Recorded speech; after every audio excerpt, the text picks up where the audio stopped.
Oh, I pressed the wrong button. One sec.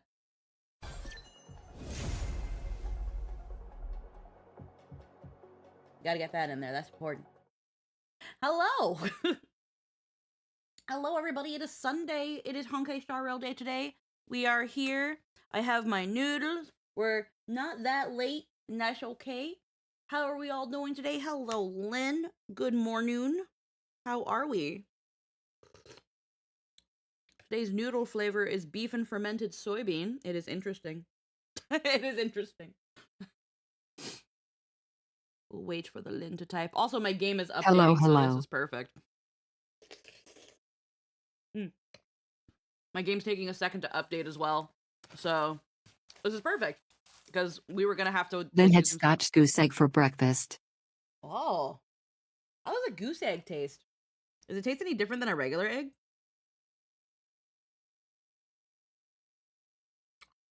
Bit.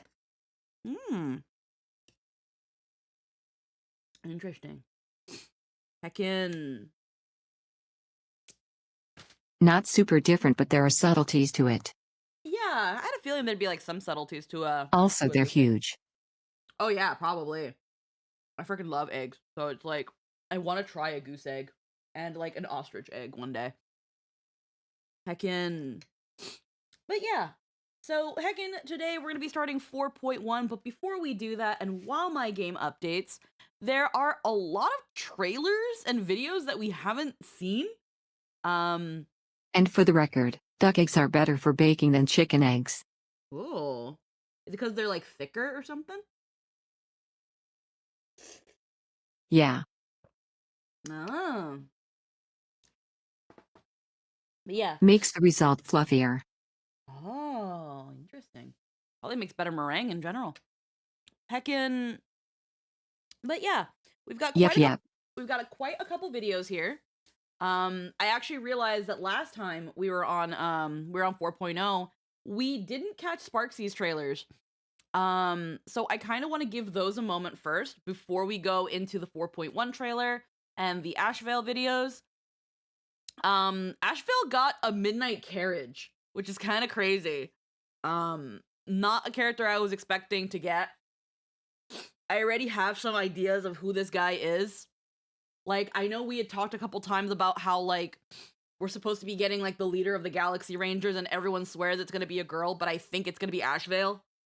And how, like, I think there is a girl in, like, with Boot Hill and Rappa in the 4.x trailer. And people think that's La Mancha, but I don't know. We haven't seen anything else of that character. And I don't know. Hello, enjoy your lurk. But yeah, we're gonna take a moment to watch Sparksy's trailers, her keeping up with, and her little this thing right here. And then we're gonna go right into 4.0 with its videos, and then my game should be updated and ready to go by then. And we'll go right into starting it. I'm a little sad that I kind of completely forgot about Sparksy's videos, but because like she was the second banner, it's usually the one that's forgotten for me. We're not gonna worry about these. We're just gonna go straight into her keeping up with. Let's just dive right into Yeah, it. yeah. Let's just make sure this is good. Gives me also time to eat my noodles. Also, quick DM. Quick DM. Is it your art progress? Oh.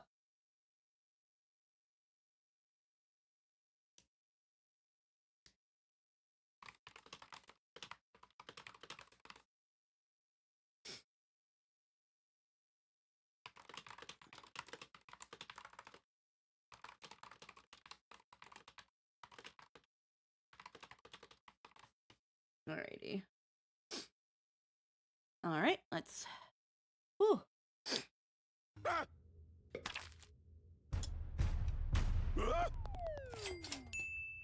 Taking Plain Arcadia by storm! This superstar streamer charms fans with their cute looks, online savvy, and a signature star-making style that has young audiences completely hooked. And just recently, she pulled off a masterclass move that no textbook could teach, instantly rocketing her to top-tier streamer status. In Plain Arcadia, Sparksy equals Cloutsy. The crowd moves at her command. More than 99% of locals believe she can do no harm. And if she occasionally plays dirty, well, it's a cute kind of dirty. Sure, she's still young, but on stream, her control, her presence, her explosive impact, nobody comes close. On this episode of Keep It Up a Star Rail, let's turn the spotlight on Plain Arcadia. It's kind of crazy that you can still hear bits of Sparksy! And now, monodrama. Today's special guest, this Shinjo Yochua's seer strategist, Madame Yogwa. Yeah. It's my first time on the program, so I'll have to rely on the big-name host for guidance. The Anti-Destruction Alliance meetings just never seem to end. This was the perfect excuse to slip out. You flatter me, but what exactly is your relationship with Sparksy? Good that it's a great beat, else it would Yeah. get tiring. Seriously? Since when? Since just a few moments ago. Why so suddenly? She's skilled at listening to her fans' troubles, reading their chi. She fulfills their wishes, altering fate itself.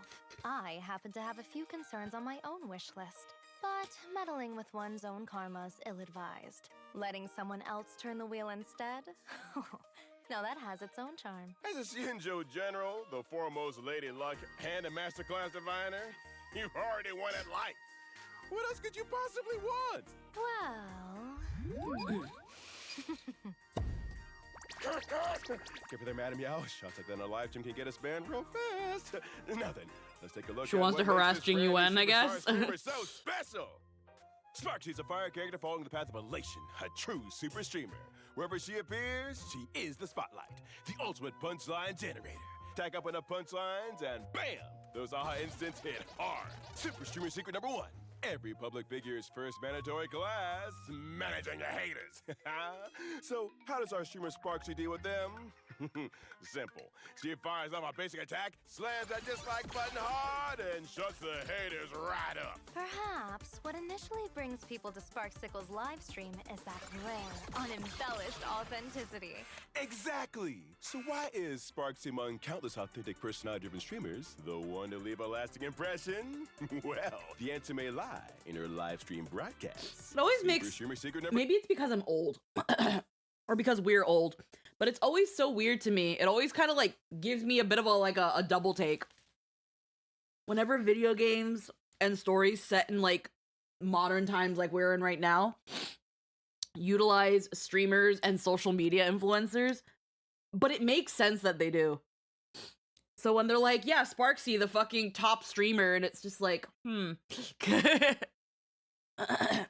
Two, make sure every something I just broadcast delivers always comes to mind when I look at content. Sparksy. Yeah, So the it's live basically link modern-day will political basic attack drama. To enhance basic attack and launch her enhanced skill, engagement farming. While the stream is live, Sparksy can use engagement farming again and again. Each use boosts the enhanced basic attack stamp multiplier and grants a random gift. With the streamer being so dedicated, a large rocket seems only fitting. Call it good karma. Madam Yao, be honest. How's the host? Maybe I've earned myself a little good karma. I'd say this type of karma is well worth accumulating. A huge thanks to our top gifter, Madam Yao. Back to business. Sparksy's live stream has a random gift pool with 2 kinds of I actually treasures. didn't know this. Snack a normal gift, and you'll earn punchline points. But if you hit the jackpot with a big rocket, congrats! Not only do you get way more punchline points than usual, you also snag some bonus skill points. Yeah, that happens. Lucky Streak, skills for peace. Ah, even with destiny on your side, the heavens do take the occasional nap. You can't expect great wheel at every turn. Exactly. But that raises the question, what if the big rocket just won't show up? How does Sparksy handle that? My divining says she's quick-witted. When things need salvaging, she'll always find a way to coax a little more fortune from the cracks of destiny itself, assembling a proper great wheel outcome. Your choice to build up a little suspense first was a nice touch. Sharp as ever. Super streamer secret number 3. Introduce variables and deliver unexpected thrills to the audience. After the AHA instant is activated, Sparksy gains thrill whenever she uses her elation skill, helping to reduce skill point consumption. Oh. That's not all. She also blasts all enemies with fire elation damage. Then, additionally deals elation damage multiple times to one random enemy. Using her enhanced basic attack. So that's why she doesn't eat up as many skill points as it seems like she Instead does. of knight they're on, vagabonds, worders or the life. Nowadays we have narcissistic streamers influencing popular opinion with their reach. Yeah. It's very interesting to see it. But it makes sense. It makes sense. It's kind of like how certain elements of like fantasy went from like bards in a tavern to like superstar idols. And streamer drama is some Game of Thrones nonsense half the time. Oh yeah. Sparksy is in the certified banger state. Using an enhanced basic attack will deal 1 extra instance of elation damage each to the designated enemy and adjacent targets on top of the original damage. And each time the enhanced skill is used, in addition to its original effects, the random target hit by the enhanced basic attack will take 1 extra instance of elation damage. After using her technique, Sparksy blocks enemies within a certain area for some time.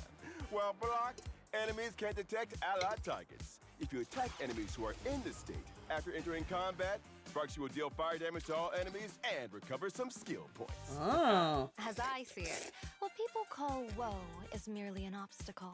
Overcome it by one's own hand, and the result far outshines any ordinary blessing. Woo! When Sparksy uses her ultimate, he kicks off a grand celebration. The ultimate secret of a super streamer. Dancing with the audience and party until the end of the world.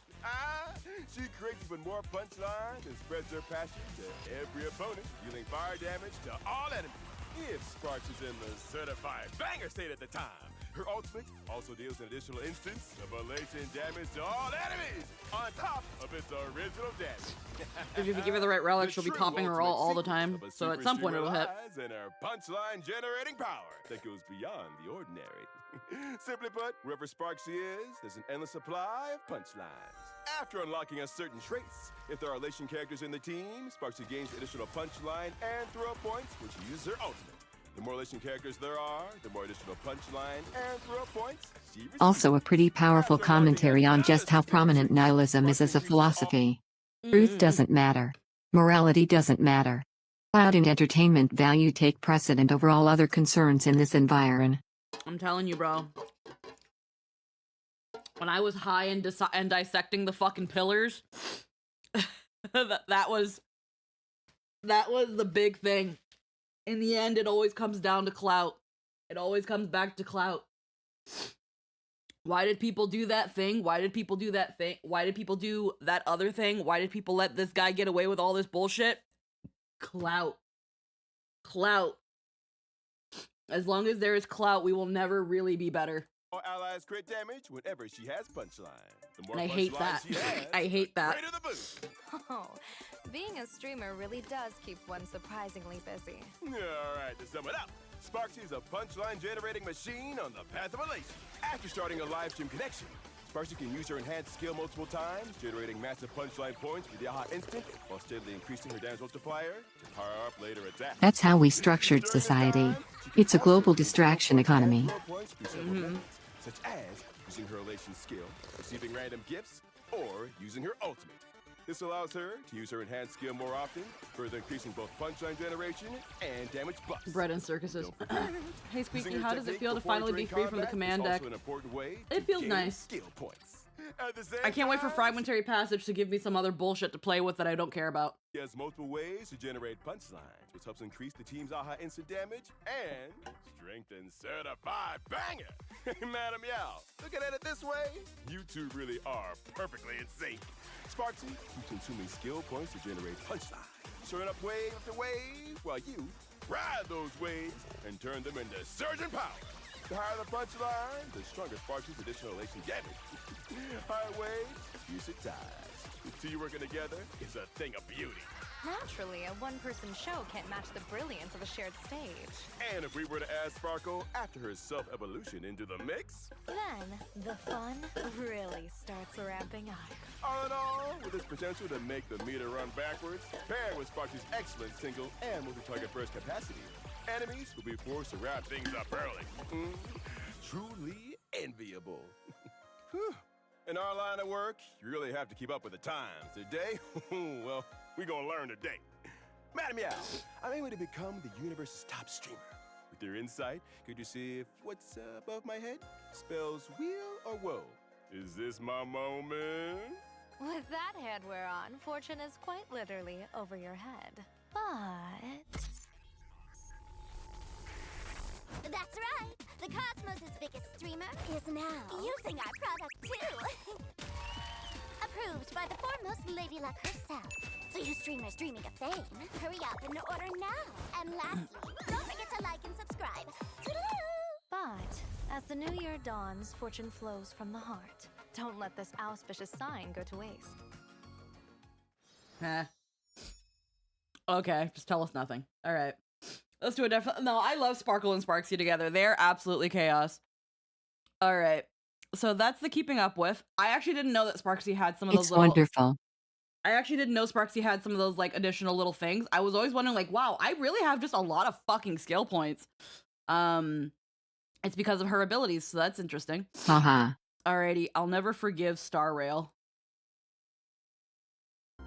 Hey, it's me, your one and only super duper favorite, Sparksicle. For a streamer, your follower count is basically your combat power, you know. Top tier fans, that's how you land top tier sponsors. Gotta keep those sponsorship wheels coming. Today, I'll show you what Sparksicle's got on her plate.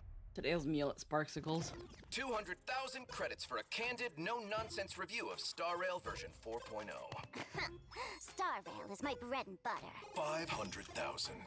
This was Tell me amazing. your deadline. So many people got baited only to triple take it being an official video title. Yep. Aha! Caught you! Sparksicle, your loyalty is questionable. Aha! No need to doubt it. The one we were doing business with just now was Sparkle, not Sparksicle. Sparkle or Sparksicle makes no difference. What matters is that I'm assigning you a task of importance. Oh my god. 1.5 million. I want our new character to reach 10 million followers before launch. I remain your loyal servant now and forever, Your Majesty. All right, so who's the new character?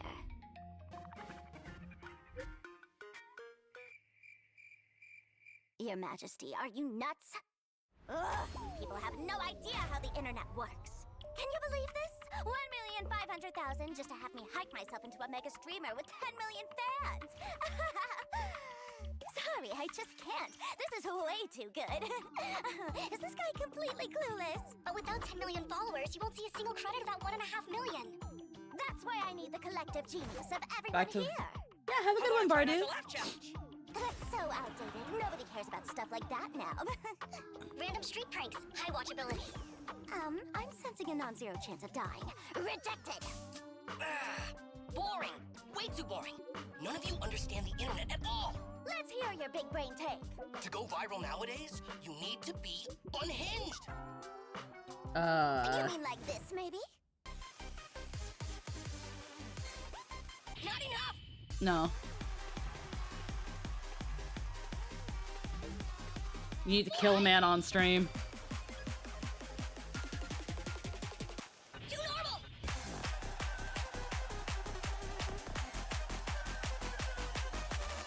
Discharged. Now what you need is an eye-catching thumbnail. Needs more bites. I have nothing left to teach you. As expected of Sparksicle, I've effortlessly cracked the code to internet stardom. Lock in this unhinged attack mode persona and boom! This whole world's mine! Say it again. The world is whose? Mine! Apologies. Stream terminated by administrator. There are always more solutions than problems. It's your one and only super duper favorite Sparksicle!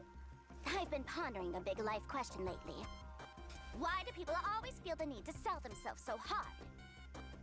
For 1.5 million, I lost my live stream, but in the end, I finally realized the truth. If you can't get rid of a problem, you get rid of the problem maker. Okay, so things derailed a bit, but the outcome's not bad at all. And now, let's witness the birth of the streamer with 10 million followers, Ha, Sparksicle! got a takedown for saying world is mine. Miku hitting me with that strike. Ha. Okay. Alrighty. That was a cute, silly one.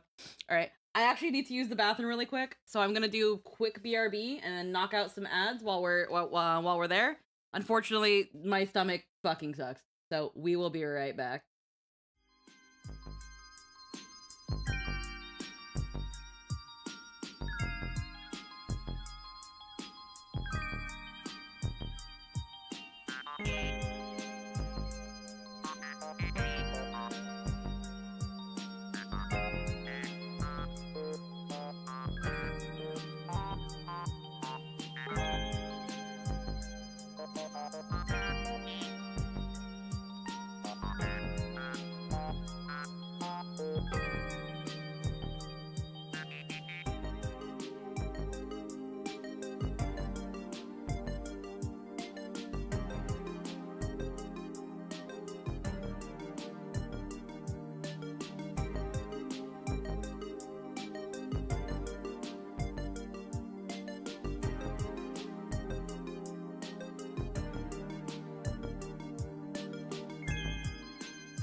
Ah.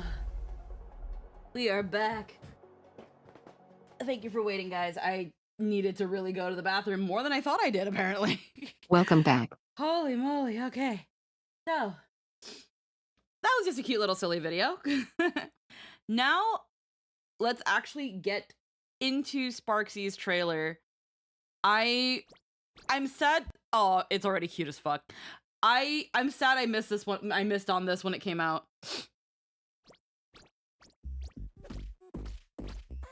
Oh my god.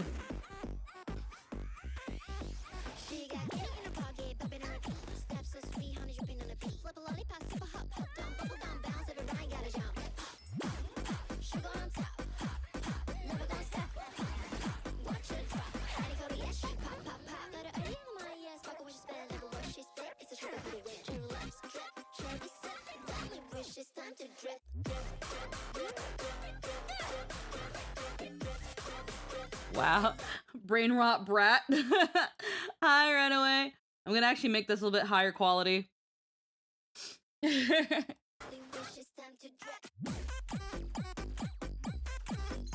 I love how it always just comes back to monodrama in some way.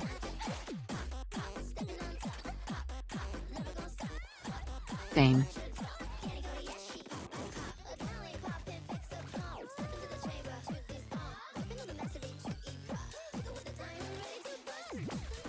Gone.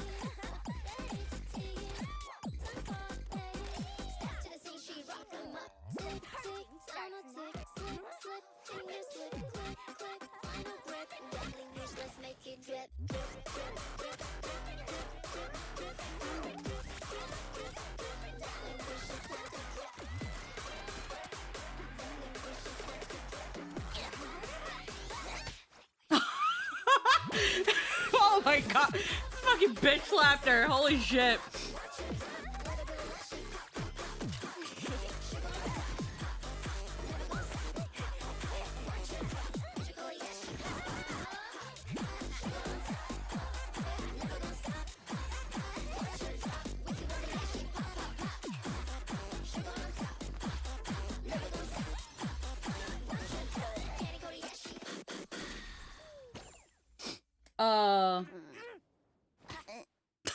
Okay. Okay. Power creeping yourself is crazy. We have 3 versions of monodrama now. Yeah, no, the original, oh my goodness. They really have fun with Sparkle. Not as, funnily enough, not as like, I don't play Zenless, but it's not as catchy as the Burness song, but definitely still catchy.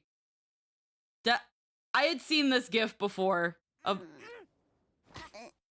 her just slapping Sparksy's butt, and I'm just like, what? Oh my god.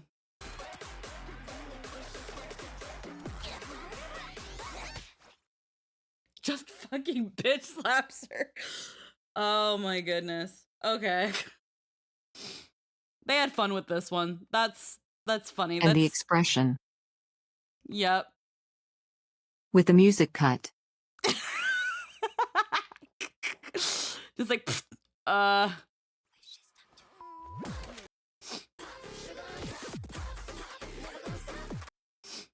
Burnin' Desires is honestly such a fun song. Always a good time when Zenless drops an EP, especially with the recent Idol team they cooked. Yeah, I don't play Zenless though. I don't plan on it. Oh my goodness. Wow. Alrighty. I love how they also like really they're really getting their mileage out of the fucking Sparkle plushies.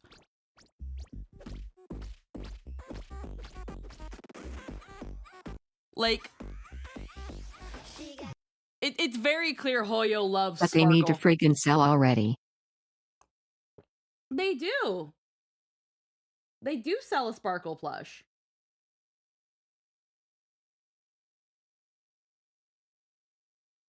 They've been selling them. I'm not sure about the Sparksy one yet, but the Sparkle Aren't they still in pre-order basically? Let me. I'm pretty sure like they're out now. It's just a matter of like if they're selling like excess stock. Honkai Star Rail Sparkle called a Sparkle Fumo plush. 30 centimeters in height. Yeah, you can buy them now. Like,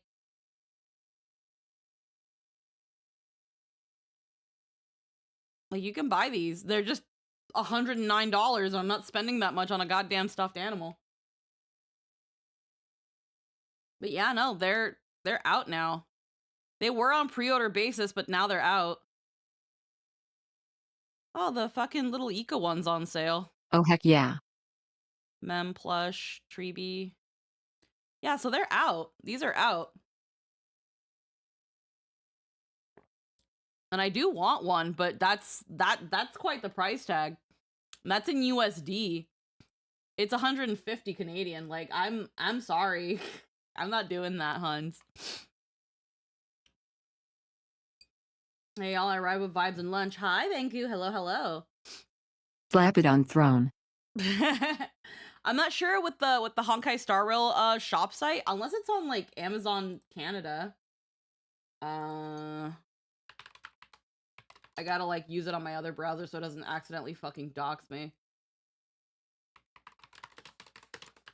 I know every once in a while, Honkai Star Rail puts their merchandise on Amazon, and they'll be like, "Hey, our merch is on more of our merch is on Amazon now." So it's possible that one day it'll be on Amazon CA.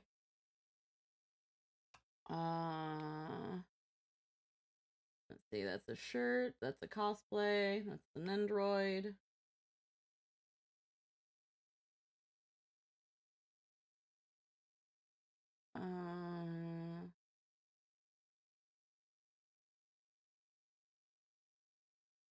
Doesn't seem like anything on the Canadian site. Probably on Amazon.com. Because there's CA and then there's .com, and it does matter, which really sucks. Yeah. Sparkle plush. Let's see. It's not on Amazon yet. They haven't moved it to Amazon. I heard a hand puppets are. Understood. Yeah.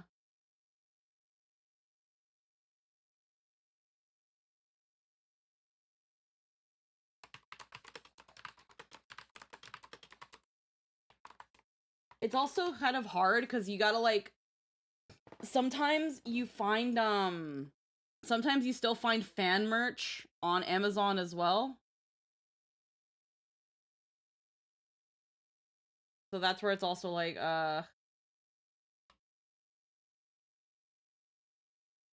Yeah. oh man.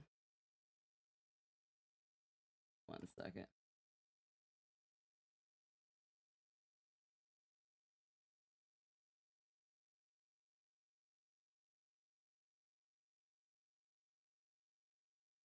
Alrighty. Got that out of my system. Alright. But yeah. Let us continue.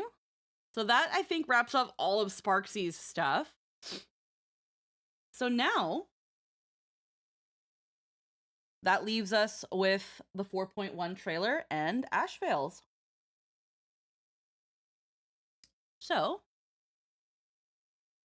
let us make our way here. I have not seen anything of this, and because I don't really look up Star Rail or anything on Twitter, it just doesn't arrive in my timeline. Nor have I. Yeah, so I'm kind of looking forward to this. I have no idea where things are going right now. So let's hecking get into the 4.1 trailer. 3, 2, 1, go. Hello, guests from the Astral Express. Nice to see you again. I was thinking of having Perlux Corp host an expo for the Astral Express. As for the name... Star Rail Fest, here we come! It's hard to believe they recreated the scene where the Express crashes into the Great Septimus. Why is everyone supporting Cacolia? Please, stand up for us! We'll do that as one! And during the Phantasmoon Games, not only can miracles trigger wish power, but fear, too. Whoever this new herald of death deliver justice with my own hands. This old wolf hasn't lost his fangs. Beasts slaughter each other. But in the blink of an eye, we somehow became enemies. Let's settle this on the horizon, where the vengeance moon rises!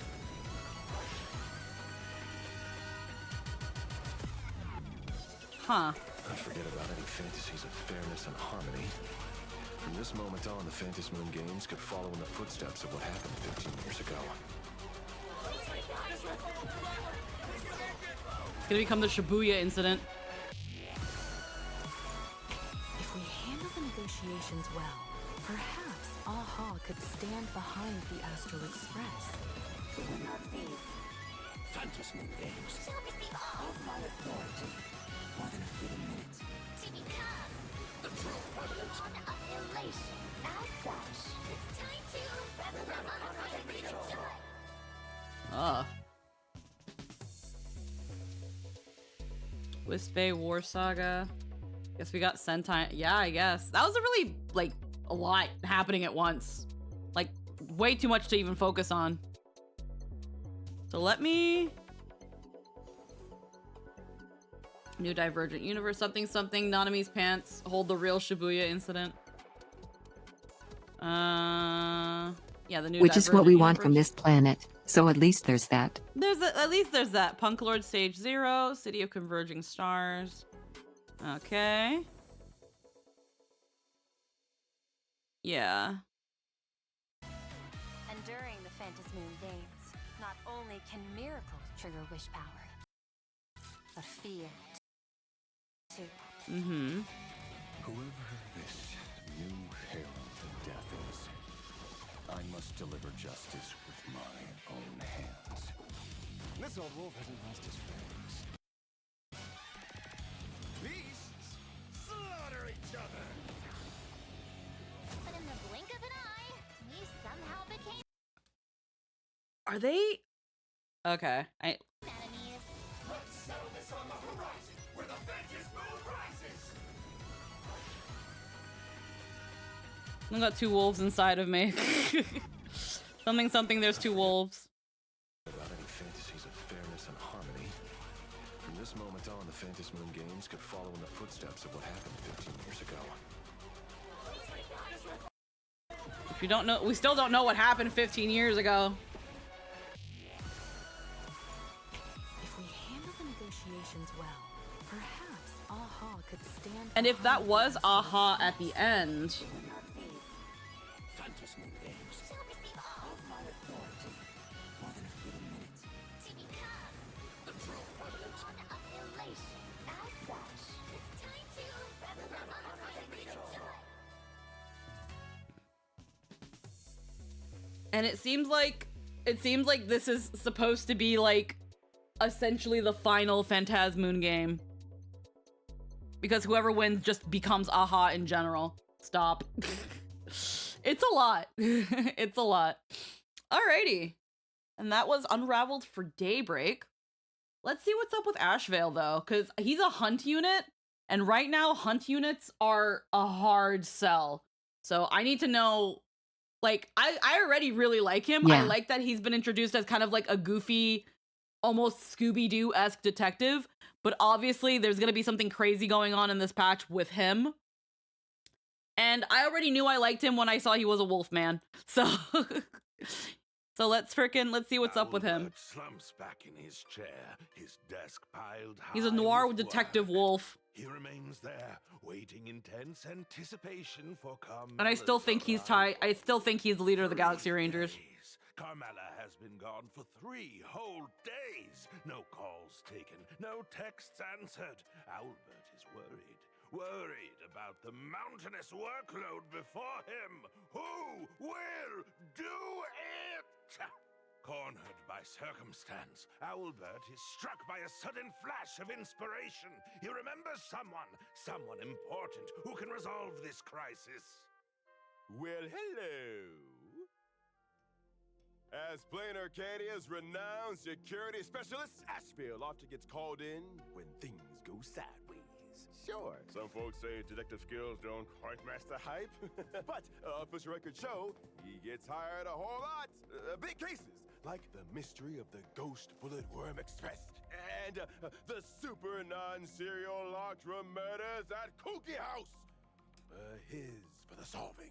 And now, yours truly is facing a crisis of epic proportions. My most precious intern Carmela is vanished for no reason. I urgently require the aid of the famous Detective Ashvale. On this episode of Keep It Up with Star Rail, we're getting up close and personal with Plain Arcadia's very own action detective, Ashvale. First up, a big round of applause for today's special guest, the cream of the IPC Strategic Investment Department, leader of Pearl Ups Corp, legal representative and CEO of Plain Arcadia, one of the 10 Stonehearts, the illustrious Madam Pearl.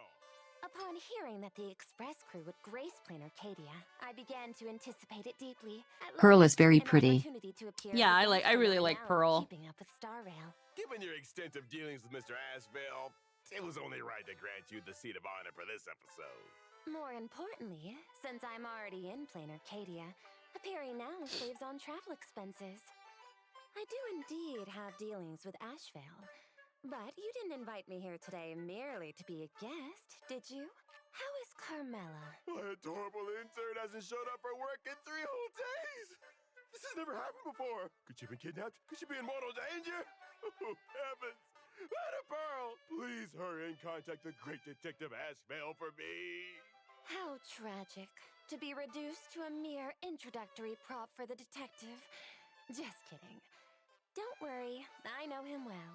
I'll contact him immediately after the program ends. Well, that puts my mind at ease. Mm-hmm. So tell me, how did you and Ashvale start working together? I posted an assignment on the IPC's website and received over 100 applications. His quote was the lowest. Surely finances aren't a concern for... What was that 100 sign? applications. His quote was The quote price was too low. the lowest. Okay. Surely finances aren't a concern for someone in your position. Price aside, his success rate was among the very best in the business. It was the most cost-effective choice. So he'll be able to use his powerful deduction skills to find my intern, right? No, I'm afraid not. Based on my many experiences working with him, his deduction is terrible.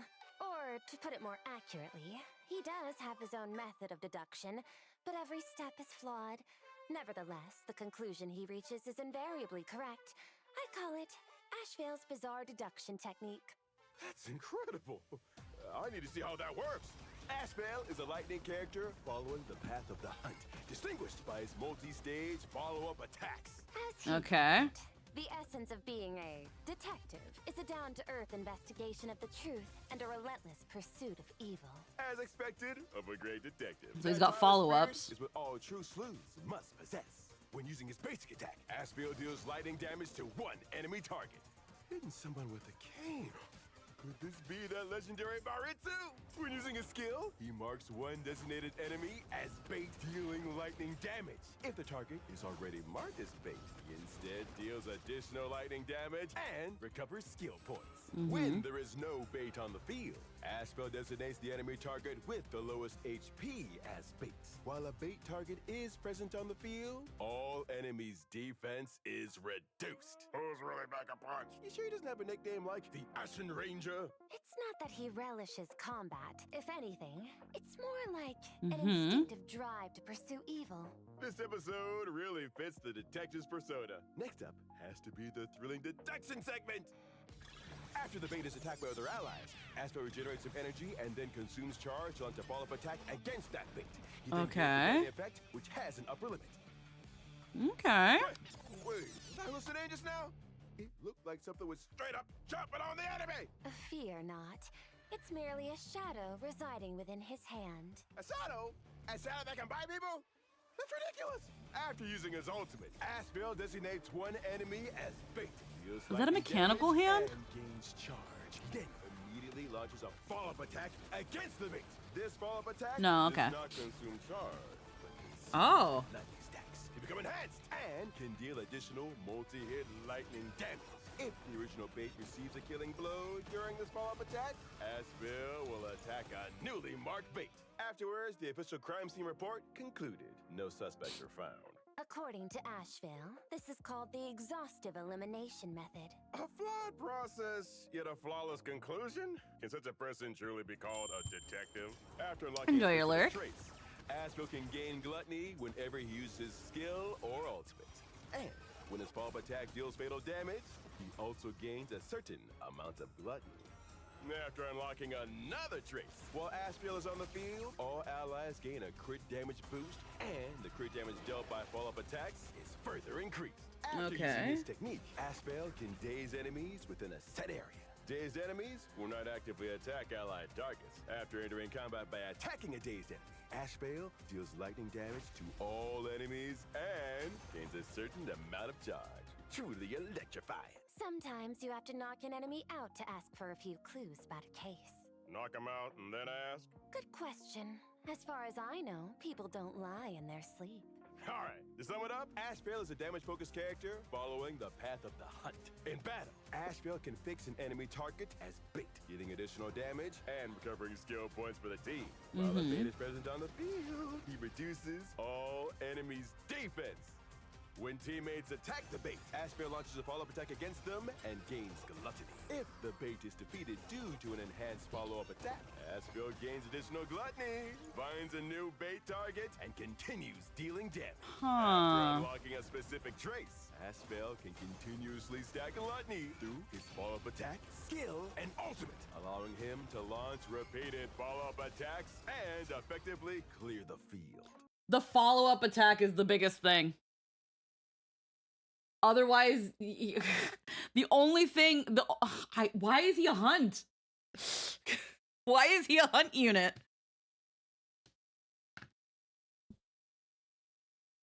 Like, he attacks, he attacks mainly, like, one enemy, but his follow-up is essentially backdoors hitting multiple enemies. That's crazy.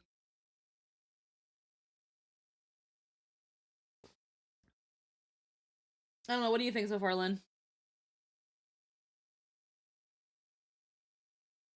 be fair, it's basically just doing what Seal does, but automatic.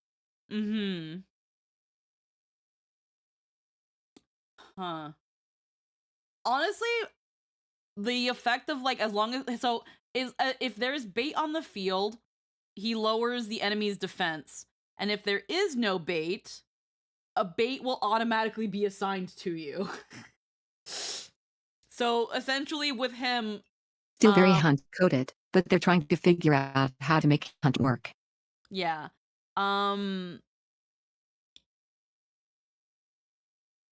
Just essentially just having, when it comes to that bait mechanic, as long as you have him in your party, essentially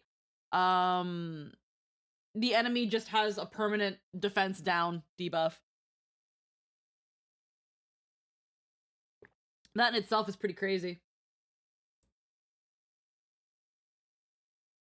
But yeah, it's like Topaz's stock debuff and Seal's resurgence.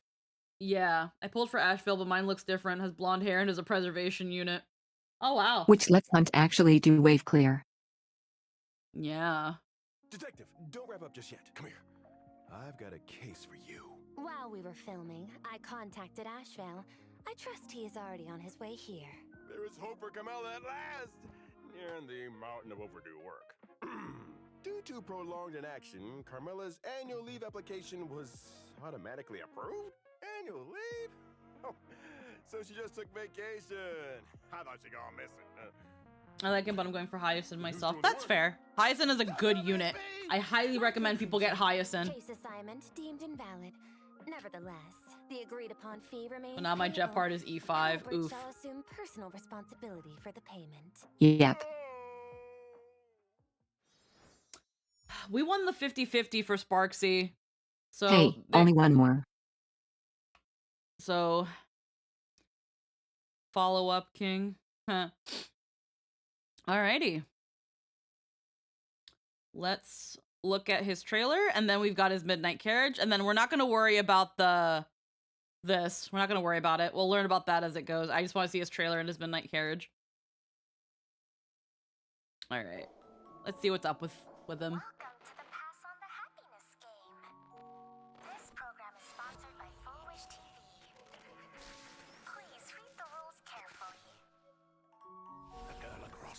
is your target. Eliminated players will face true death. Quite the bag of tricks. Now everyone, please close your eyes. I'll play along then. Hunter, open your eyes.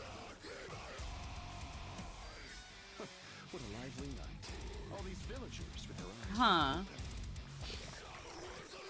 Lucky for you, I'm not a hunter either. As fellow beasts then, let's fight to the death.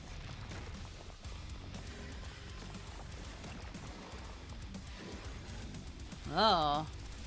You know, they're going crazy with the wolf imagery here. That's also why I think he's the Galaxy Ranger leader.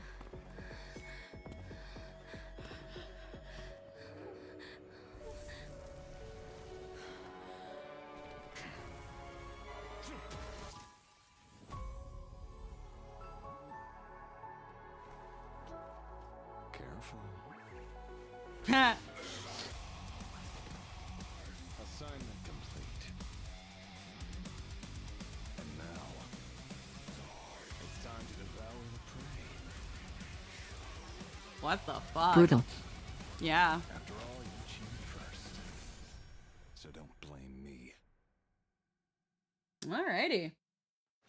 Pretty straight to the point. A really short trailer, actually. Holy shit. That was really short. That was really short. Most of them are usually like 2 minutes. Wow. Okay. That was a very short trailer. All right. Midnight Carriage, Asheville's Insomnia Hotline. What's Wasn't that about? expecting death metal. Yeah. Yeah. Wasn't expecting that. Considering they tried to go for like a noir, like he was introduced with a bit more of a noir vibe. And then they just go straight into the fucking death metal. Like, huh. Oh, okay. Watch with headphones for the best experience. The city outside grows quiet. If you find yourself adrift in a sea of thoughts, I hope my voice can bring you a moment of peace. No matter how your day went right now, dim your screen, close your eyes, and find a comfortable position. Welcome to the Insomnia Hotline. I'm Ashevale. The rest of the night belongs to just you and me. Let's take some calls from tonight's listeners. Hoyo finally heard about love and deep space. the Galaxy 2 to me in the middle of the night for the 251st time, and I just can't get to sleep. If your friend keeps harping on the same point, they're clearly seeking your validation. In that case, just join in on the trash talk and give them the emotional support they crave. It is a very nice voice. Of Outlaws of the Galaxy 2. No wonder you can't sleep. Maybe find a new job. Huh. Detective, your name sounds like Ashwolf from the Fluffy. Grandpa detective. Grandpa? Little one, it's late. Hurry off to bed. Mr. Ash, I have insomnia. Got any music, Rex? I've got an exclusive playlist that's seen me through countless nights. May the melodious vocals grant you sweet dreams.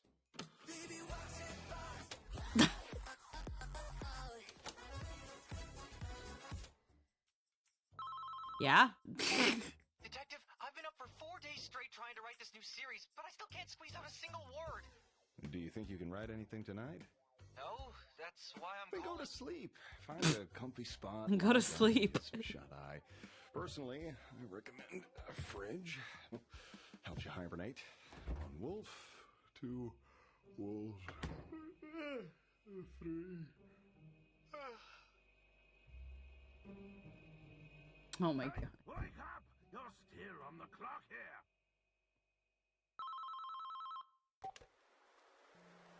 Mr. Asheville, I haven't slept in 3 days. Me yelling at my brother. He wouldn't have run into that monster. Silly child, that was just the anger talking. Your brother knew you didn't mean it. My big brother is never coming back. Yeah, if you can't sleep, want to hear a story? It's about me and an idiot. Sure. He was my buddy, small-time gangster. Wanted enough cash to get out of the life, move to a seaside town, and open a cafe. Sunshine, waves, coconuts. That'll be my everyday life. You just keep sleeping in your big old fridge. Yeah, right. With those trigger-happy hands of yours, the coffee would probably taste worse than motor oil. We always bickered like that. Neither of us backing down. So, did you... Neither of us took it to heart, so there was no need for apologies. Same with your brother. He wouldn't be mad at you. He's talking about Boot Hill. Beating yourself up. And then, what happened? He never made it to retirement. Didn't fall in a gang war, but ran into a sadistic psycho. By the time I got there, it was too late. I swore to him I'd make the killer pay for what they did. And that goes for your brother, too. So, could I ask you to do something for me? And for yourself? What is it? Let it all out with a good cry. Unless I'm wrong, but it sounds like he's talking about Boot Hill. Get a good night's sleep. If he is connected with the Galaxy Rangers, I can see that being about Boot Hill. The only thing is that Boot Hill never talked about stuff like that. He just wanted to live like a farm range life as a cowboy. But Trigger Happy does. Painted in dazzling colors. But this tragedy masquerading as Yeah. must have its curtain call. Time to settle the score. I'll collect every Trigger Happy, debt. bringing up motor oil. Walk this path to the end. I will. Sleep tight. This nightmare ends here.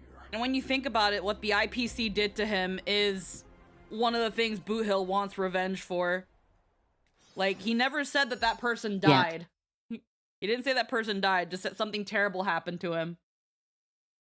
Okay. Well then. I think that is everything. We are pretty much all caught up on things. When it comes to the 4.0, 4.1 banner, it's only going to be around till the 21st of April. So about a month. It's been out for about a week, so is that usual patch time? That sounds like usual patch time. That feels like usual patch time. It's usually like 2 months. It's you know what? No, it is shorter. It's usually longer than that. It's usually 42 days. Yeah, it's usually 42 days. Don't make me log in, bro. Okay, it's making me log in. 1 sec. Let me just... Okay. Never mind. There we go. But yeah. So... with that all being said... Why is it asking me to...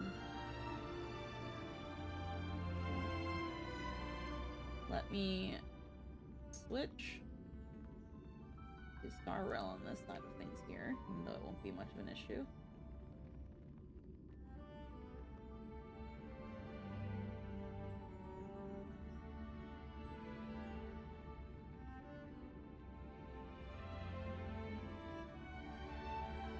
Alright, do that. It definitely fits the Galaxy Rangers motif. Each one has something or someone they want revenge on. Oh no, it makes sense.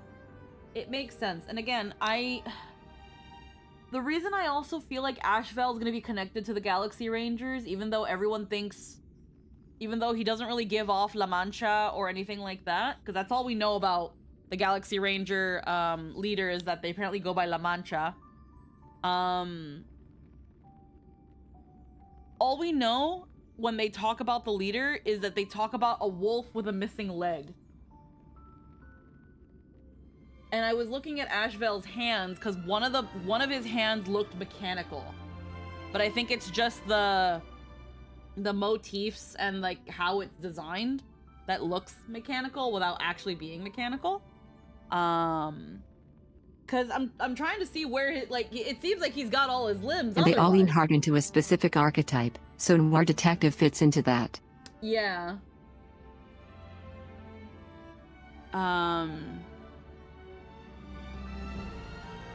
And while Galaxy Ranger doesn't always equal Hunt, because Rappa immediately disproves that with being an erudition, right now he's also a Hunt unit, and it's like, right now Hunt is in a really weird place,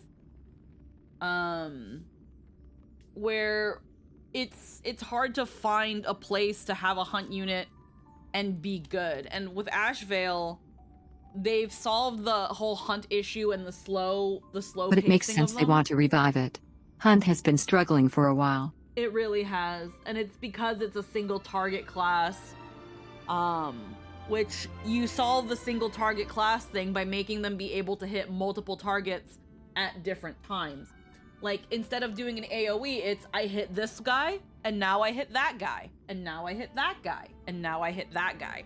That's one loophole. That's one loophole around the whole Hunt gimmick, because that big gimmick with the Hunt, with it being single target, is its biggest crutch. But again, just make it so that you can hit multiple targets. And right now with Ashvale, that follow-up is the main thing. That follow-up doesn't hit all targets at once. It hits single targets. So, like, it randomizes a single target hit. I think that's the right way of wording it. So I'm willing to give him a try. If I remember correctly, Moz was our last character before Ashvale. They basically fixed erudition by giving it bounce attacks, which cheats the archetype to be able to do good single target. Yeah. Yeah, actually, Moza was our last Hunt character, and he was also a lightning Hunt. Him and Fei Shao were the last Hunt characters. Yep. Wow. Oh yeah, Archer. No, Archer's Hunt. Archer's Hunt. That's right. No. Heisei's right. Archer. Yes. Archer's the last character. I forgot because none of the I legitimately I forgot about the fucking Fate event because it just kind of happens. And we're like in the middle of Amphorius, so yeah, no, I completely. Ooh, my tummy. I completely forgot about Archer. Which is funny because Archer's so fucking broken. But yeah, Ashvale replaces Moza probably. Yeah, he's probably gonna replace Moza for people who still use those sorts of parties. He might be what helps bring back not only follow-up but Hunt. He might be an early key component to that. And honestly, while I'm not super on Hunt characters, I'm kind of down for it. Cause some characters that I genuinely do like, Archer being one of them, are Hunt. I love Boot Hill. Like I would love to be able to utilize Boot Hill. Because my Boot Hill's so good and I don't use him. But I love him so much. Yeah, my fake Sao is insanely well built but just doesn't do numbers anymore. Yeah. My Boot Hill still does really, really good. But he just doesn't have a lot of usability. While my game is verifying its resources, because I forgot about that, I'm going to take another BRB break because my tummy's being weird, and we're going to knock out some ads and really get those out of there so we can go right into 4.0 without any distractions. I will be right back.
We return, and the game is ready.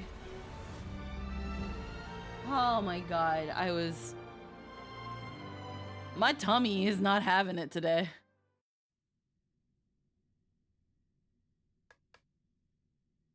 But we are here. Portrait of a middle-aged artist. Hooray for being here. Let us watch the recap. After receiving an invitation from Jade's Anti-Destruction Alliance, the Astral Express set its course for Himiko's homeland, the world from which the Express set off again after its fall. Plain Arcadia. In this world blessed by the elation, there exists the Phantasmoon Games. Wearing ancient masks of the elation, 8 chosen participants strive to create miracles that moves the hearts and souls of Plain Arcadia's people, hoping to share in the power of the Aeon. Having managed this world for many years, the IPC seeks to profit by controlling this Aeonic game. In response, the Astral Express, too, has decided to enter the fray. Meanwhile, General Yao Guang, the Xianzhou envoy to the Anti-Destruction Alliance, foresaw through divination the great crisis looming over Plain Arcadia. In her reading, the Stellaron hunter Blade, who had arrived for the Phantasmoon Games, would become the source of this impending catastrophe. To uncover the truth behind the coming apocalypse, Yao Guang seized a mask of elation meant for the Stellaron hunters and placed it upon Sunday's face. Thus, due to this unexpected turn of events, Sunday was made a participant in the games. Meanwhile, we journeyed to the school tied to Himiko's family in search of the mask of elation that had once belonged to her. Yet before we could reach it, we were attacked by the streamer Sparksy, a double of Sparkle, who seized the mask for herself. After seeing through the illusion, I encountered a mysterious girl named Evanesia in the school's archive room. With her help, I obtained another mask of her own creation, and thus became a supplicant of the Phantasmoon Games. To defeat supplicant Sparksy, we ventured deep into the Fool's base of operations, the World's End Tavern, and later returned to the school to overcome her. In doing so, we achieved the first miracle of the Phantasmoon Games. The Express hero defeats the villain, spreading the virus. Yet, at the close of the supplicant's first battle, greater mysteries emerged. A stranger appeared, claiming himself to be Himiko's father, and revealed a long-buried tale. 15 years ago, during the Phantom Moon Games, someone known as the Herald of Death went on a murderous rampage.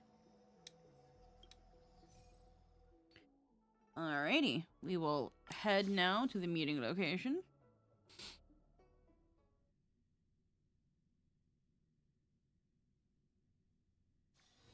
Why don't those people on the go home? First off, let's do a couple things there. And then what's going on here? Oh yeah, Archer was my build target. We should take that out. Cancel. I'll take that. Alrighty. Apocalyptic Shadow. Refreshed. So I gotta do that. Pure Fiction's gonna refresh soon. I got 11 stars. I just can't get that 12th one. And then I haven't touched this one. Okay. Well, let's look at the warp here. And yeah, with Hyacinth, yeah, no, that's 9 days. Why should I get 9 days? If you really want it, I could probably help you get it. Mostly about having the time. Amorphous Boy, thank you for the follow. Welcome to the stream. I'm just, why is Hyacinth only on the banner for 9 days?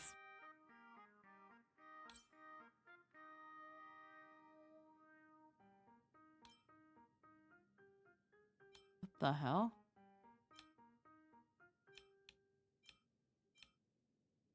Interesting. And then what's my pity at? Give my girl a break. She's been in too many banners. Let's see. My pity's at 3. And yeah, we won the 50-50 and got Sparksy. I think before Sparksy...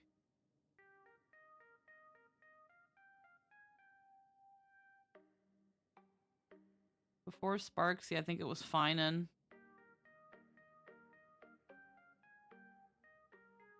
Come on. Yeah, it was Finan. Okay, so yeah, we're at 3. We're at 3 pity, and we're at a 50-50, so we're not at a guarantee. Okay. Well, I'm down to wait till the end of Ashvale's story to give this a moment. Let's get some Gift of Odyssey.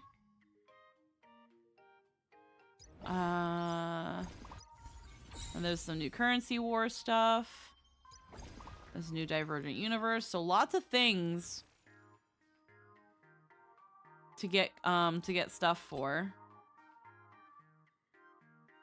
So about 2 10 pulls worth of gems, which would get me 70 pulls total. Okay. I haven't been on the in-game for a while. Alright, let's get straight into it. Portrait of a middle-aged artist.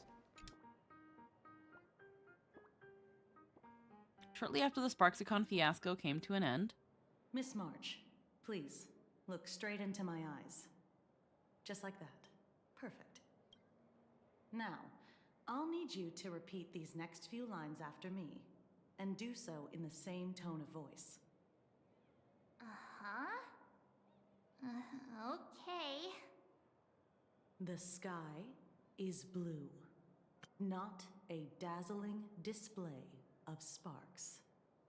Also, another thing, actually, I know we've talked about how NPC models are usually a lot less detailed and stuff. and I don't think I pointed it out, but I've noticed it for a while, they also don't really have hair physics, while all the playable character models do. The sky is blue. They don't have any not sort of a physics. dazzling display of sparks. Though dazzling sparks may light up the night sky, they can never outshine the eternal silence of stars. Are you kidding? Yeah. That's one sentence? Okay, though dazzling sparks may light up the night sky, they can never outshine the eternal Sometimes their eye color silence of doesn't stars? exist and just blends in, yeah. Very good. Very good. The internet is both an umbilical cord and a waste duct for the mind, through which humanity's thirst for elation gave birth to the twisted Sparksy. Like, for example, you can see the main difference here. Like, the only thing that's moving on Kuchiba's head is, like, the one hair in the middle of her head. But there's not really as many physics as, like, March's hair for being around the same length. Whoa there! That's a bit much. Maybe she can be the one to say it? Yeah. What kind of crazy talk is that? These are the test sentences I improvised according to the guidelines from the Human and Intellitron Emotional Baseline Test. Yeah? I carefully observe the subject's micro-expressions and tone changes at the moment they say the name Sparksy, to check if they are infected by a mimetic virus. So I passed the test, right? Given how fascinating your reaction was, I clearly don't need to worry about you. Should you find yourself experiencing any live stream addiction withdrawal symptoms later, feel free to contact the Department of Aberration Defense staff. We'll provide you with a series of corrective behavioral treatments. You're handling this like a real pro, Miss Kuchiba. Has this kind of thing happened before? It's impossible to predict what will happen during the Phantasmoon Games. Once, a supplicant reversed the definitions of truth and lies, which nearly caused massive civil unrest. After that incident, we incorporated mimetic treatment into the Department of Aberration Defense's emergency safety protocols. Sparksy Khan didn't cause any casualties this time. But if your partner hadn't stopped Sparksy from spreading the virus, she might have turned into a calamity-level aberration. They really made sure that poster was clearly visible. Yep. Calamity level, just how dangerous is that? Without proper containment measures, a calamity-level aberration can destroy dozens of cities as it spreads. That's the scale we're talking about. Aberration? That's the Department of Aberration Defense's term for them. It usually refers to Imaginae infused with wish power who have lost control and begun to run amok. Over time, though, it's become a label that gets slapped onto any hazardous entity. So what level of aberration am I? You? An aberration? What are you talking about? Though, I gotta say, you do look pretty weird with that mask on. Don't tell me you're a Cosmicon Collective player. No. The Department of Aberration Defense's hazard ratings are nothing like the power ratings in some card game. Right then, that's all for the required checkup. If you're interested in aberration calamity threat levels and how they're classified, you might want to take a look at this document. However, do bear in mind that causing damage of the aforementioned scale during the Phantasmoon Games will cause you to be classified as an aberration and dealt with accordingly.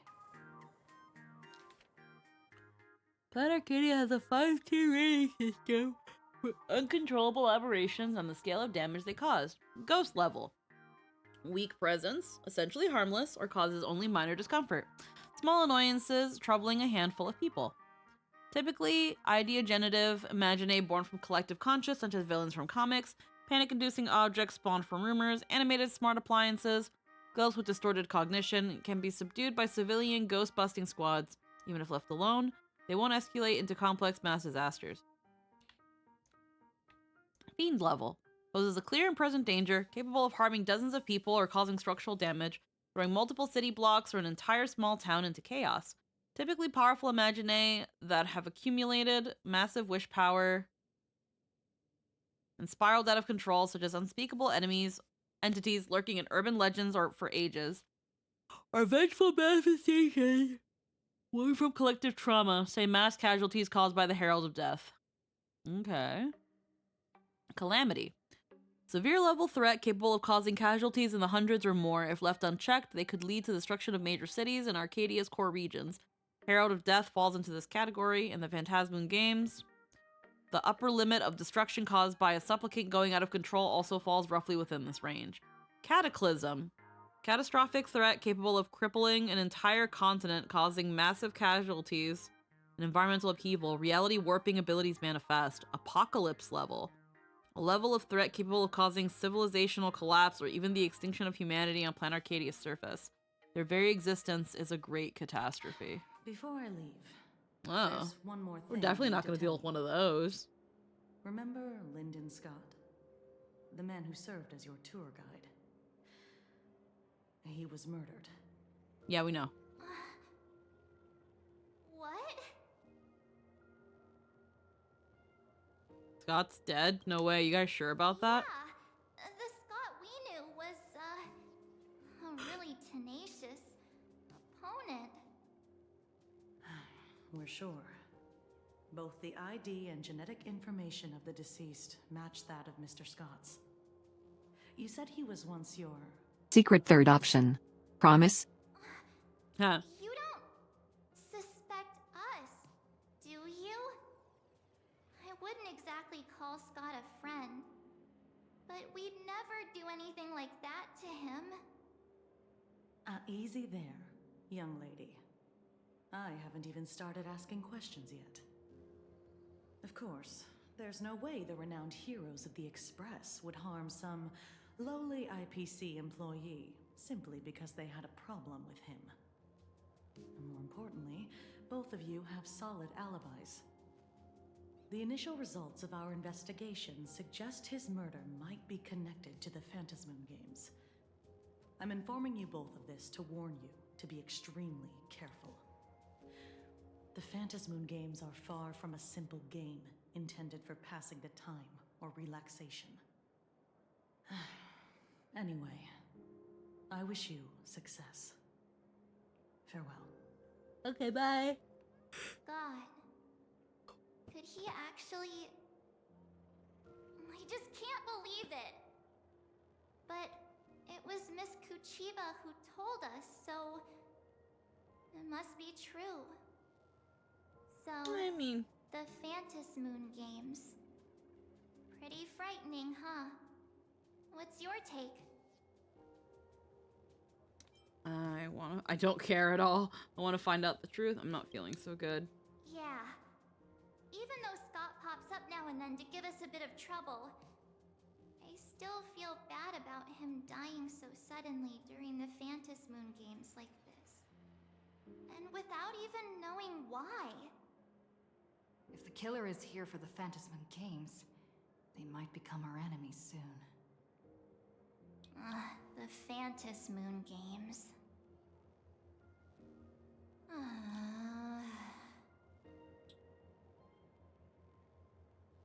Hey, what's that for? Good thing Himeko entrusted this mission to the two of us.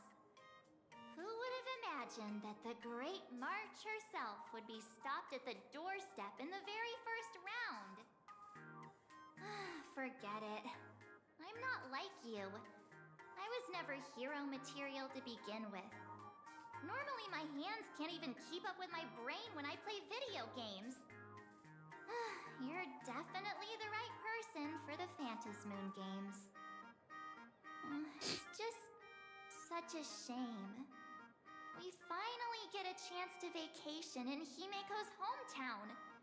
And I thought we'd make some happy memories together. But...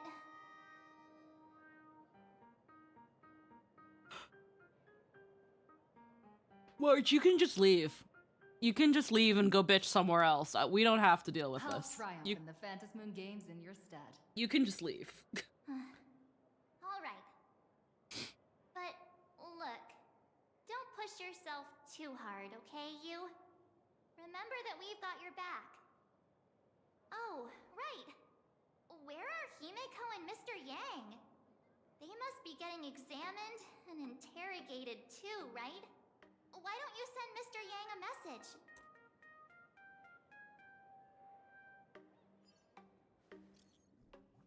Mr. Yang, where are you?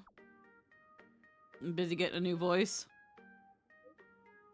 There's a medic infection screening. Himeko is still here, but I don't know where she went after. But Himeko reunited with her father. You seem rather out of it. I didn't press her for details. Can you fill me in on what happened back there? It was a shocking revelation. Being stuck between them both was so awkward and nerve-wracking. I could have excavated the entirety of a second Graphia Academy. The way my turtles curled in such intense cringe. You guys really want to hear the whole story? We're all one big family in the Express. It's important to understand what our companions are going through. I'll be waiting for you in that classroom. With that ghost you mentioned earlier, come quickly. Mr. Yang said he wants to hear what happened between Himeko and her dad. Can't blame him for being curious. I really want to know too.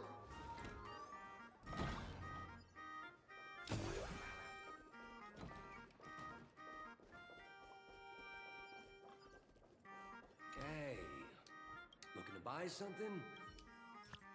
Oh no, I don't want to fucking play no goddamn game. Looking to buy something? Conscience. I never use consumables.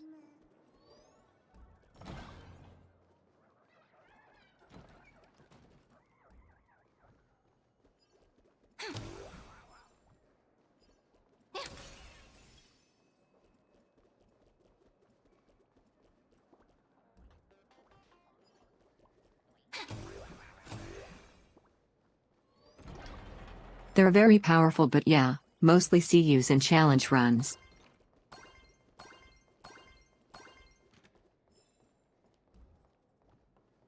You're playing her jump.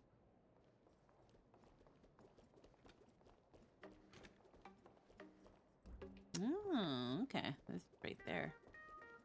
Yeah, I can do this. There's a chest over there.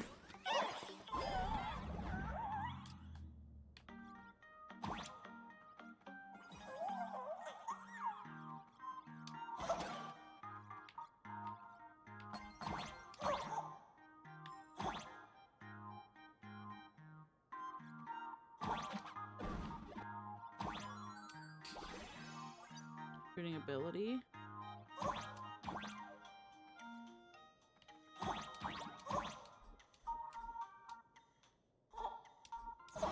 Ah.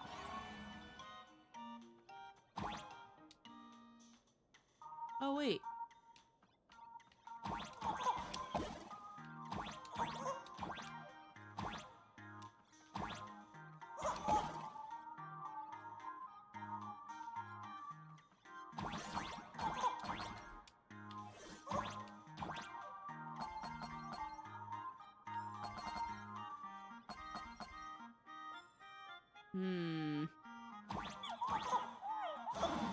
Damn it.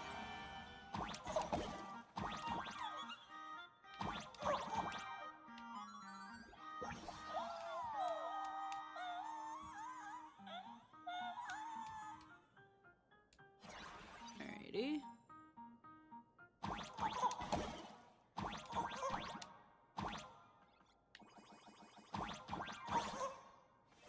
Whoa.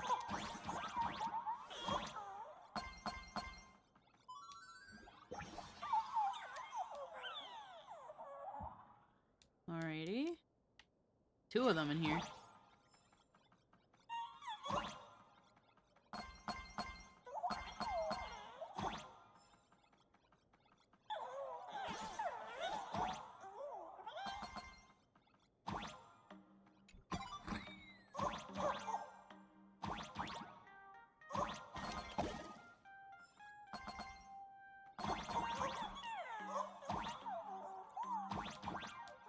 Oh, I see. I see.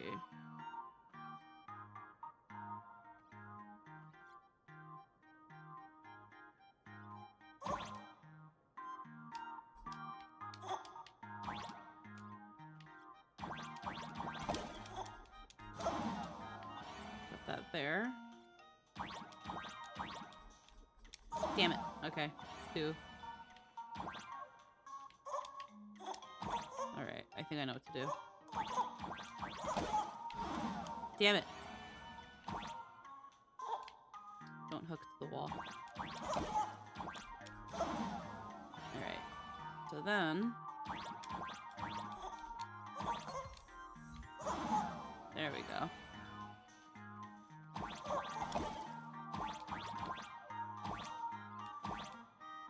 I am smart. Alright, that was easy.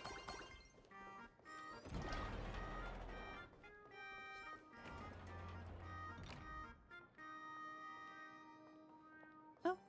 Let's go buy some snacks together during lunch break.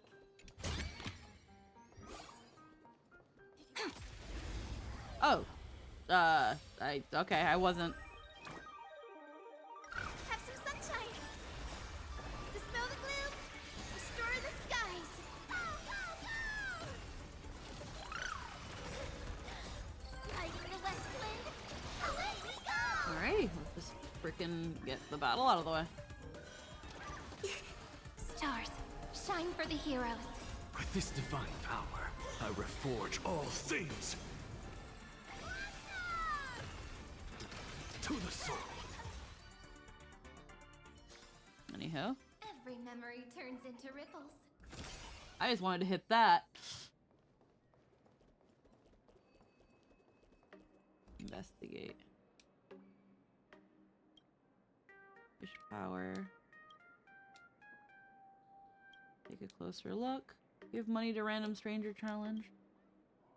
Never signed up for this.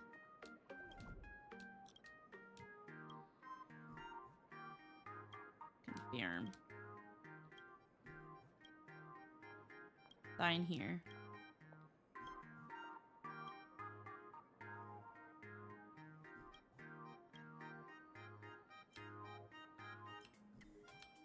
Call out for the ATM. New message. You have just borrowed 1 million credits for our company for a 1-year term with a monthly interest rate of 50%. For your own safety, we strongly advise you make full payments on time. Of course, should you be unable to repay, our company has various methods. We wish you a pleasant life. Always some clueless fraud ring trying to test their luck on you. These shady loan shark scams aren't protected by law. Maybe head to the security bureau. We'll do this.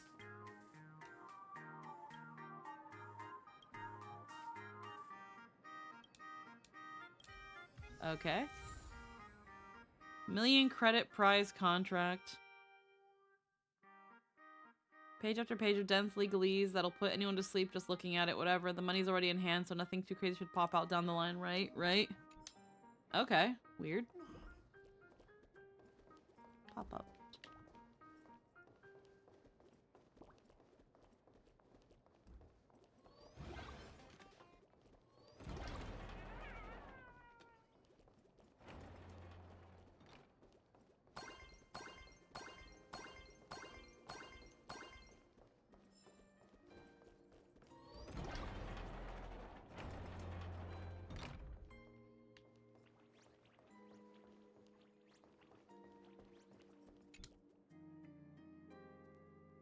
This is a door. This is a door stating the obvious. Here's a problem. There's only one door here, or rather only one door remains. Open this door. Ominous vortex. Only difference is you don't know where it goes. Oh. Hey, wake up. You've been kidnapped. What did I just... I'm just clicking shit. What is this?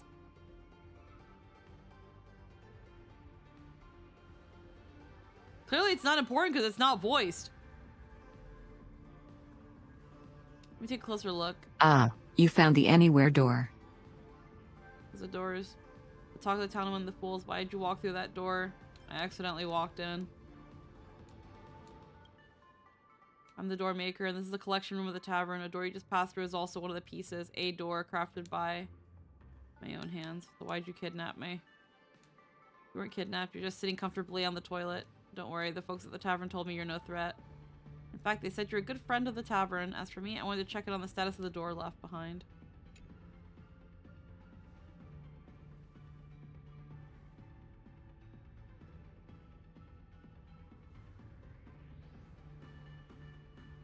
Not long ago, some meddlesome fool opened all the low-quality doors in the collection room, only for them to be shut down again by another meddler.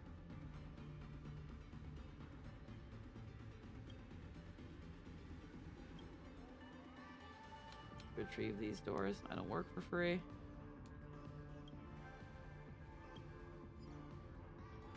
Isn't that a legend? Amen.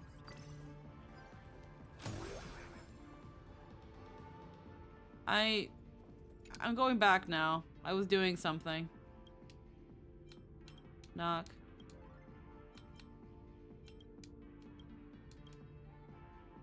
What the fuck? The collection room? Isn't that a legend? Okay, well I need to get out of here, because this is not where I'm supposed to be. I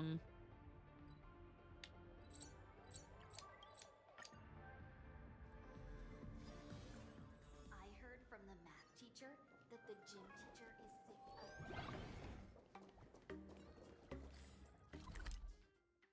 of... Here we go.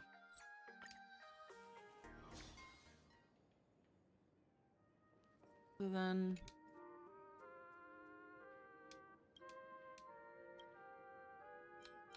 turn around and leave. That leads to something, but right now it's not important.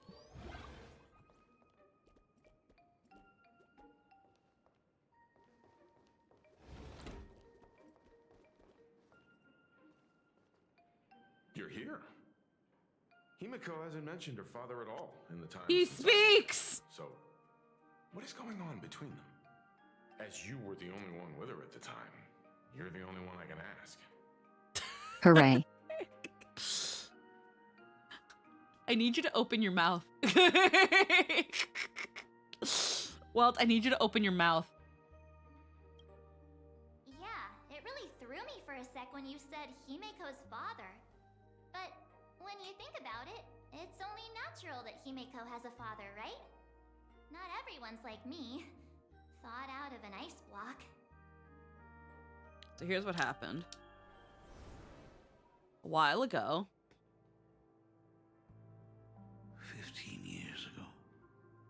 The Phantom Moon Games of that year came to be remembered as the Blood-Stained Games.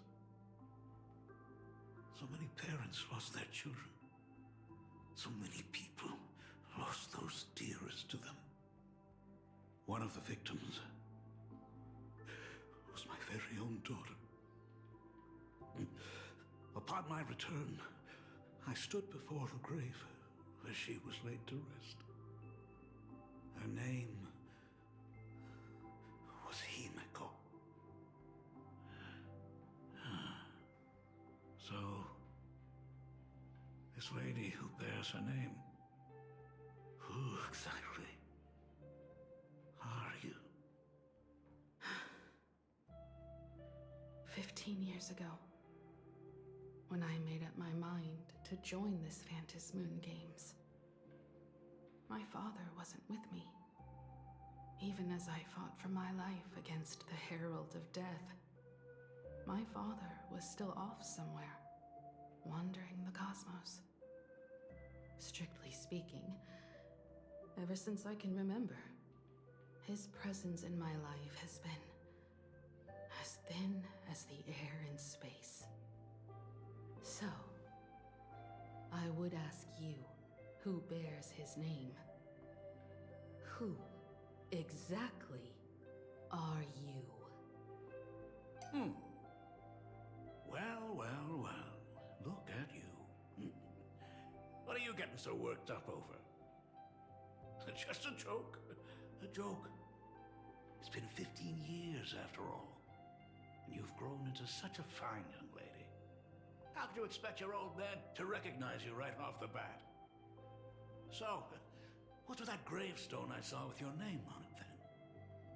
When you don't know if you'll live to see tomorrow, there's nothing strange about getting your affairs in order in advance, is there, Mr. Ryusuke? Ryusuke. Mr. Ryusuke? Ryusuke. How could you be so formal with your own father? At least call me Dad like you used to, okay? Quietly slip away. And you are... Don't tell me. Himeko, is this your child? Hold on, there's been a misunderstanding. I haven't seen you in 15 years, and now I'm a grandfather.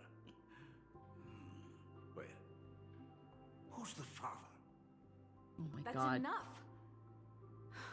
You are looking at my colleague, a new generation of trailblazer, my friend and my companion on the Astral Express. Do you understand now, Father? You hear that? She called me father. Hello there, my friend. Sorry about that. I thought you were Himeko's daughter for a second there. How old is Himeko then? How old should these people be looking like? You don't watch the news at all? You don't even have anything close to the same hair color. Sorry. I'm just getting on in years. Whenever I see a young... Oh, Himeko is our age. I can't help but think my granddaughter would be about your age by now. When the fuck did Roughly. she leave?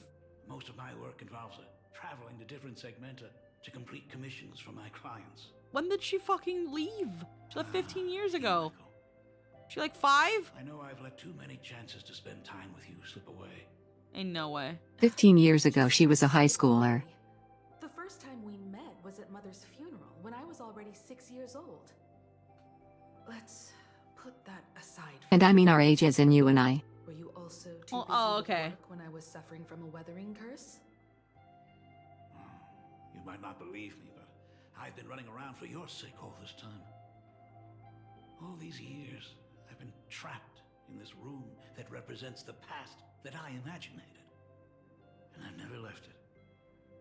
You didn't know about me becoming the Express's navigator either? 15 years. The Express never stopped here once. You didn't even leave behind so much as a single word to indicate you were still alive. And the Department of Aberration Defense completely sealed off all records of what happened during those Phantom Moon games. I did hear many rumors about the Astral Express, though. I even saw the navigator's name. At first, I thought it was just someone else with the same name. And even when curiosity drove me to look up your picture, I still didn't dare believe that the woman so full of poise and grace was my daughter. She'd grown up safe, becoming a living legend in her own right. I thought about But basically, we can determine she's between 30 and 33. the navigator was just someone who happened to share the same name. I've been clinging to an absurd notion that if I never sought the answer, there was still a 50-50 chance my daughter was still alive. But if I found the answer, and it was no, then she would truly be dead. So, Himeko, how did you... I'd rather not tarry here too long. I'll be taking my leave now, Dean. The Express has defeated the supplicant that occupied this school and prevented another tragedy like the one 15 years ago. Now it's time for you to fulfill the duties you failed in back then. Go comfort those students, and see if you can't figure out how to deal with the media bombardment while you're at it.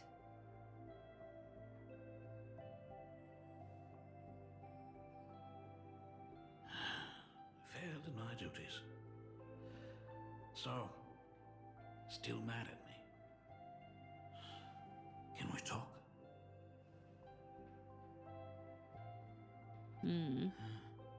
Sorry, kid. This might be a bit abrupt, but has Himiko ever mentioned her surname to you? Rarely talks about herself. She's never even mentioned her homeland.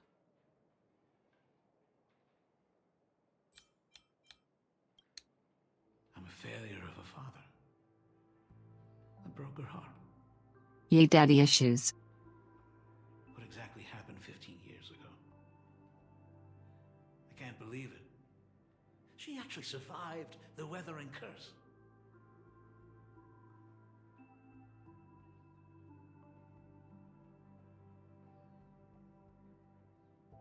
Weathering curse? What's that? Have you heard the tale of the legendary painter Graphia, who hid everything on this planet's surface within a scroll?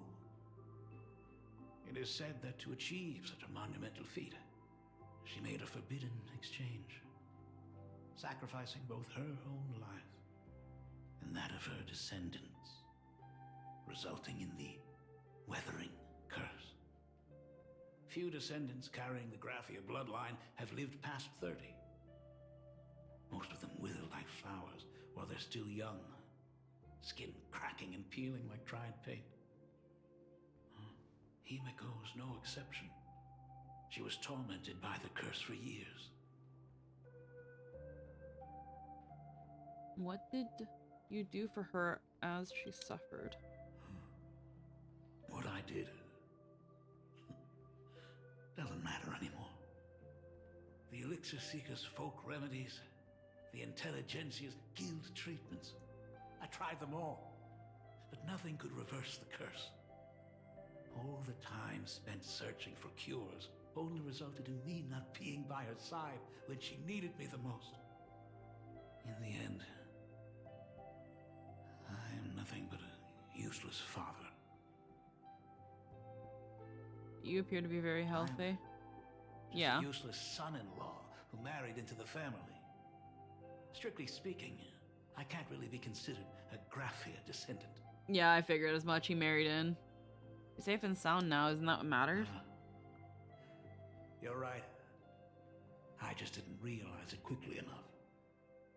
How she got through it, how she survived, none of that's important. What matters is that my daughter is back. That's all I need. If I may ask a small favor, would you mind showing me where my daughter works? I want to make up for all the care I failed to give her all those years. I want to get to know my daughter better. Back to the present. Truly a memorable father-daughter reunion. Brings up some memories of my own home as well. There goes Mr. Yang. Next question. Why are you wrapped up in bandages? What kind of parent-child Yeah, relationship seriously. are we talking about anyway? When I was a child, my parents were also always busy with work and were unable to spare a moment for me. As a child, I couldn't help but feel resentful. It wasn't until I became a father myself that I understood how they felt when they were forced to sacrifice the time we could have spent together. So, did you already promise to We're give not- Mr. Ryusuke a tour of the Express? We're not gonna question that? We're not gonna question that he's a dad? March. March! You're not gonna ask... You're just gonna... Just woo! Just right over your head. Actually really funny that they just missed that. You dumb bitch. Okay. Did you already You bet I did. Mm-hmm. Thought as much. After all, it's Himiko's dad. So, where is he? Don't you want to know who Wang fucked? Who Weld fucked? Don't you want to know who Mr. Yang gave the Mr. Wang to? March! Ha ha ha. Everyone's here. Why are you asking anything? I'm truly grateful to all of you for looking after my daughter. Not at all. She's the one who's been taking care of us. Will you all be so kind as to show me around? Right this way, Mr. Ryusuke. So, this is the Astral Express. Really lives up to its reputation. It's even more impressive than I imagined. As to be expected, of course, huh? It's the place where my daughter works. By the way, what's the pay like for a navigator? Does a position come with insurance and an annual bonus? Talk about parental love. First thing out of his mouth is asking about her salary. Like I'd have a clue. Help! A little backup here? Your payment is being on the express and having everything covered.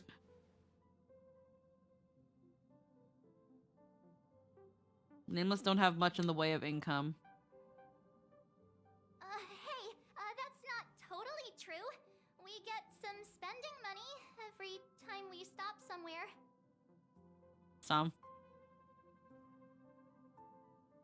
What? No income?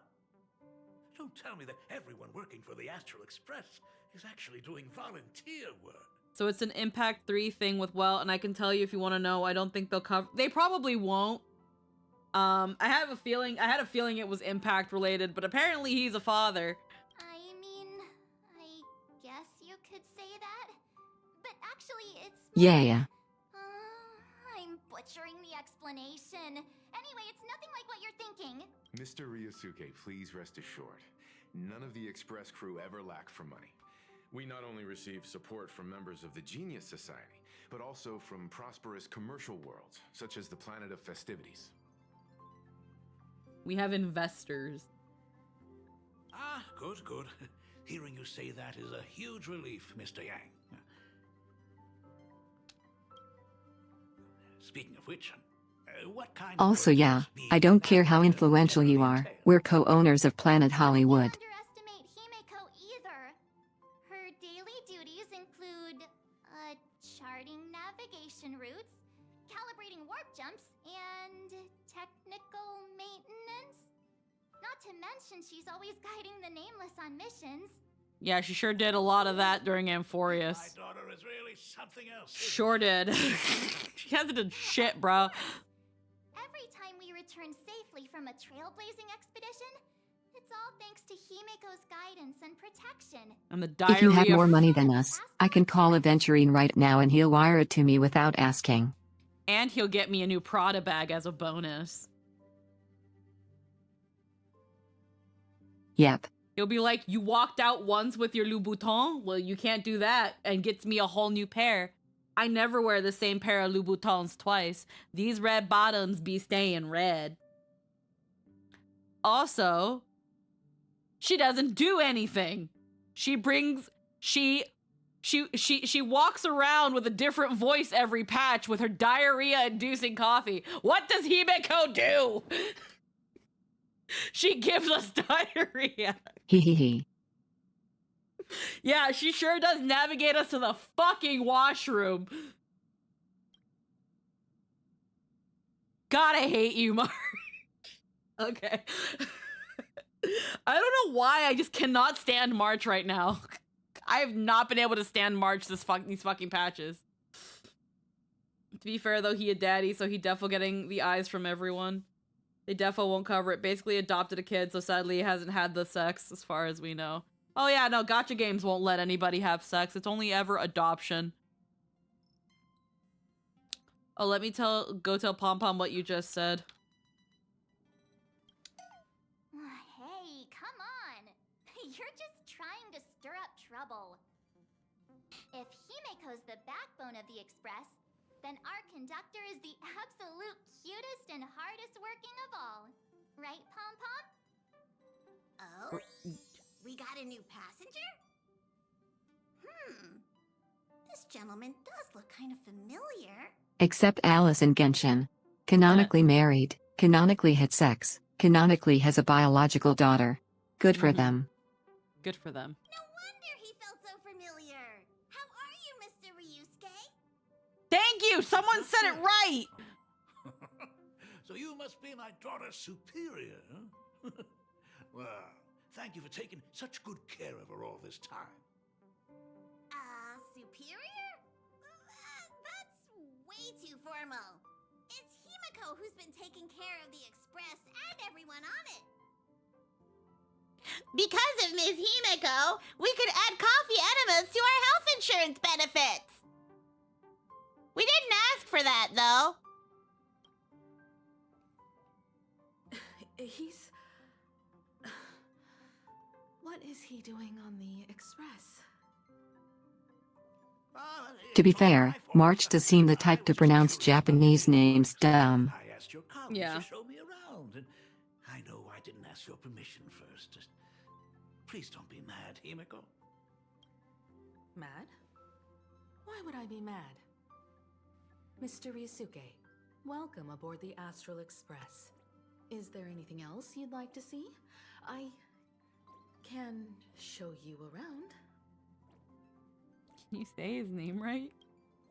Well,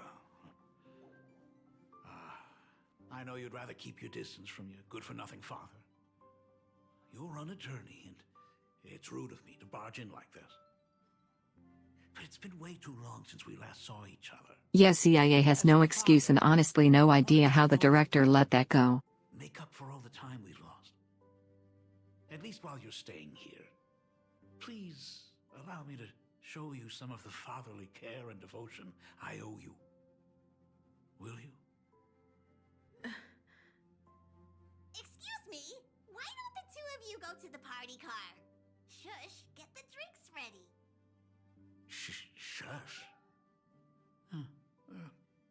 All right. I'll go make some tea. That's just our domestic robot's name. Come on, Father. People are resting here. Let's not disturb them.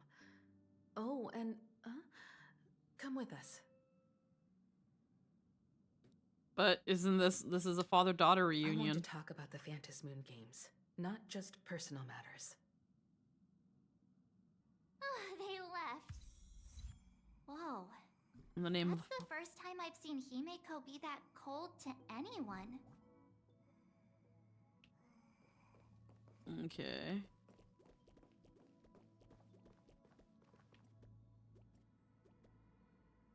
Are the next two going to be the sun and the ghost? Maybe. Makes sense. It's weird that there's an NPC out there. Oh, no, there's a couple on the other side. Never mind. Thought it was a little different.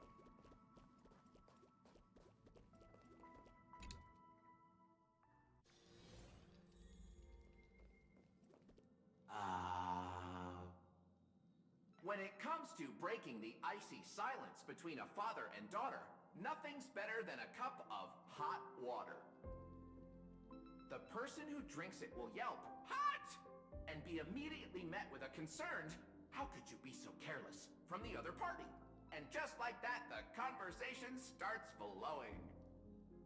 Friendly reminder, that is not a joke, but a practical ice-breaking tip.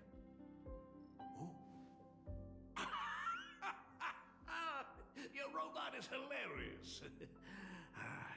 I'm surprised how relaxing and comfy the work environment is here. Got it.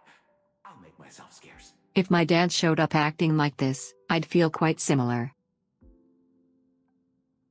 It's weird. Being a nameless is neither relaxing nor comfy. Most of the time, we are facing down Void Rangers from the Antimatter Legion, bugs left by the Swarm disaster, Borisin, and various organizations that are suspicious of the Express or have malicious intentions for us. Correction, I've done that. That dangerous? Huh. Maybe this trip home is a great chance to quit your job, huh? I mean, talk about coincidence. Just so happens I'm getting on in years. And Graphia Academy is in need of a new dean.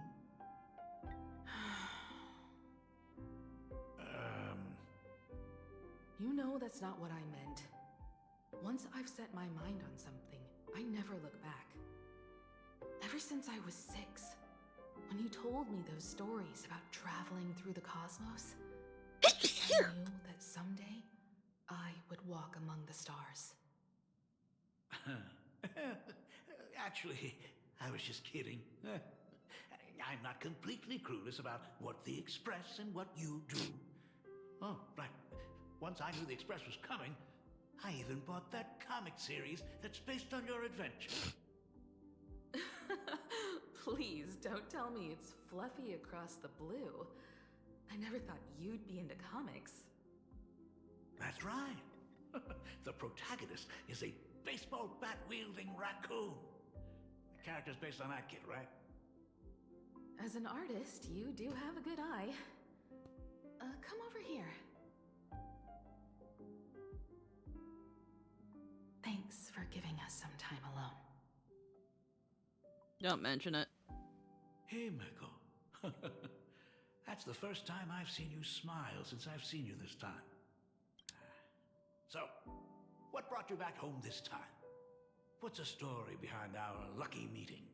Like I said before, we're here for the Phantasmoon Games. So, the Phantasmoon Games 15 years ago were the reason you were able to overcome the Weathering Curse? Indeed. I see. That makes sense. For those of us who haven't experienced the Ionic game firsthand, it's just something from the history books, or even akin to a myth.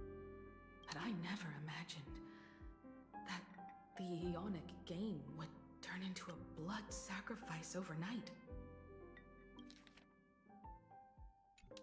The Herald of Death was a heartless madman. If I hadn't defeated him then, all of Duomension City would have become his slaughterhouse. During the first few years of my journey, I relived that evening every single night in my dreams. The color of that twilight, painted with blood. So much blood, blended with terror and screams.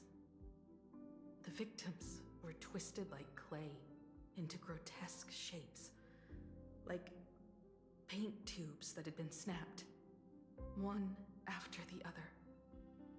And that man, he reveled in the colors splattered everywhere and wanted the whole world to be his canvas.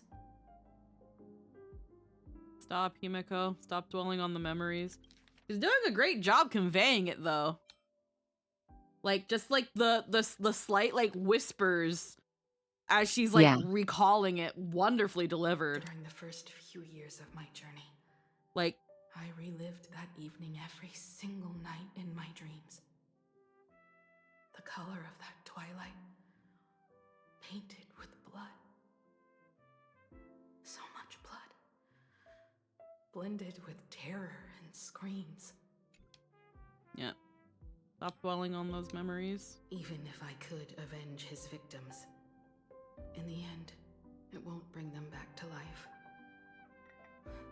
The entire thing is like a heavy piece of baggage. Only by letting it go can I travel the road ahead more easily. You did your best, and I'm glad to see you made it back here safe and sound. I thought I'd never come back. But the times have changed. The conditions to hold the Phantasmoon Games have been met again. However, to hold 2 games in just 15 years? That in itself is far from normal. Just like 15 years ago, the IPC wants to control everything. However, a game woven by the most fickle of eons is destined to slip through everyone's grasp. I received a report from the Department of Aberration Defense. I'm sure she must also have heard. There's been a brutal incident in Dovebrook District.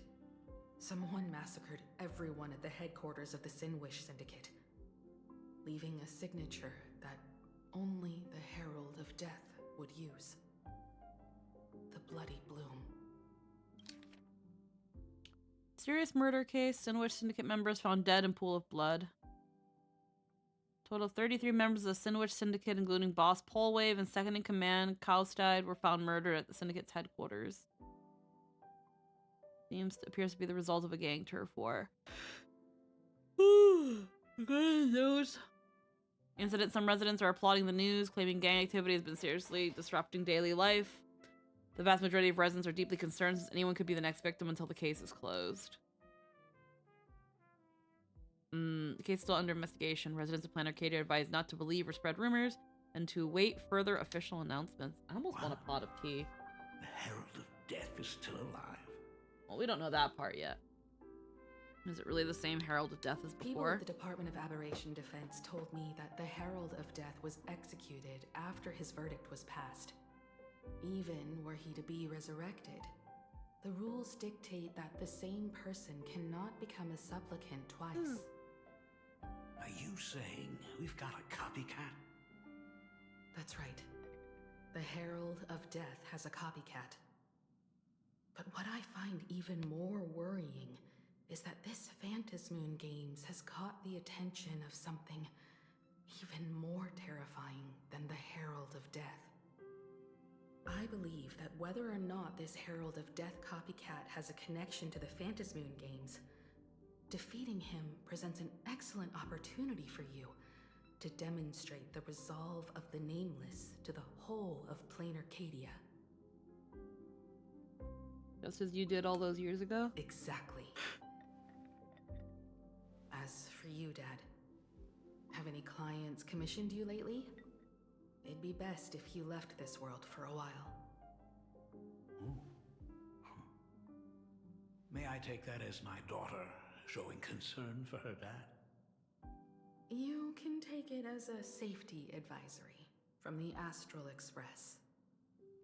Also, as she has already become a supplicant and joined the Phantasmoon Games, she will have my full support. I'd like her to temporarily keep the Mask of Elation that has been passed down through our family. Too late for me to raise any objections at this point, right?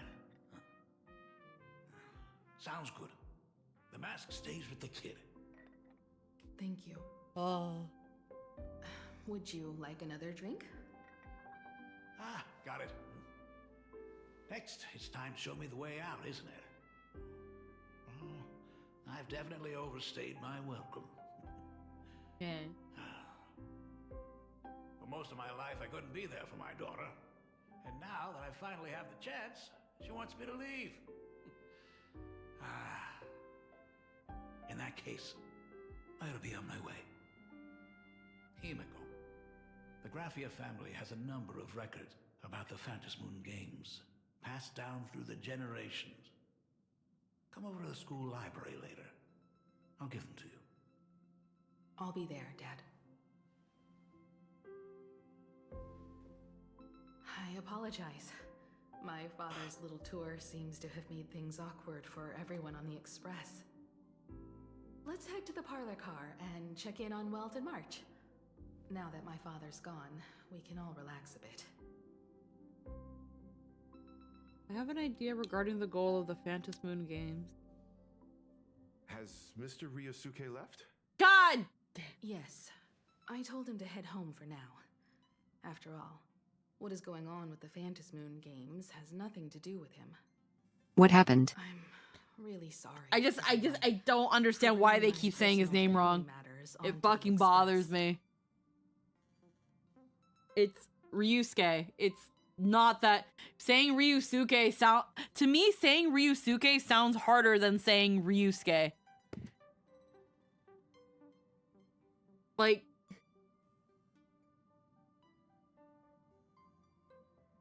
I don't know why. I just don't get it. And I think it gets me even more when the character saying the name wrong is supposed to be directly tied to the character, and it's just like, how do you not know how to say your own father's name right? I know it's like an actor thing. It's a little bit irritating that, like, it's also really irritating and throws you off when you have multiple characters. Yeah, I honestly don't know how the director let it go. I don't understand how, like, the director, how Pom Pom is able to say it right, but not anybody else so far. And I don't know. It's just weird. Not at all. Mr. Ryusuke is your family. Oh, come! That makes him part of our family too. Ryusuke. And the most important thing for family is to be together. So he's welcome to drop by anytime. Ryusuke. Now y'all just fucking it up. What is March 2nd kawaii for comfort? Oh, man. Everyone was saying Ryusuke, and now she just goes Ryusuke. Like, oh, God. It's not a hard name to pronounce. Madame Pearl sent a message to the Express just now, inviting our supplicant to a meeting. She'll have a private car waiting for us. A meeting with Pearl? Yes. The meeting won't be held in some stuffy, formal reception room. She would like us to visit and tour the headquarters of a company under her name instead. Himiko, you know about Pearlux Corp, right? Of course. It's the biggest entertainment conglomerate in plain Arcadia. Entertainment company? That's right. Pearlux Corp is a titan, dominating the entertainment consumer market, including cartoons, comics, games. I imagine Pearl sports, is the and like. copycat, if only because we're literally introduced to her by her being a meticulous forger. So Yeah. that's where the Pearl in Pearlux comes from. It's a play on her name. Did Yes, Pearl welcome to mention class. what she wanted to talk about? She didn't say much, but she specifically mentioned wanting to discuss the developments regarding the Phantom Moon games, and that she could provide us with a bit of help. Helping her opponents in the Ionic game? Oh, looks like she realizes we are all in the same boat. Perhaps she has also realized that the Phantom Moon games cannot be artificially manipulated. We may be able to get a clearer picture of Pearl's intentions after we meet with her.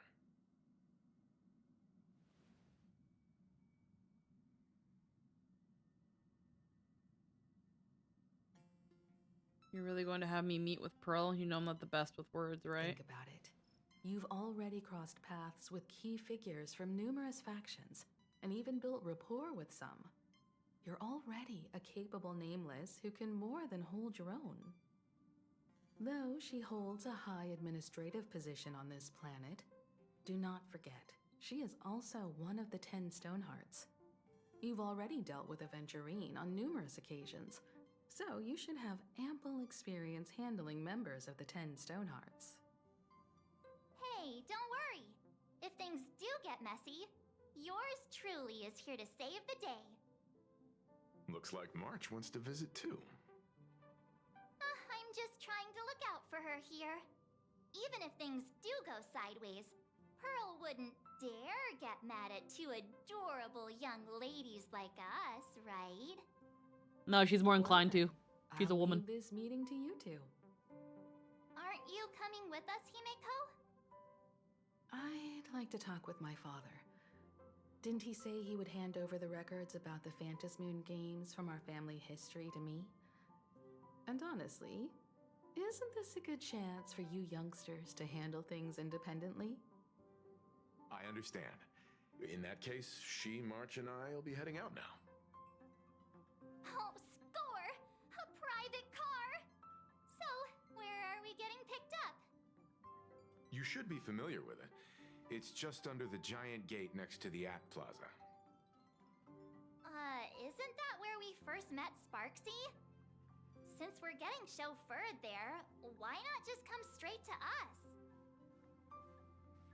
Isn't this the perfect chance to do some shopping? Looks like we're not the only ones getting picked up then. Perfect!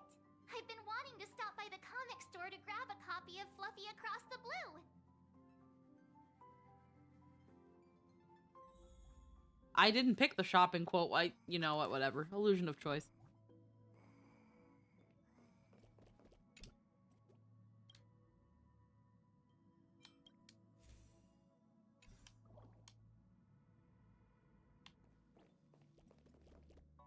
Alrighty. It's a Dimension City and wait for the Prolux shuttle.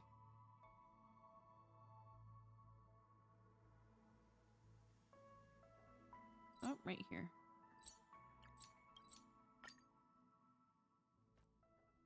Voila.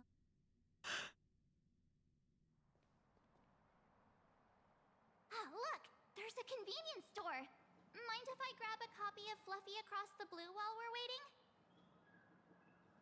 Is that the comic based on the Express's adventures?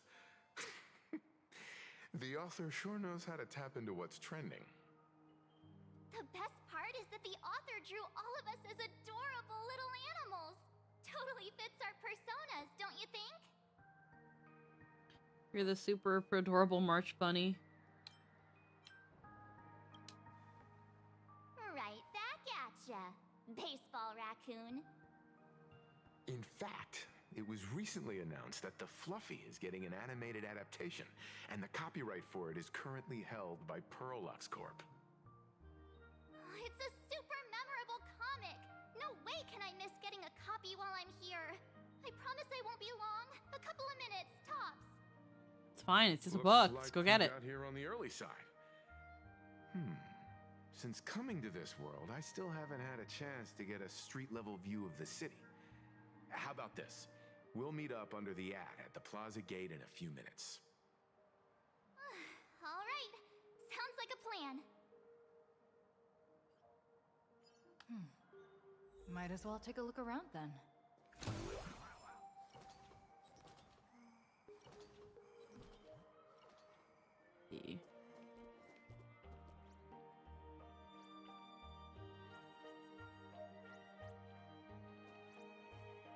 Absolutely insane. Did you see the post I shared?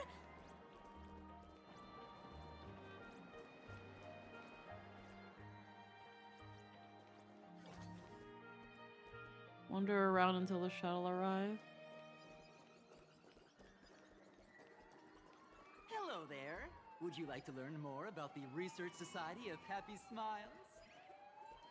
So, are there any charges or fees? Share them with me. Isn't that Detective Passerby? What's he doing here?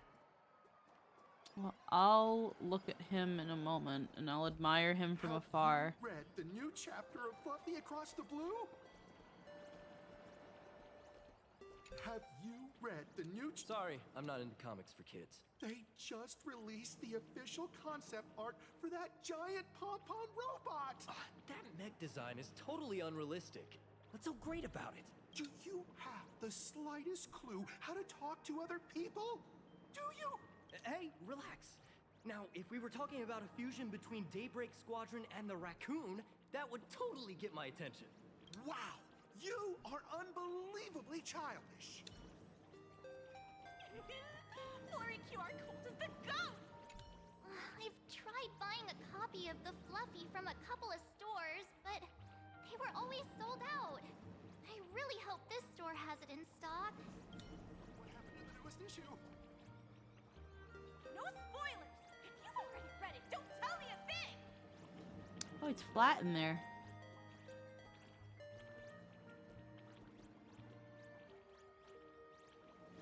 Those are just pictures.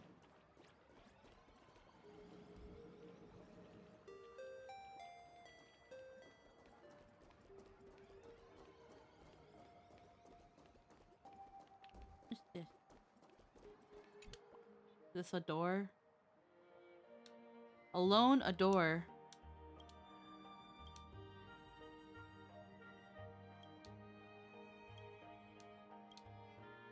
Push the door and enter.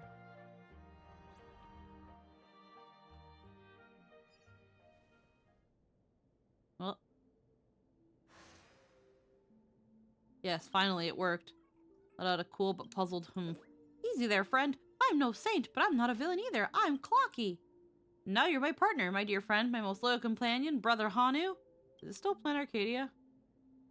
Let out a surprised humph. I know you probably have a lot to say, but that's not possible at the moment. Don't worry, though. While I can understand what you're saying, at least you understand what I'm saying. This door in front of you is just an ordinary run-of-the-mill teleporter. So dull, so boring. But when I imported all the IP characters from Clock Studios into his database, so exciting, much fun. Now on top of teleporting someone, it can also transform into a specific IP characters. Transform them to specific IP. It has become a cosplay door.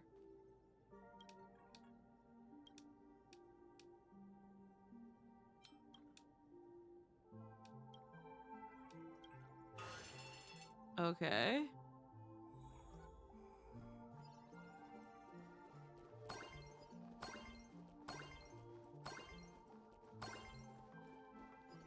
It all leads back to the World's Tavern, but...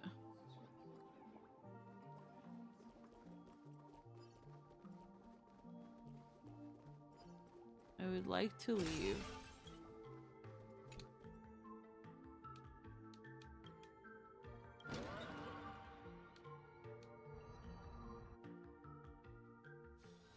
Can we please keep going Thank like you. this forever? Hey, you hear the news? There was a supplicant battle at Graphia Academy. Yeah, I saw it. The online forums are already blowing up. The supplicant called Sparksy. How terrifying! Actually using live streams to spread mimetic viruses. Eons, that's just evil! I can't believe the Department of Aberration Defense is letting someone that dangerous run loose! I heard her live stream got permabanned. Good thing that Nameless from the Astral Express acted so quickly. I wonder what the next supplicant will do. Robot. Alrighty, we can go life talk is to... pretty serious up and downs. Why does that silhouette look so familiar? Happy. I'm not doing it. Ow, bitch. Is the weight of work and stress in your life crushing you? Check out the Research Society of Happy Smiles. So, this free? Rest assured, the only thing joining our Research Society will cost you is a bit of your precious time. We've set up a venue near Dovebrook, where we offer free psychological counseling and living assistance to all visitors. Daddy. All our services Dad. are provided free of charge. Dad. I had a friend who passed away, and he'd mentioned you before. He told me that if I ever ran into trouble, the kind people at the Research Society would help me. Your friend passed away? How terribly sad! But the words he left you have illuminated your path in life. He told me that if I joined the Research Society of Happy Smiles, I could get rid of my suffering forever and be eternally happy. Is that true? Of course it's true. Just look at the society we live in. Everyone's suspicious and dismissive of one another, and willing to take dangerous risks just for a little pleasure, for a thrill. Did you hear about how a streamer took over Graphia Academy and was trying to spread a mimetic virus through the internet? And over in Dovebrook, gang violence erupted and left a pile of corpses in its wake. Oh, may the Master of Elation save us all. The Research Society was founded with the sole purpose of healing humanity's incurable inner pain. Following Aha's creed, we aim to spread laughter across the mortal coil and eliminate all suffering. Eliminated all suffering. What's that mean? Exactly what it says. As an eraser wipes away the doodles of a pencil, so too shall the pain be wiped away. Have either of you heard about the tragedy of the Bloodstained Games 15 years ago? I've heard of it. Why, of course you have. You're the Astral Express's superstar. You've even dug up everything there is to know about something that happened over a decade ago. There was an awful accident during the last Phantom Moon Games, and many people lost their loved ones and children. It was as if a hole that could never be filled had been drilled into their hearts, leaving only sorrow to accompany them for the rest of their lives. To escape their suffering, these people who had lost their loved ones gathered together and established a mutual support association. This was the Research Society of Happy Smiles' predecessor. It's now been well over a decade, and the Research Society continues to help more and more people emerge from the darkness in their lives and step into a brighter, happier future. Come to think of it, it would be most wonderful if a distinguished person like yourself were also interested in our Research Society. Should you find yourself with a moment to spare, please come and visit our Mutual Aid Society. Well, if it isn't the Astral Express's superstar. Hi, Dad. Of course it's you. Looks like we really were bound to run into each other. Yeah, one arm looks... Detective Passerby, what are you doing? Yeah, I'm here to do my job. Problem is, you've gone and messed up my investigation. What'd I do? How'd I manage that? Here I was, pretending to be a broke passerby to infiltrate this shady research society. You should have ignored me, but no, you acted like some approachable celebrity waltzing into a supermarket, hijacking my conversation with their recruiter. Heh.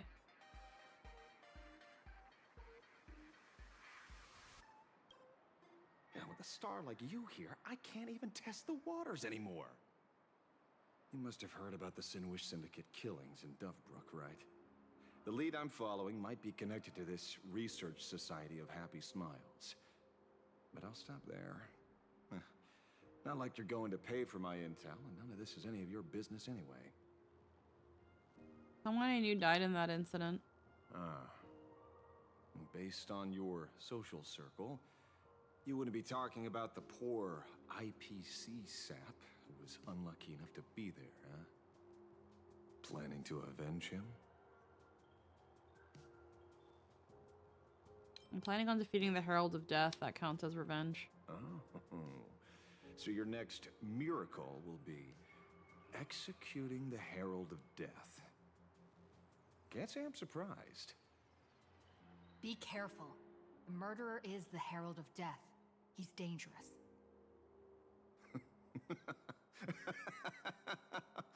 Oh, thanks for your concern. Oh, be careful. Been a hot minute since anyone said that to me. Even so, it's my duty to solve the case. Doesn't matter if nobody pays me. I'll still find the killer and exact justice on the spot. A friend of yours was among the victims? A fool I happen to be on fairly good terms with.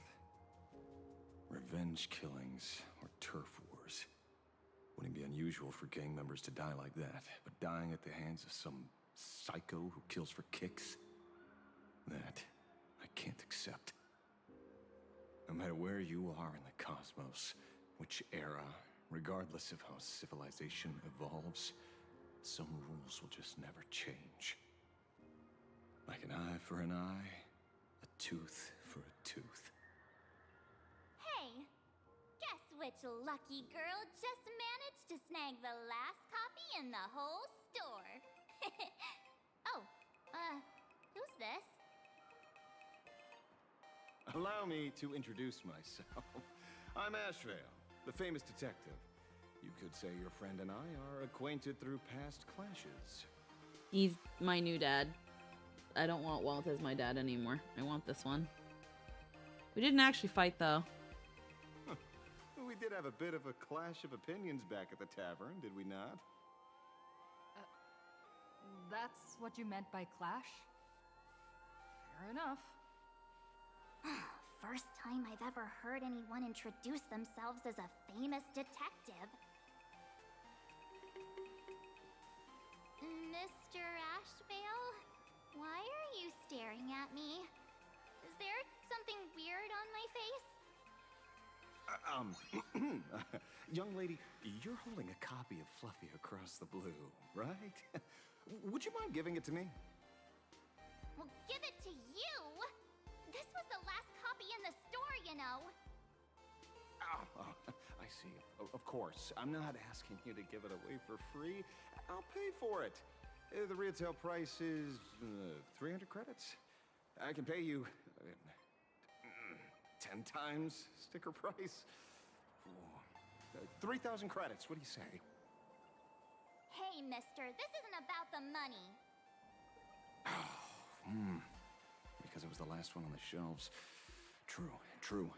The last item in stock is like the final slice of cake on the plate. The last prey animal on the plains never fails to stir our urge to seize it before anyone else. So, 30,000 credits. How about that? That's my final offer. I'm not exactly rolling in money here. Why do you want it so badly? Why are you fighting over a comic book? No, not that you're a bit too old. Why do you want it so badly? Truth is, I'm actually buying it for that foolish friend of mine. The one who died. Okay, so they actually did die. Ceremony. I thought I'd buy him his favorite comic to pay my respects. He'd always be rambling on about some raccoon with a baseball bat. And how the journey of the Express would never end, that kind of stuff. I heard those stories so many times, it felt like my ears were gonna fall off. But, after all that fuss, I completely missed the chance to buy it. Every store around here is sold out. That's enough. My poor little heart can't handle sob stories like that. Here, Mr. Ashvale, take the comic. Oh, thank you very much for the comic, young lady. Here's the 30,000 credits. As promised. Oh, I heard you're the real-life inspirations for the characters. Since you're here, could I perhaps trouble you to sign it? Unbelievable. Aww. Sign, baseball raccoon. Thank you both. If Kostad could see this from where he is now, I'm sure he'd be smiling down on us. Oh, never mind. As a token of my gratitude, Wait, I'd like to give frickin' you a friendly Kostad? word of caution, little girl. I know you plan to target the Herald of Death and cement your heroic image. I feel like it's How do you bullshit. know Kostad? However, all eyes will be on you during the Phantom Moon Games. On such a public stage, discretion would be wise. Because when the masses see your magnificent miracles and wield your extraordinary power, fear and jealousy could turn their wish power into wish you ill. That's the rock and roll chicken Fugue was dealing with. Yeah, it was. I Forgive the know. expression, but you get what I mean. So, whatever plans you might have for this Herald of Death, why not leave the whole messy affair of revenge to someone who couldn't care less about winning or losing? Like me. Just like this comic. I'm dead set on getting him. Kostad, if Kostad could see this. So his dumb friend, foolish friend of mine, the one who died.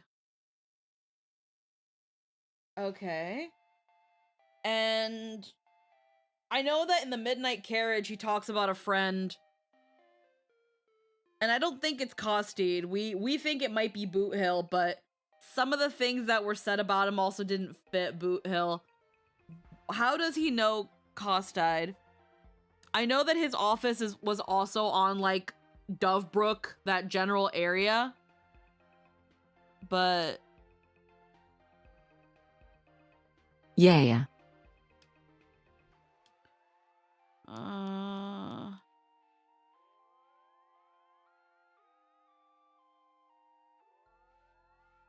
Let's see, whatever plans.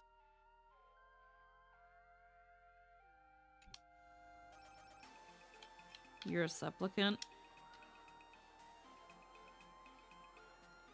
Why is he friends with an organized crime underboss? Well, Kostad was the second in command.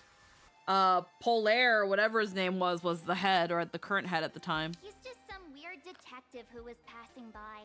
It's nearly time for Perlux Corp to pick us up. Yeah, I said underboss. Yeah.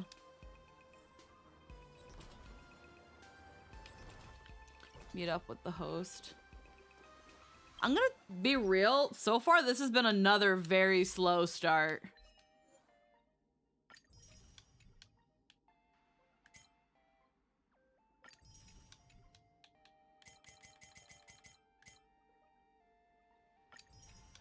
This has been another very slow burn of a start.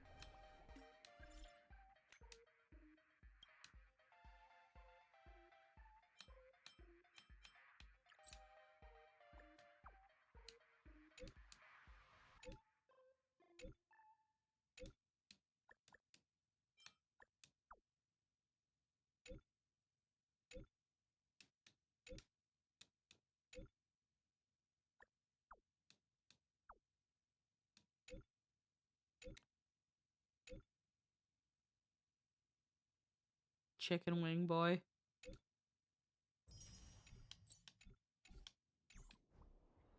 Alrighty. I kind of want to make a pot of tea because I'm getting I'm surprisingly getting munchy, and I think it's because I'm bored. Because again, this has been a very, very slow start. I feel like there's not much to say because it's just kind of slogging through. I'm really hoping it picks up. Because, like, last patch, like, there was so many questions. I was like, ooh, things are getting interesting. What's going on here? And then it just... like, what is going on? It's very curious that... But yeah, I'm gonna do a quick BRB. I'm gonna make myself a pot of tea. So that we can sip at that while we keep going. Probably get some munchies while I'm at it too. And then we will continue on to this. We will be right back.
Alrighty. We are back. I've got me some apple cinnamon turmeric tea. I'm letting that brew in my teapot for now. Hoping it'll give me a little kickstart. Some antioxidant boosting tea. And then I got me some munchies. And now I am sitting up straight. So now let us continue. Well, we're here. So where are they? I don't see anyone in IPC uniform. Maybe we got the wrong... They're running late? Maybe they got stuck in traffic on their way over. Greetings, crew of the Astral Express. It is my honor to escort you on your visit to headquarters. Mechatron? I am guard number 100086, created by Perlux Corp, a security specialist from the business division. My designated human name is Faerun, said to derive from an ancient language meaning iron. It's a pleasure to be of service.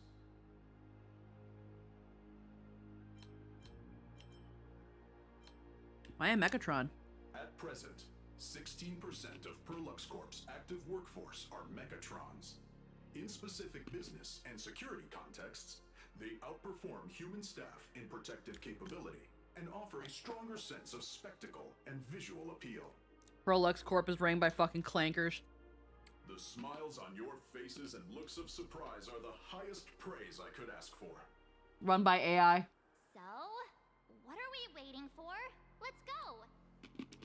According to the instructions given to me by Madame Pearl's secretary, You want to turn Planet Arcadia into a data center? I need to pick up.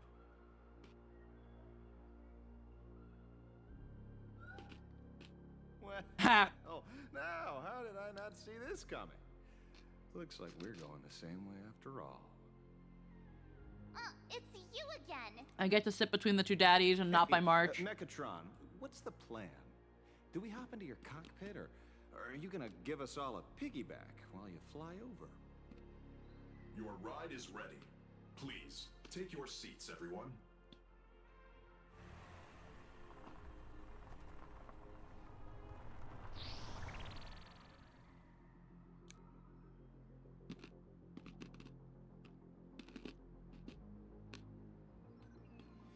It's a car. Whoa! Now that's what I call a custom paint job. Your ride isn't your run-of-the-mill business car, but a customized, made-to-order vehicle, used especially for receiving guests. Actually, hold on.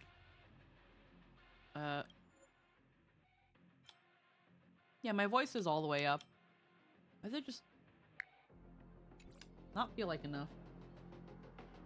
Sorry, This might come across as a bit insensitive, but I have to ask. Can Faerun actually fit in the driver's seat? Yeah, can you fit? Of course not. I'll be driving and monitoring this vehicle remotely. Please, take your seats. Oh, it's like those fucking Waymos.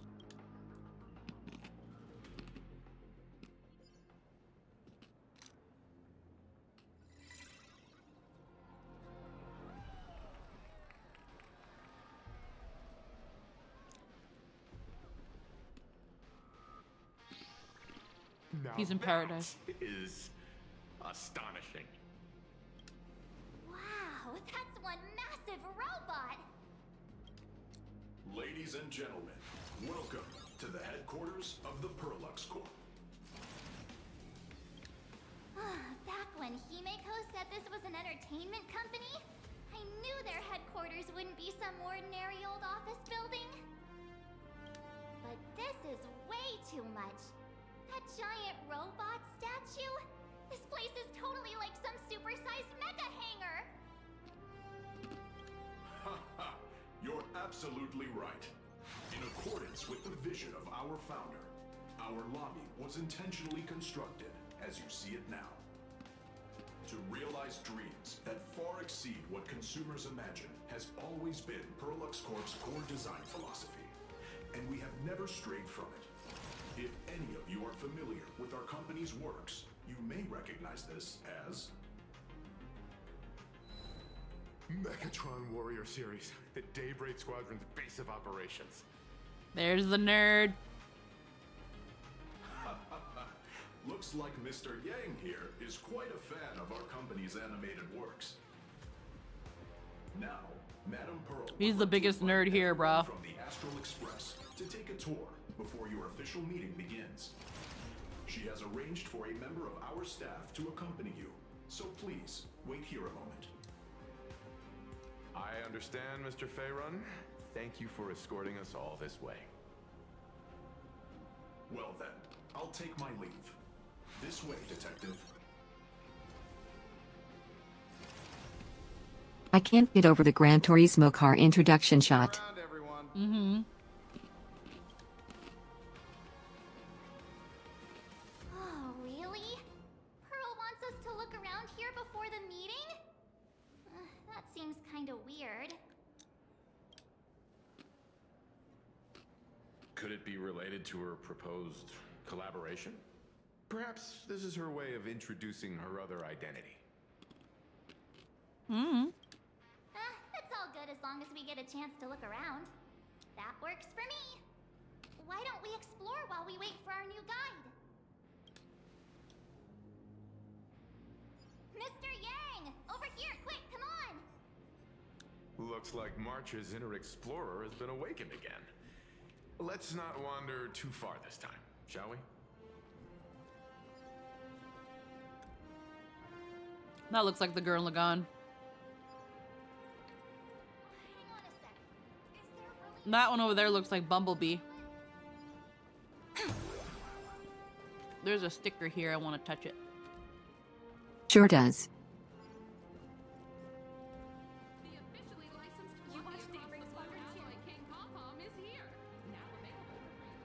Oh, there's something to pick up here.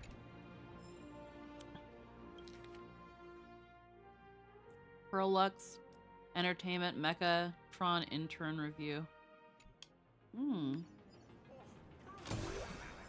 Oh, puzzle.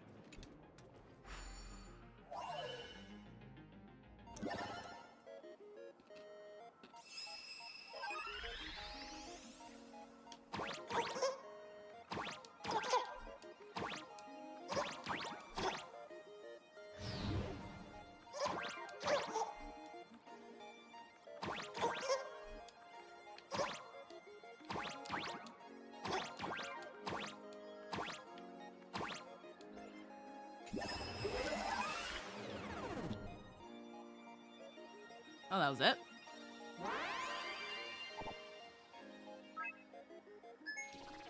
Monkey.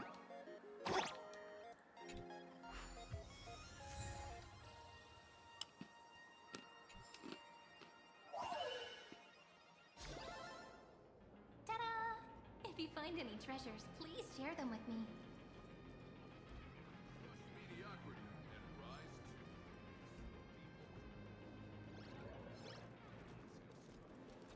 Something else to pick up here. Alloy King Pom Pom Co-Creation Project. Okay. I love giant mechatrons. Welcome, and giant mechatrons to Perlux Corp. To ensure your safety and comfort, please You let me return or exchange this. Thank you for your cooperation. Superhero Index excerpt. A wonderful day.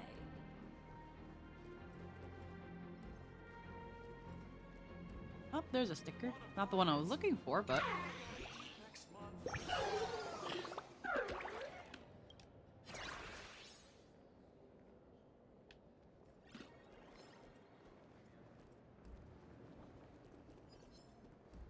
There's another one, and it's by one of those displays. Ladies and gentlemen, to Perlux Corp. The Mechatron production line can be hazardous. For your safety, please observe all safety guidelines and refrain from crossing the safety barriers.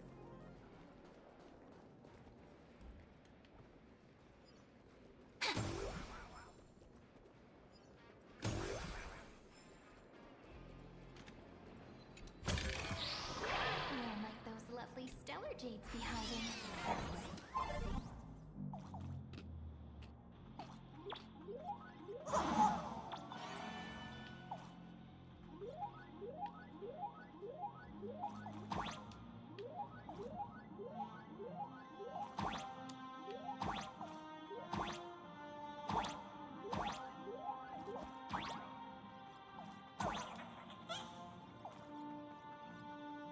Okay.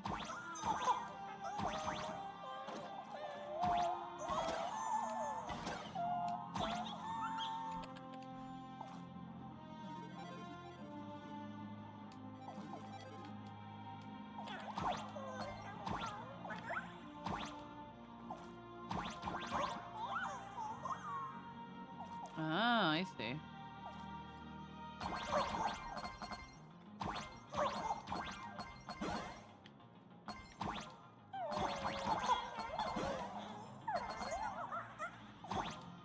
I love how it's just recycled, the recycled Chimera sounds.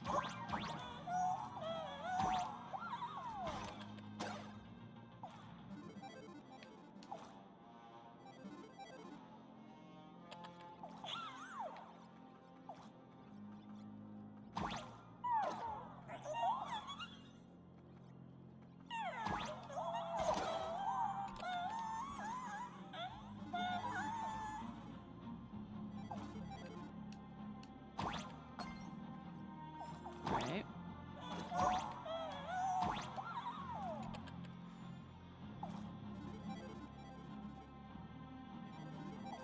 Ah.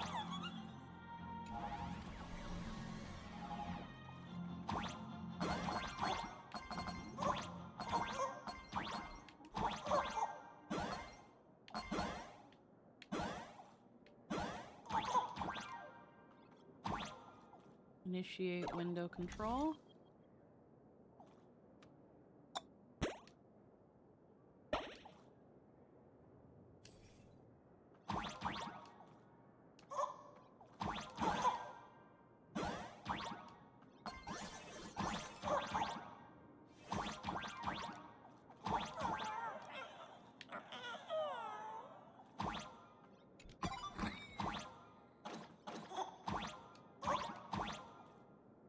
Okay.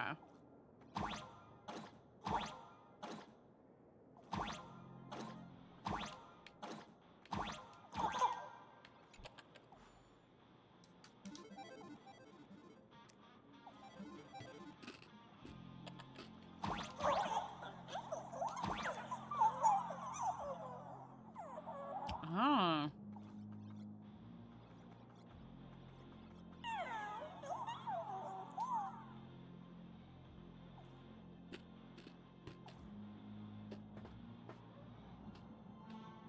Circle, circle, diamond. Mm.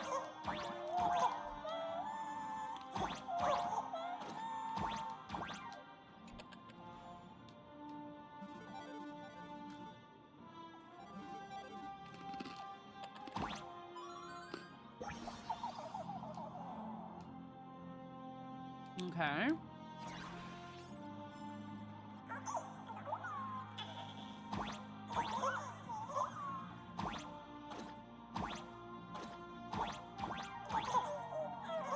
This with the purple, right? Purple.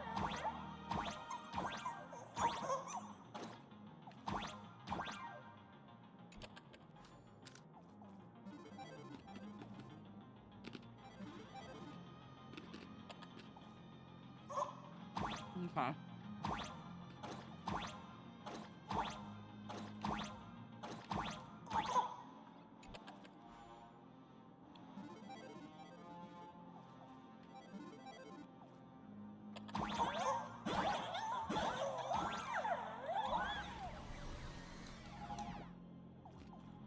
Oh my god. Oh, it's right here now.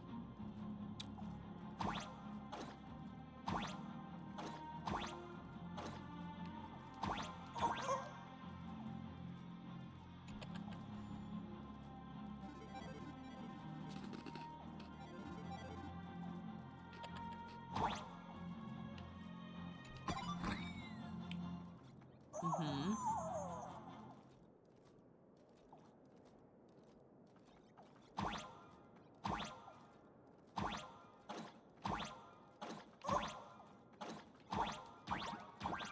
The platforming section's fun. They're okay.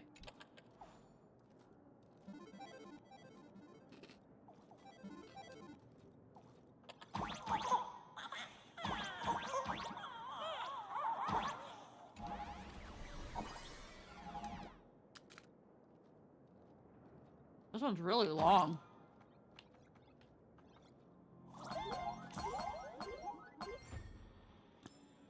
Shape-shifting Furbo.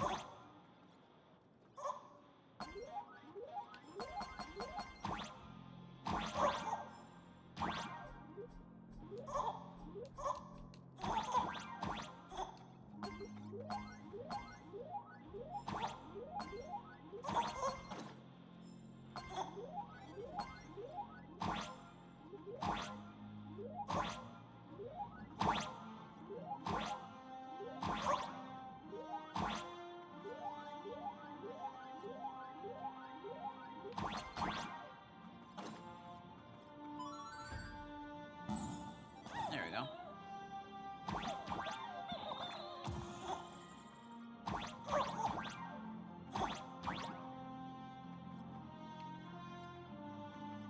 What's that?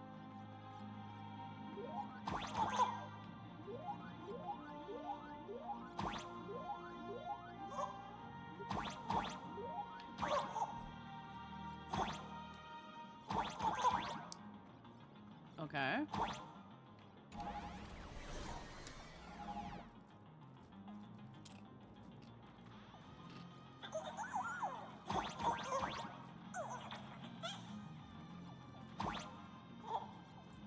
Do I not have to do that? Okay, I want you to go to this one now.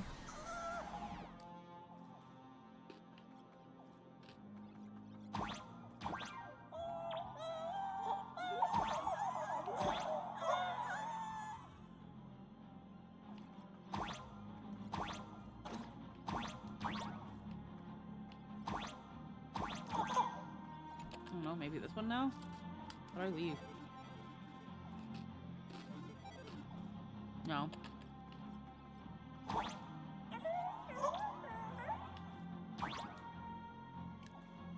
Oh.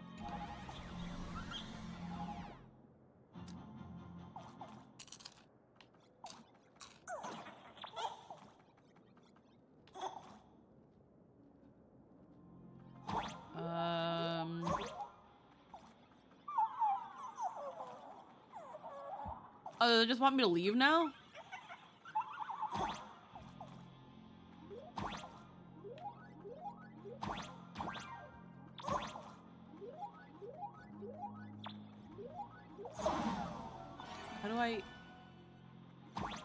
How do I leave this?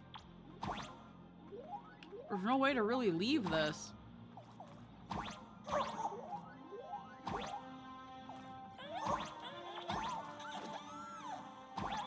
Right.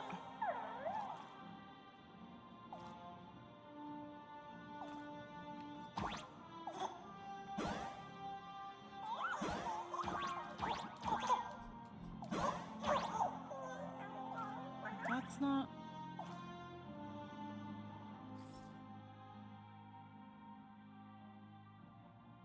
The way out.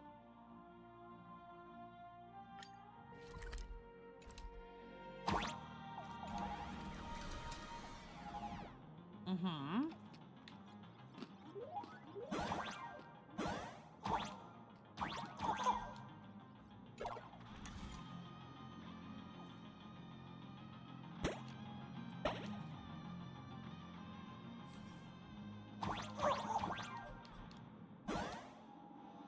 No, we're supposed to switch that.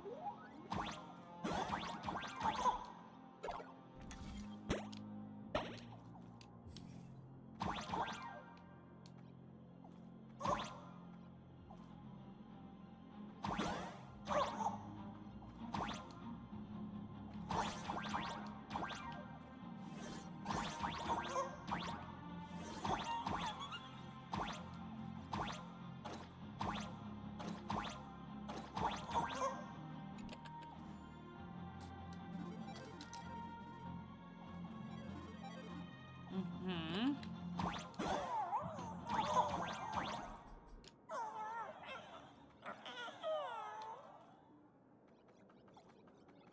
And that's for a chest, which we used.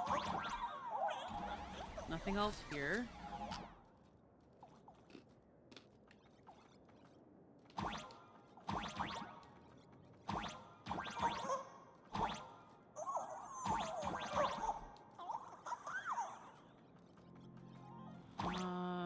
Teleport here. Took me here.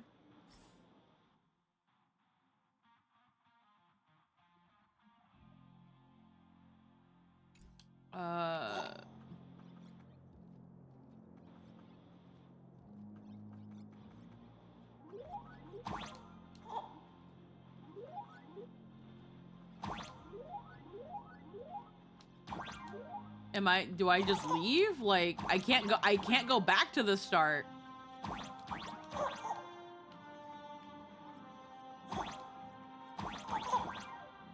I'm so confused. How do I leave?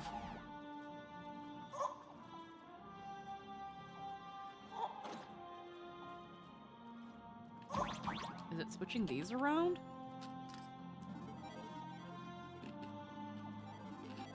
There we go.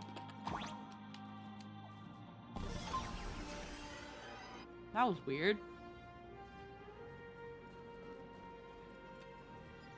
I just wanted to find the sticker, bro. I can't find it. Welcome, ladies and gentlemen, to Perlux Corp. We literally saw where the sticker was on a mech. Exhibition area are available for purchase. For more information, please consult a nearby staff member. We wish you an enjoyable visit. There it is.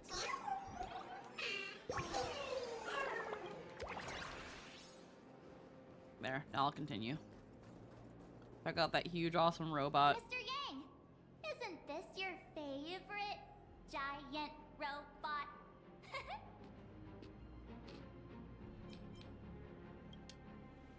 Oh, I don't know what to say, except this is awesome! I saw it. Please, just keep it down. We're here as their guests. We should be careful about what sort of impression we leave. But looking more closely, it appears many of this Mechatron's components were never installed. Oh, what a shame. I was hoping to see it finished, to see the completed Mechatron. Imagine how it would look in motion. What a glorious sight that would be. Really? In that case, Mr. Yang, let's hear it. Which one's stronger? This giant robot, or that Arahato you designed back when you were an animator? Seeing as we're on someone else's property, comparing robots from different works would be most disrespectful to the creators themselves. Is that just Super Robot Wars? Comparing things is human nature. We can't help ourselves. Yeah, like how Cosmic-Con Collective players are always obsessed with power scaling all the characters.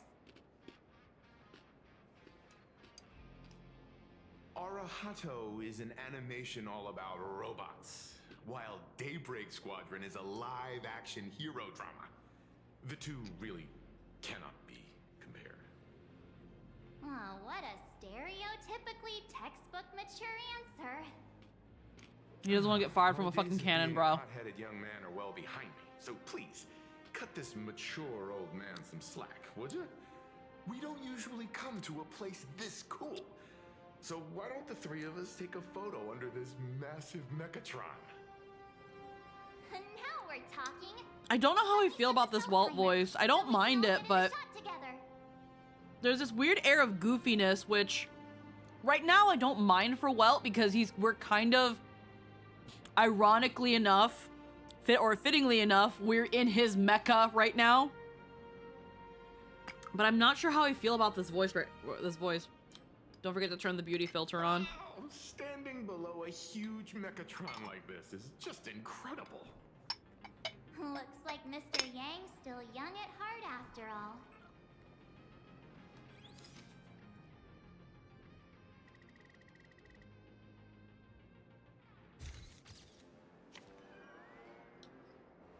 Oh.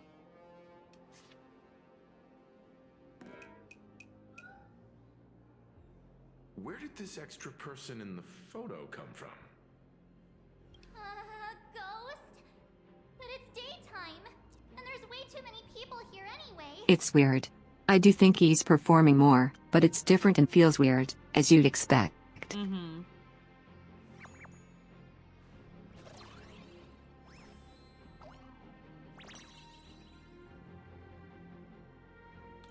Who's this now?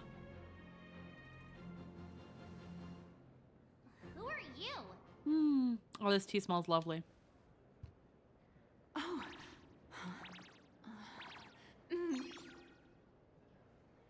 Wow, this truly is a magnificent face. Oh, it's nothing like how it looks on the news. Being able to see it up close feels almost surreal.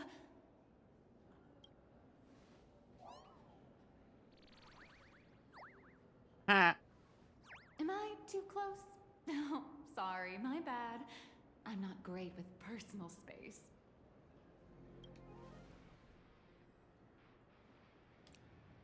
Any closer and I'm calling. Don't scare me like that. You can't afford the consequences. You're probably gonna be disappointed then, because I'm totally broke. Oh, right, I forgot to show you my ID. Right, here we are. I'm Nihilux, and I work at Perlux Corp's Imagenesis Technology Department. I'm a P-30 agent who works for the IPC.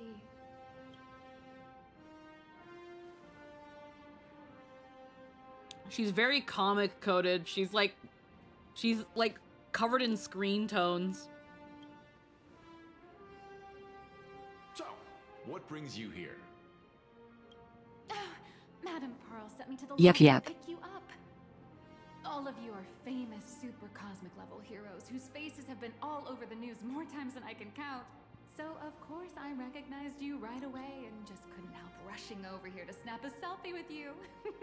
And her name is a very fancy way to say black and white. Yeah. I see. Then, hello, Miss Nihilux.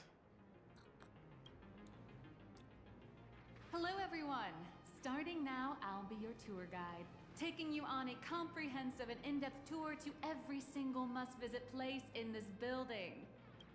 From the Mechatron Imagenesis that managed to pique Mr. Yang's interest, to Miss March's favorite fluffy across the blue merchandise, I'll reveal all the secrets behind our hottest products. Oh, seriously? I can't wait! Of course I'm being serious. If there's anything you want to see, learn about, or even get your hands on along the way, anything at all, just let me know. Can you get March another copy of the comic? Why don't we head to the gift shop first? I'll get you all some souvenirs. Catch me if you can. Walk around the gift shop. Mr. Yang, you seem reluctant to part with the Mechatron. Want to take a few more pictures with it? I'm just curious. when will this giant robot be completed? Here's a little spoiler. That's actually part of today's tour. We'd like to invite the heroes of the Astral Express to help complete this Mechatron statue. Will it be able to move like the other Mechatrons in Plain Arcadia once it's done? That's... Oh, I'm afraid it'll be a bit tricky. You're probably all aware that Mechatrons are Imaginae driven by wish power, which means they don't actually have any complex machinery inside them.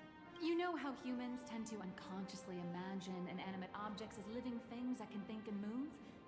It's this empathetic projection that grants wish power to Mechatrons. No, to all Imaginae, giving them life. What's wrong with this giant Mechatron then? Think away. But one person's thoughts alone won't cut it. The bigger the Imaginae, the more wish power needed to sustain it. We'd need to break free from the mental shackles of impossibility to bring such a massive Imaginae to life. That in turn requires stories filled with the grandest of wishes and imaginations that know no bounds. Alas, modern humans think way too practically. People can't help but wonder, how does such a huge Mechatron even move? Given how massive it is, why doesn't it just collapse under its own weight? The tiniest seed of doubt in the giant Mechatron, standing tall astride the earth, becomes nothing but an impossibility. Maybe it'd have a better chance of coming to life in a more primitive society. Oh, truly a pity. Because we fit. Why isn't it done? Because we think too hard. Oh, cheer up! Today's your chance to finish building this massive Mechatron. Think of how many robot enthusiasts would kill for this kind of opportunity. I like her voice.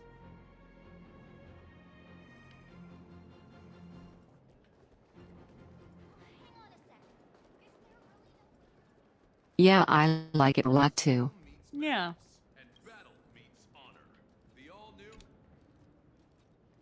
There's a saying that goes, dreams of wealth, the heart of a hero, and countless efforts all lead to Perlux Corp. Whether you're a kid or an adult, everyone has their own sweet dreams. Becoming a hero who saves the world from evil forces. Merging with a giant Mechatron to unleash awesome ultimate moves. Yeah! Perlux Corp sells these dreams and makes a killing off of them. I'm not sure what the term would be, but it sounds very You can clean. find models of Perlux Corp's Mechatrons in this area. Among them is the best-selling Daybreak Squadron series. It's a very clear voice, and it's a very professional voice. In this case, it suits the character because she's giving a tour guide. She's being a tour guide, and but she's also very enthusiastic about her job. So it's very professional and clear. Wow, look at this. It's so intricate. No wonder Mr. Yang's got Mechatrons on the brain. I very much envy the kids here in Plain Arcadia. Back in my day, robot toys were still quite the luxury.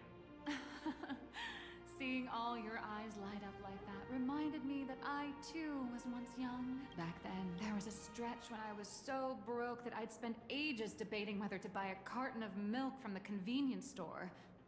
I kept telling myself that I had to work hard so I could get rich someday. So, did you manage to get rich? After years of hard work and hustling, at the very least, I'm no longer young. Both young and beautiful. He also ended up in the hands of Perlux Corp. I'll say that one. Oh, aren't you the sweetest? But I do have my secret to staying young. That is, lying about your actual age.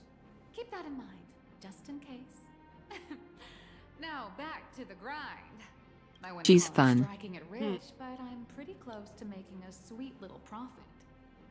Oh, don't keep us in suspense, Miss Nihilux. Just spill the beans. Pretty please.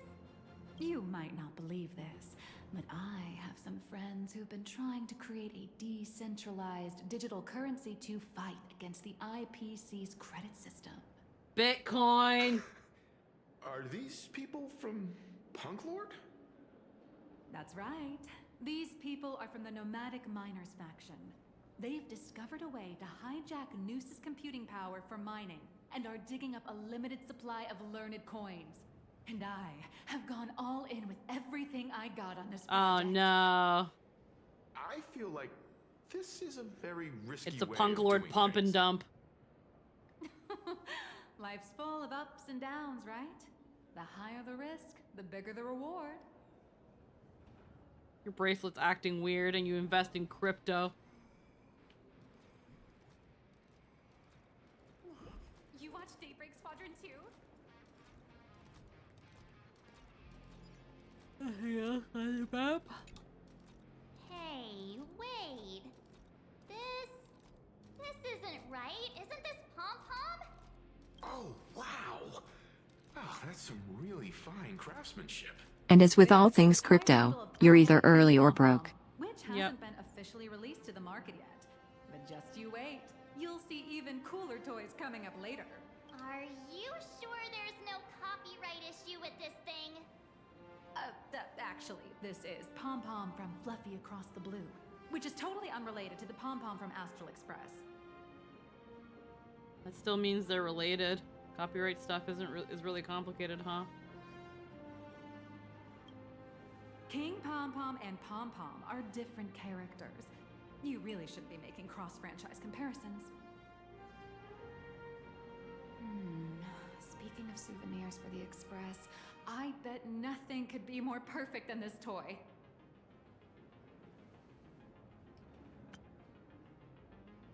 You forget to record a line? Y'all just forget to record a line? But it feels a bit one-sided if I'm the only one giving a gift here. I have a small favor to ask. Would you mind taking a photo with me by that headless Mechatron statue over there? And maybe signing the photo too. I'd love to leave it as a memento for the staff at Perlux Corp. How's that sound? I can't believe they forgot to record a line. What is going on? If you're willing, I can pull a few strings and use my access privileges to give you all the gold-plated prototype of the yet-to-be-released King Pom-Pom Alloy Armor 999, the only one in the entire universe. Just give it a thought. Okay, that was a wonderfully delivered line, though.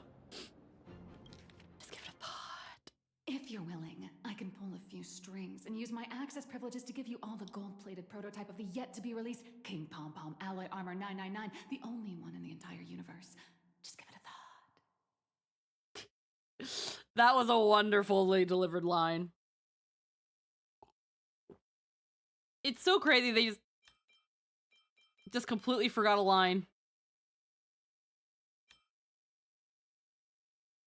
If you're willing, I can pull a few strings and use my access privileges to give you all the gold-plated prototype of the yet-to-be-released King Pom-Pom Alloy Armor 999, the only one in the entire universe. Just give it a thought. I was expected of a P-30 agent. It's nothing, really. When heroes from the Astral Express grace our humble establishment, how could we not offer something special? It would be unworthy of your status otherwise. It's all up to you. Come on, let's go. Alrighty. The officially licensed Fluffy Across the Blue Alloy King Pom-Pom is here. Now available for pre-order. Perlus Core themed sculpture of taking group photos. You can go behind the sculpture and place your amazing face in the appropriate spot. Adjust the camera to a suitable angle and you'll look like a Mechatron warrior. Man and Mechatron in perfect harmony. Ready to take a photo? I'm ready.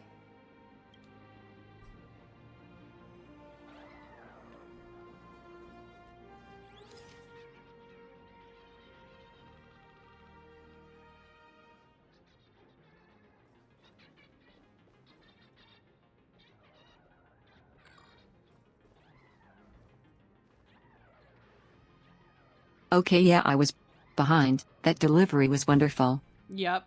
Just give it a thought. it does sound like someone that's like trying to veer you in a direction and like whispering in your ear. I like how they did that. I love this Yeah, one yeah, yeah. so much. I suddenly have this selfish urge to keep it all to myself. And don't forget about that exclusive gift you promised. You bet. In fact, I'll throw in a normal edition for each one of you as hush money. Come on, let's head to checkout. And we've already established I really like performances with flow like Cypher. Mm-hmm. Yeah, they really took note of Cypher's performance and was like, now do something like that again. Welcome, ladies and gentlemen, to Pearlux Corp. How are you doing? It's my pleasure to serve you. I'd like to present each of our 3 distinguished guests from the Astral Express with an Alloy King pom-pom toy model as a gift. Sure, you got it. For the gift expense record, could you please provide your employee ID? Please charge these expenses to this employee ID. Huh. This is Madame Pearl's ID number.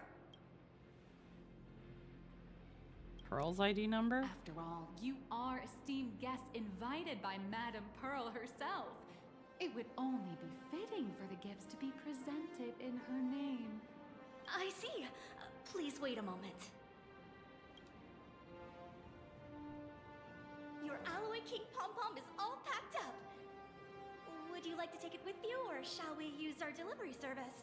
Since we still have the tour to go through, please just have it delivered to the Astral Express. No problem. Hope you enjoy your visit here. Now that the gifts are done, I'll take you to the Mechatron Design Lab. This is the part I've been looking forward to the most.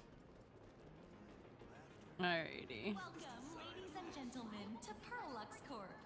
All This girl really do understand the hustle. Yep. This is just Sam. For more information, please consult a nearby staff member. We wish you an enjoyable visit.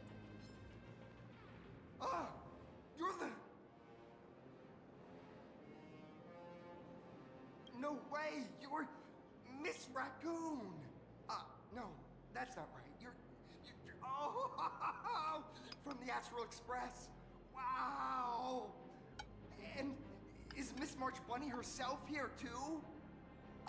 Hi. I actually prefer to be called by my real name, March 7th. This is Mr. Yang. How lucky to meet 3 members of the Express crew at once. I also like how she's wearing an artist glove on her right hand. I haven't missed a single episode of Fluffy Across the Blue. And I've even bought all the collector's editions. Great. How could this guy say he likes you more than me to my face? Good thing I'm not that petty. Don't worry, March. It's hard to tell if people in this world love the real Express crew or just the cute animal crew from the Fluffy. I don't just follow the Fluffy series. I've been keeping tabs on all your adventures in Bellabog, the Cienjo, Penacony, and Emphorius. Though, it's such a shame there's so little video footage of the Emphorian War online. Oh, right. I just rewatched the scene where the Trailblazer embarked on another trailblazing expedition in Holy Grail Stay Night. Oh, your speech was so inspiring. We get it. The Fate event's canon. Couldn't have made it far without some team effort. Such modesty from a legendary hero. Oh, right. I have a precious trash can in my collection at home. If I'd have known I'd meet my senior today, I'd have brought that can with me. Now you know for next time. As for your autograph, if that's okay with you, just sign my clothes, please. I'm never gonna watch this ever again. Ew. Oh, you're acting exactly like me from 10 minutes ago, kid. Don't worry, she won't fly away just yet. As for you, you've been chattering away nonstop. How about giving us a proper introduction so that your idol gets to know you better? Sorry, I got way too excited. I'm Warrior Cinderborn from Daybreak Squadron. And my real name... Well, my real name doesn't matter. Just call me Cinderborn. If you're not in a hurry, would you mind chatting with me for a bit? You don't know much about Daybreak Squadron. Daybreak Squadron is the most popular superhero drama in Full Wish TV's Mechatron Warrior series, following the story of young heroes fighting alongside Mechatrons against the Shadow Slither to save plain Arcadia. I never expected Mr. Yang to be so familiar with our story's background. After all, I'm a loyal fan of your show. I'm truly honored. What do you usually get up to around here? What brings you to Perlux Core today? I'm here today to test a Mechatron's performance and do some advertising shoots while I'm at it. Full Wish TV and Perlux Corp have always been partners. Even the squad's transformation Mechatron is imaginated by Perlux Corp. The more popular Daybreak Squadron's drama becomes, the more wish power flows into the Mechatrons, making the squad shine even brighter in reality. And the more active they are, the better Perlux Corp's model kits sell. It's a perfect, virtuous cycle. What do you usually get up to around I'm here? just a small-time actor playing a hero on TV. And like my senior's deeds inspired me, Daybreak Squadron has also motivated people to fight against all challenges in real life.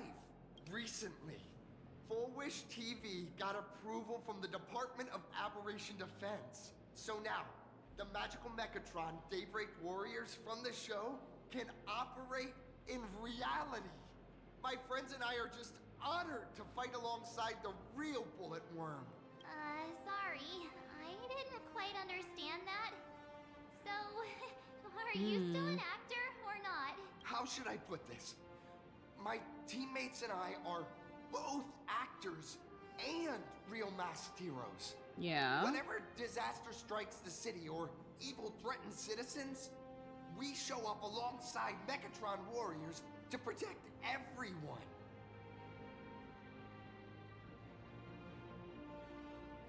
Can we continue the tour now? Oh, sorry for taking up your precious time with all this chit-chat. If the crew hasn't visited the combat testing area yet, I'd like to volunteer myself as my senior's opponent for the test. Is that really okay? The hero of the Astral Express gracing us with guidance. Oh, what perfect timing! The combat testing area is also part of today's tour. That's the way to fame for ya. Don't let down those kids who look up to you. Honestly, that's my weakness. I can't allow myself to let adorable kids down. First, have everyone take part in the assembly process for the Mechatron in the control room.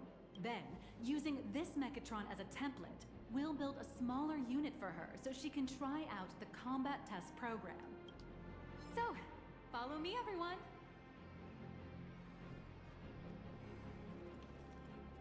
Okay.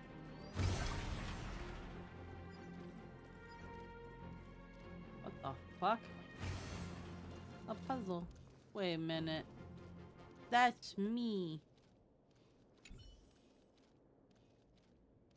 Yo, boss, been a while, so what do you think? Any improvements on my imitation? How did I become an exhibit?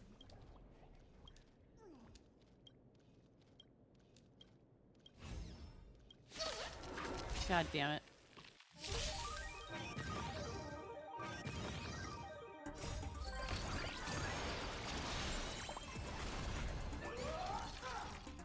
Fucking spermos!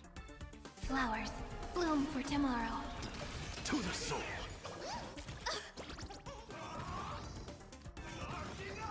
Delivering warmth.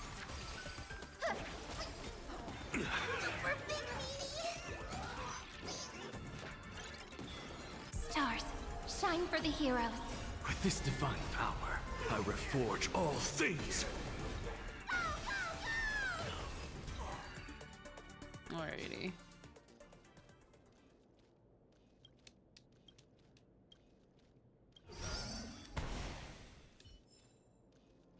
Anywho, that got me 40 jade though.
Even further away.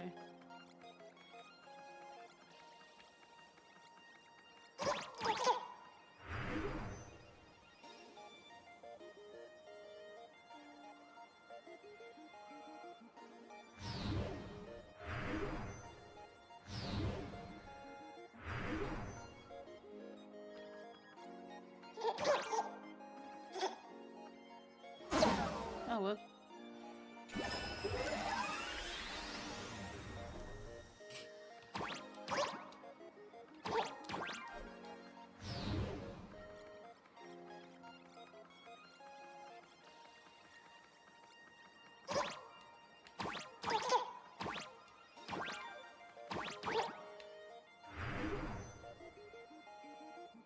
How do you...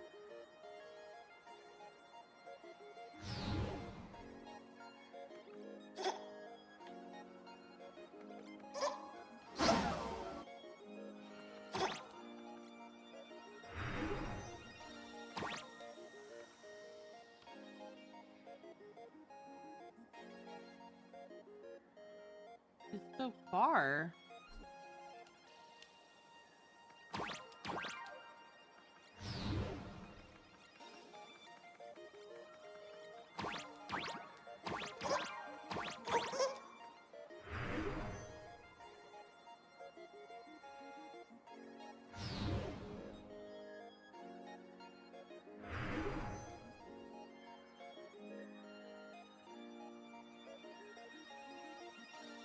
Why is it so far away?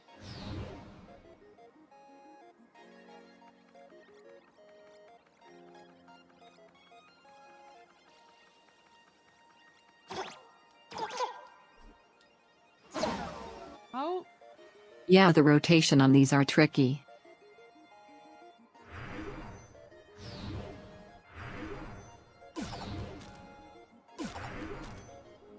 The painted objects are static, but the entire rest of the map rotates. Yeah, but if it's too far away, it's too far away.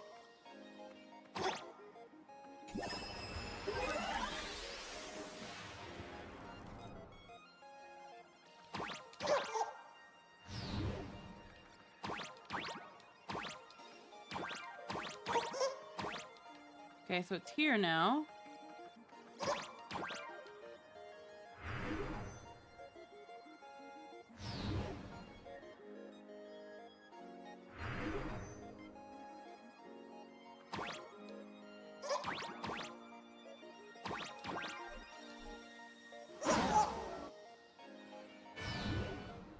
There it is. That is so weird.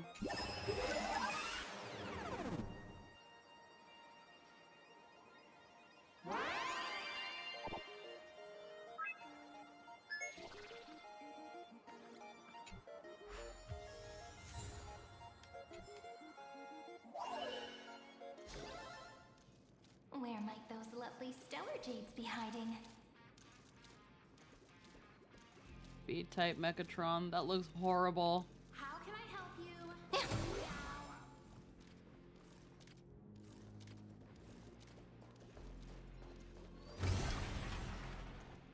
Alrighty.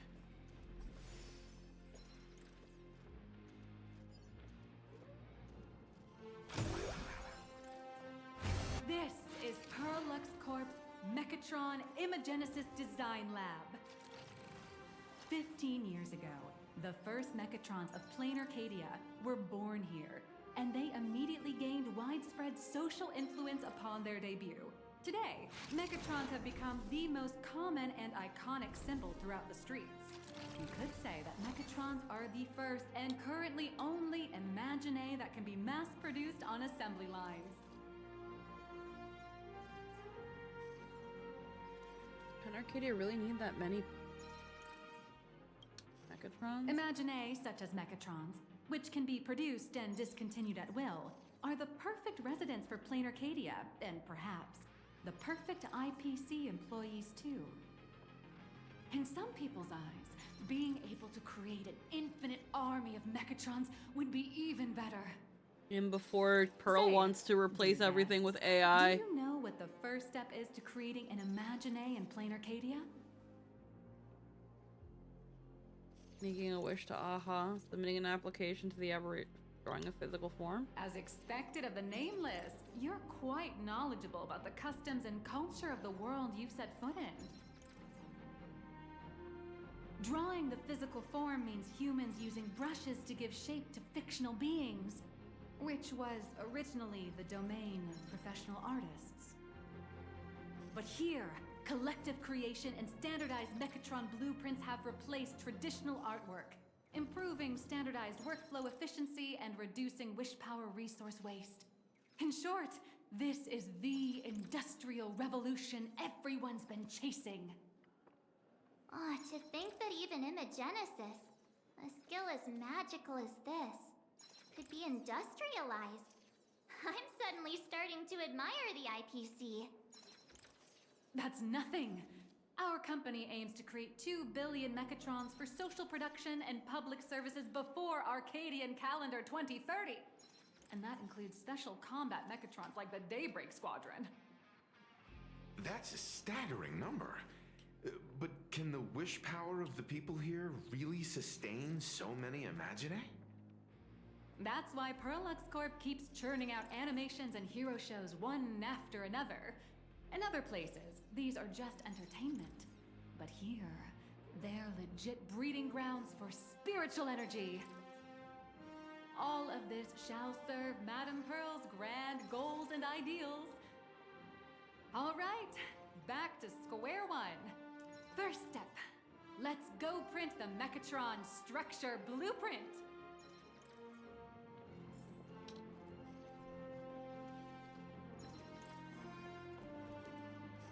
I'm kind of over this plot line, I'm not gonna lie. I'm kind of over it. Adjust the Mechatron design parameters according to your needs. Tend to adjust the parameters, then restore to default. Mechatron assembly blueprint updated. Processing. Printing. While waiting for the blueprint to generate, it suddenly hits you. This is just a trial project. Could it be that no matter how much I adjust it, the final printout always comes out exactly the same? Your suspicion makes sense. But please answer my question first. Which do you prefer? The sense of achievement that comes from hard work, or the convenience of getting things done easily? That is a very situational question. That is a very situational question, because when it comes to monotonous tasks and routine monotony, I would rather things get done easily and they be convenient.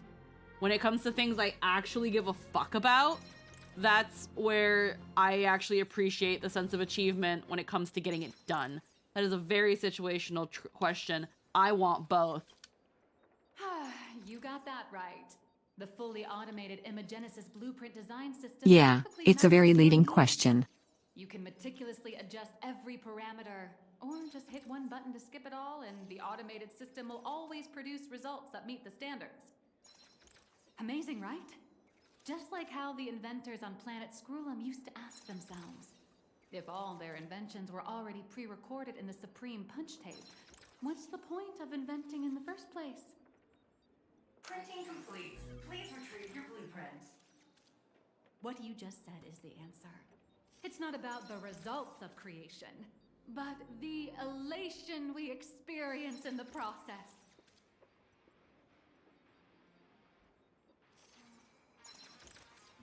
Alrighty.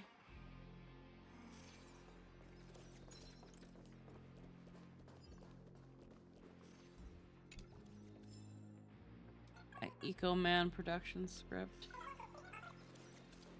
I want to see what's up here. Another grabbable and a chest. Where might those lovely stellar jades be hiding? Daybreak, Little Gray.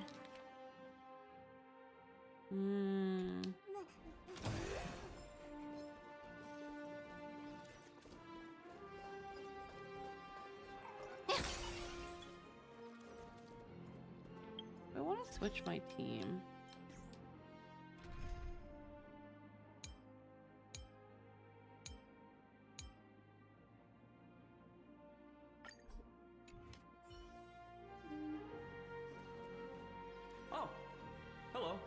Please, show me your Mechatron assembly blueprint. No problem. The blueprint has been recorded. The Mechatron parts are ready to go. Hope you enjoy the experience. Not coming along? No. March and I will just watch you play from the side. Now then, please follow my guidance to complete the Mechatron assembly. This experience mainly involves assembling 3 parts: the arm, the shoulder armor, and the Daybreak blade on the back of the Mechatron. Go for it, little raccoon! Assemble the Magico Mechatron Daybreak Warriors and save our city! All right, everyone, I'm heading out.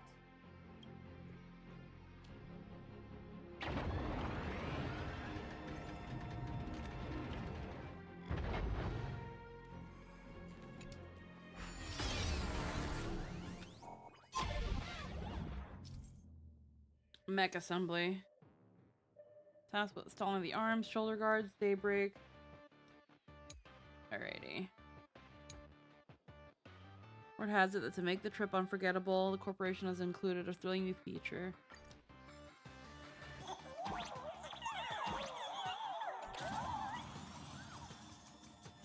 The first step of assembly is to remove each part from the frame, one by one. Nippers, hobby knife, sandpaper, sanding stick. Perlux doesn't provide any of these. But don't worry, the explosive device will solve all your problems. Just step on it, bravely.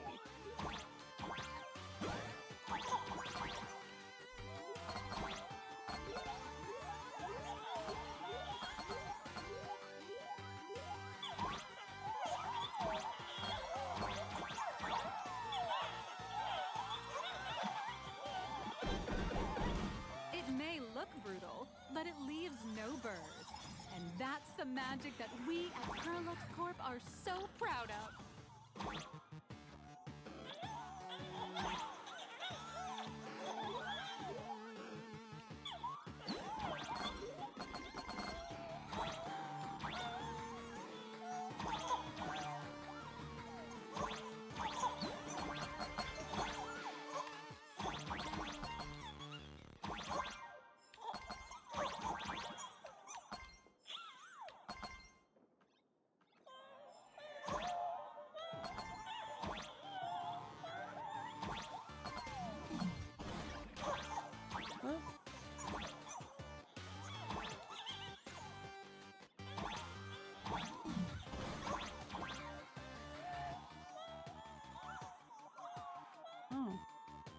Oh, I see where I can get to those coins now.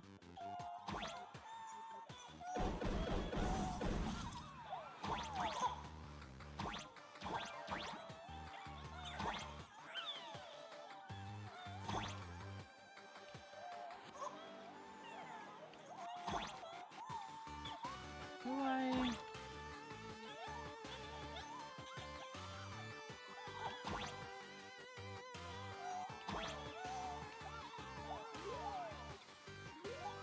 How do you... Oh, there has to be a way up there.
Those coins and that like sticker is there for a reason. There's got to be a way to get to it.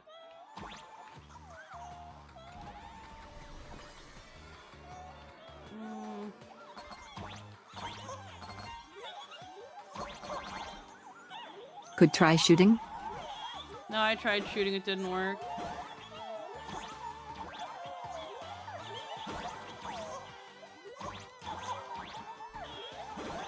KK. I already moved on. Yeah, the treasure chest here. Oh wait, I see.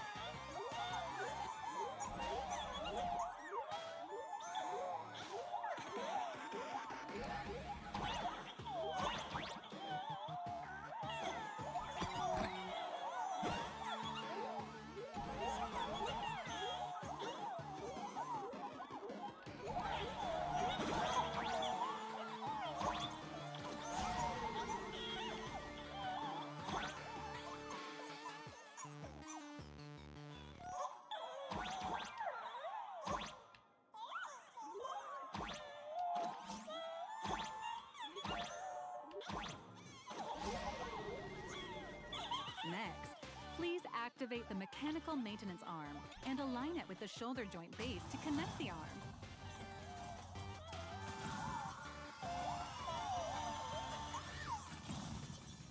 Good. We're done with the arm for now. Next, activate the mobile maintenance rack and adjust the mech armor to the shoulder armor panel position.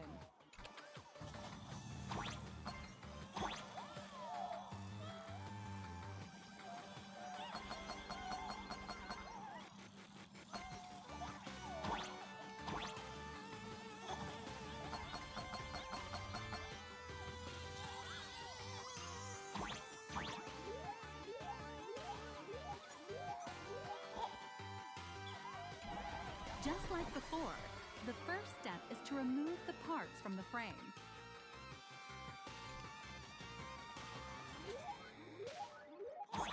Artificial gravity field adjusting. Please exercise caution.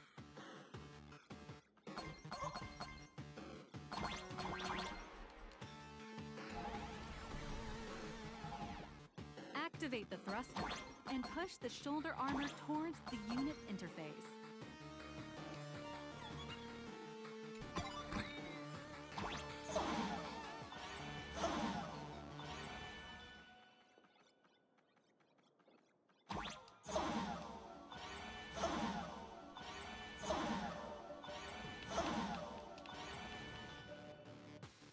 That's a fucking...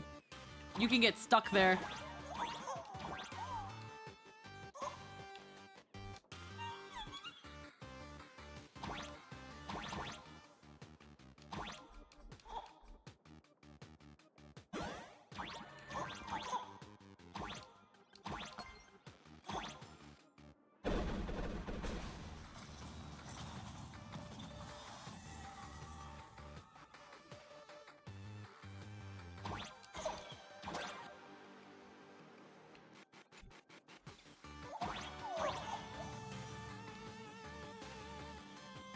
Beautiful.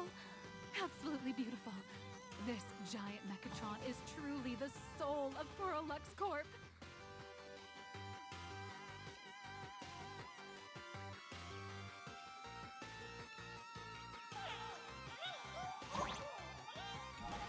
Now, for the final part. Please install the Daybreak blade on its back.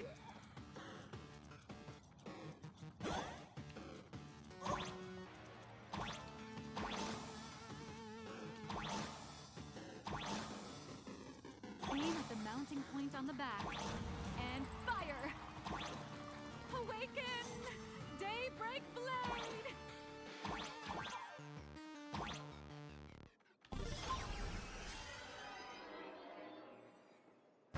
Mission accomplished. I didn't find any weird feature. You built with your own hands will now stand proudly in the center of this hall. The great hero of the Astral Express has graced this place, left behind a blueprint, and even contributed their own inspiration to the completion of the Mechatron statue. What outstanding promotional material this is for the marketing department.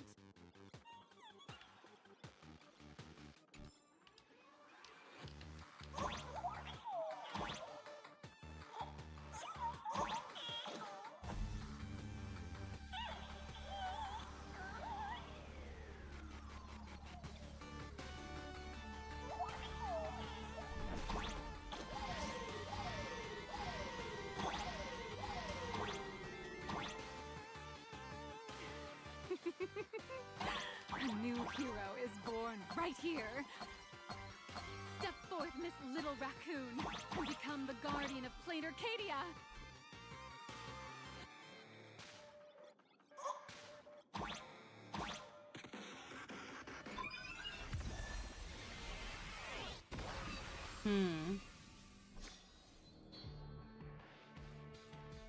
Powerful wish power supply entity detected.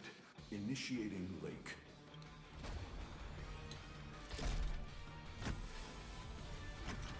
Mechatron synchronization rate 15%. Assembly complete. Could the next step be? That's right. With the completion of the Mechatron assembly, it's time for some heart-pounding combat. Mechatron synchronization rate 39%. 42%.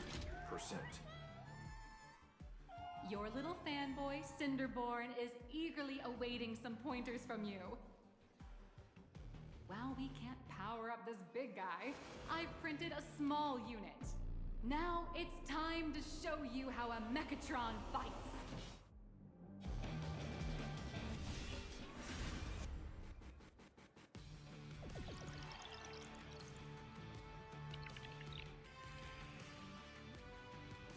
I merged with the Mechatron? Where am I now?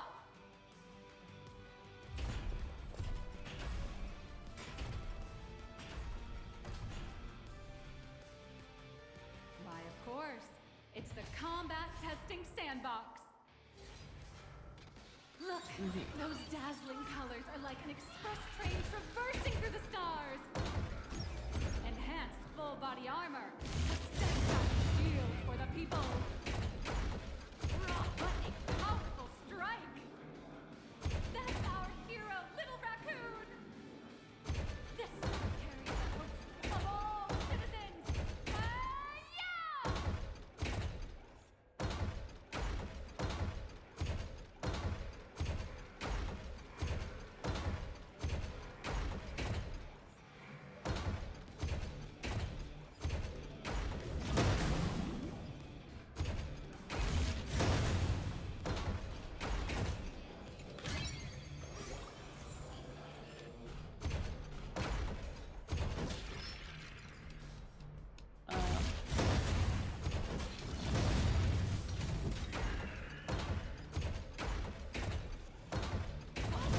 Our hero got blocked by an illegal building! City, what are you doing? No choice left. Smash it to pieces, hero! Just focus on dealing with the city's crisis and let Madame Pearl worry about the compensation. Duo Mention City has made it through the worst of it! Hero, do we press on? Or wipe out the monsters entirely? Hero, you decide!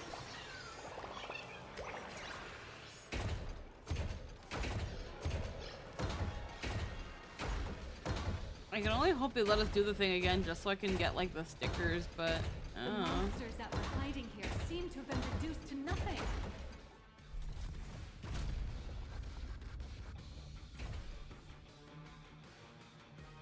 Could it be the one and only trailblazer of the Astral Express walking towards us?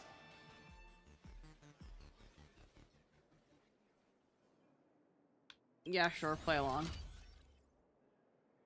Galactic Baseballer! We've been expecting you.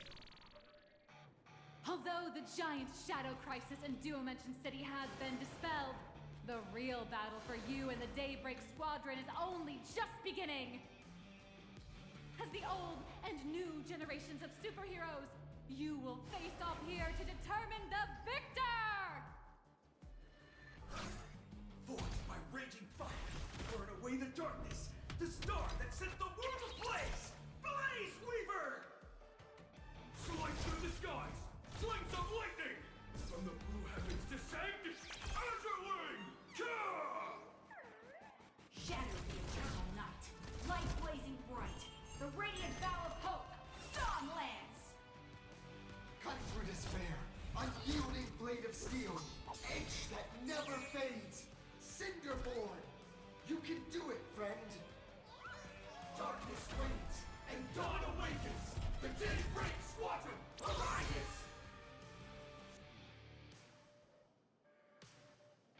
on, where are we in the story now? This is so cringe what's going on. This is an official challenge from the Daybreak Squadron, great hero of the Astral Express. If we defeat you, we hope you'll accept our invitation to become the honorary Phantom 5th member of the Daybreak Squadron and help us safeguard the peace of Planet Arcadia. Don't worry, I won't lose. Ha ha! I admire your confidence. Hey, Greg, didn't you have something to tell your hero? Now's your perfect chance.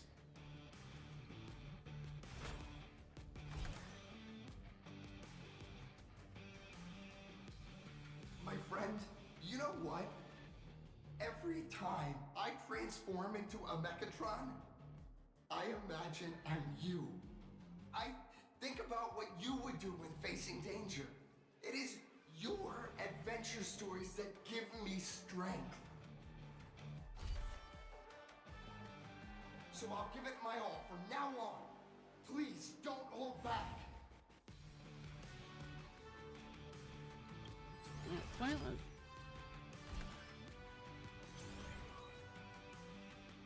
Now then. I feel like the story's taken such a grinding halt. I'm so over the fucking the fucking robots. I'm over it. Can we please get back to the story? Come on, one and only Trailblazer.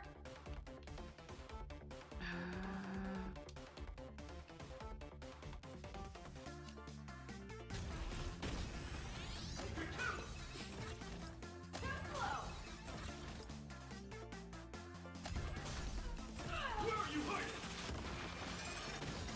Out of my way!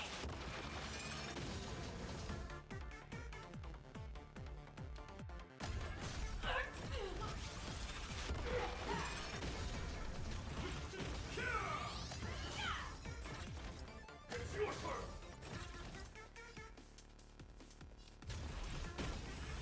My turn to shine! Leave it to me. As expected of the Astral Express hero. So powerful.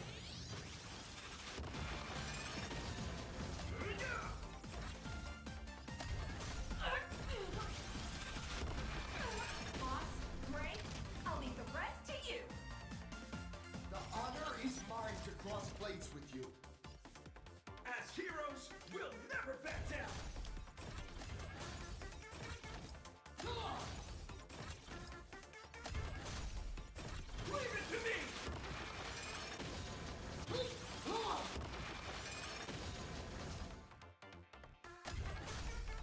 Blaze Weaver, for justice!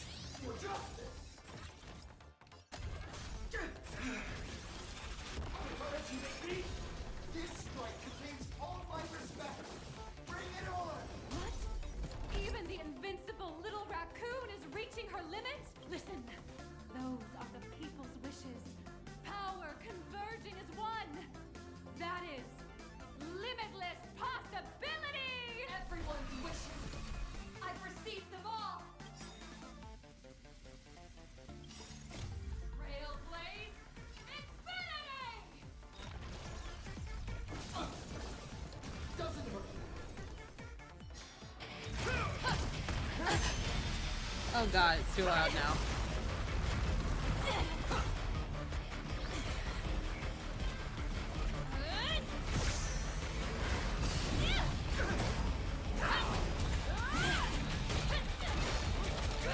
Holy crap, it's too loud now.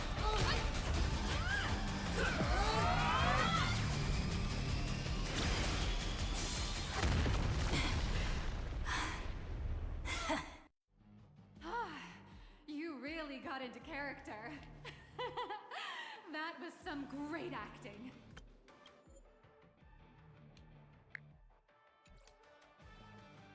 Huh? Were we just fighting in a film studio?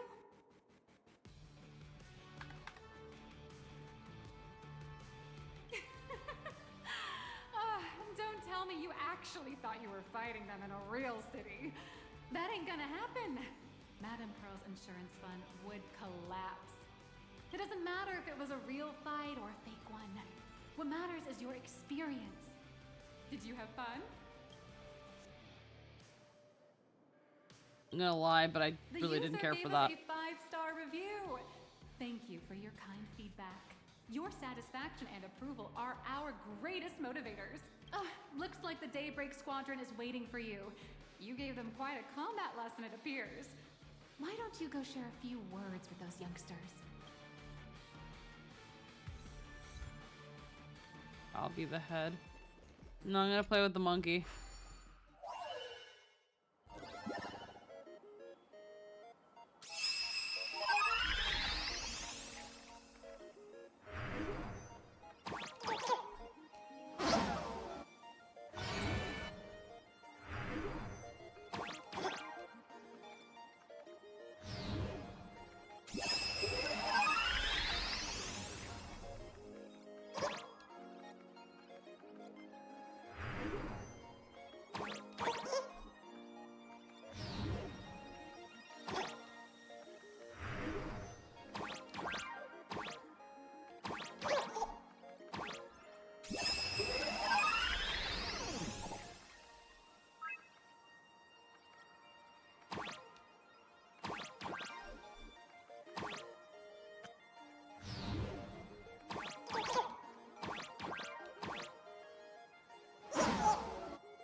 Weird.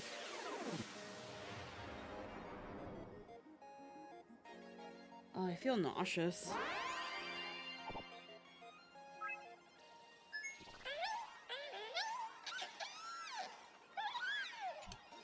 I don't know how to describe it without making it seem like I'm shitting on this, but the monotony of all this is actually making me nauseous. Who else dares doubt Sparksy? Like, I don't know, Lynn, is it just me? I feel like I feel like this is lasting too long, and we already had an interesting story, and then it just kind of didn't do that. Like, I don't know what this is doing.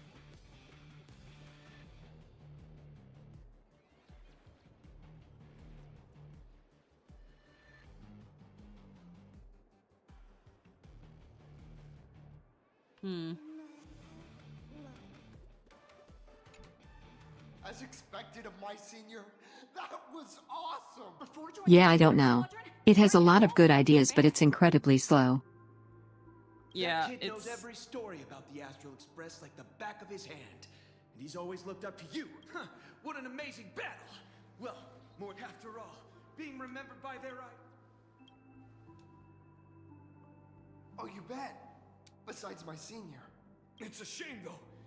If she really could become the 5th member of our team, her recognition would... That's only because we haven't done anything truly heroic yet. Don't worry. Given the state of Duomension City... Yeah, just yesterday, I rescued 5 people from a gas explosion. Hope they recover soon and spread the... There you go again. Casually saying the strangest things, like the Astral Express. We don't need to act to prove something so long as we stay true to our own path. Silly you. It's the Astral Express. And the action section, which we've really needed with how many cutscenes there have been, was also incredibly monotonous. Yeah. Come on. Don't make fun of me. I'm still just a rookie. How could I possibly be worthy of boarding the Anyone who perseveres in their own life is a hero indeed. Thanks for your guidance, Trailblazer. And lastly, I wonder if you could... Trailblazer? Whoa! My senior's so close. 3.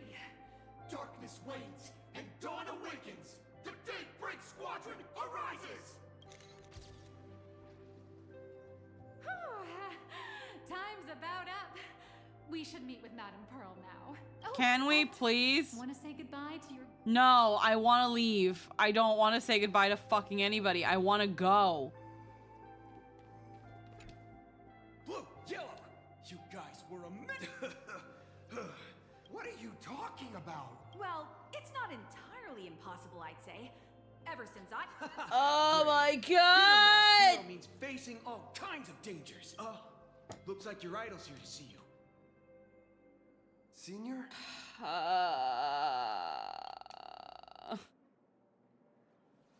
Me? I'm fine. Totally fine. I don't It was no surprise care! because it's me. I'm just too weak. I'm always hesitant, whether it's a bit embarrassing to admit. But no one ever taught me the principles of how to live and behave. But when I saw House later, when I read about the Astral Express story online, now I too have a chance to become a hero like you. Together, but I'm also pretty sure we aren't even halfway through. just too weak.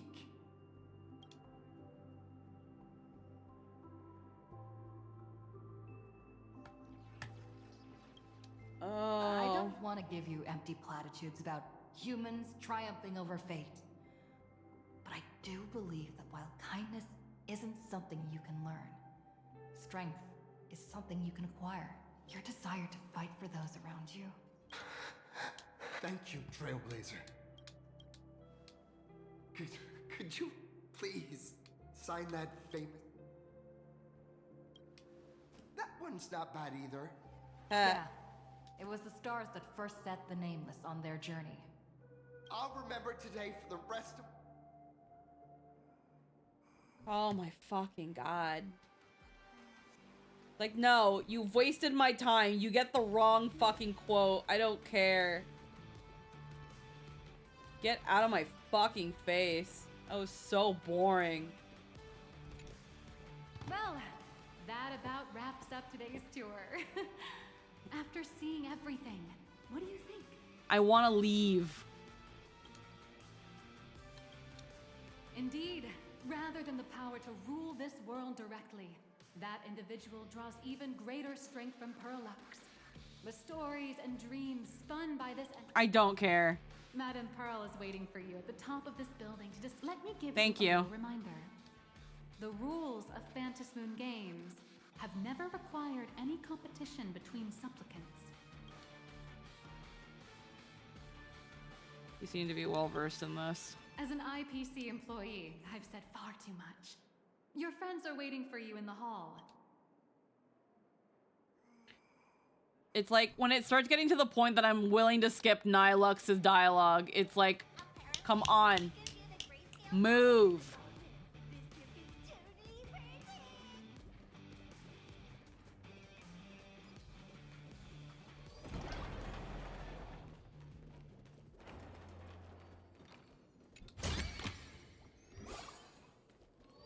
Over here! Over here!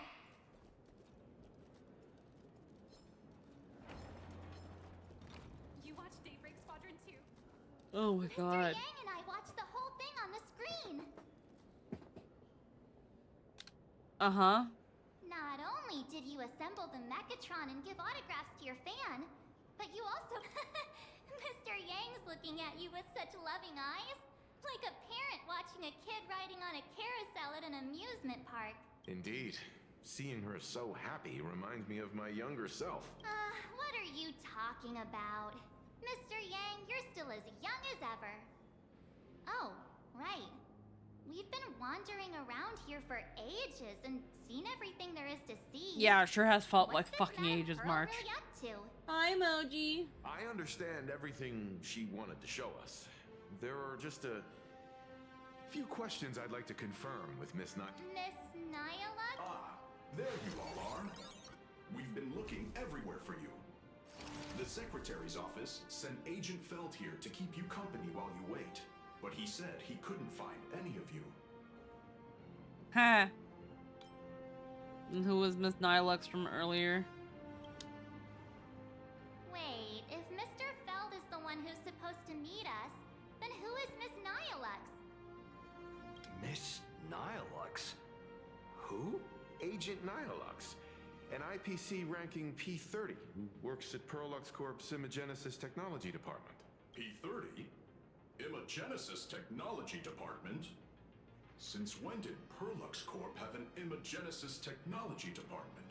Could she be some kind of corporate spy who snuck into the building? Oh, this is a real mess. What are those security guards even doing?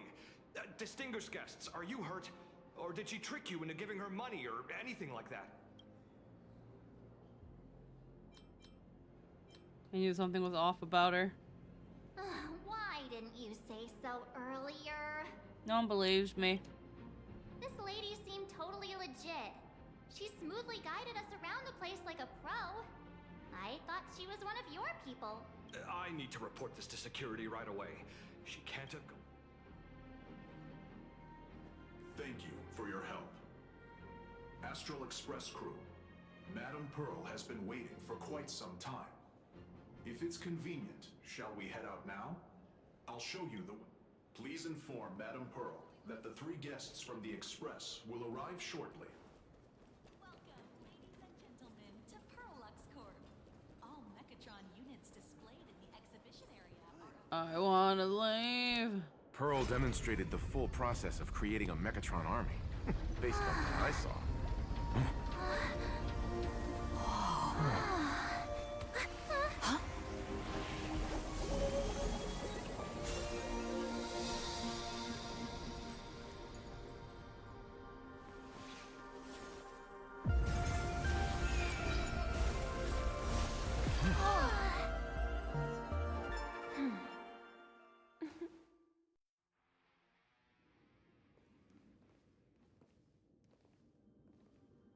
Hello, guests from the Astral Express.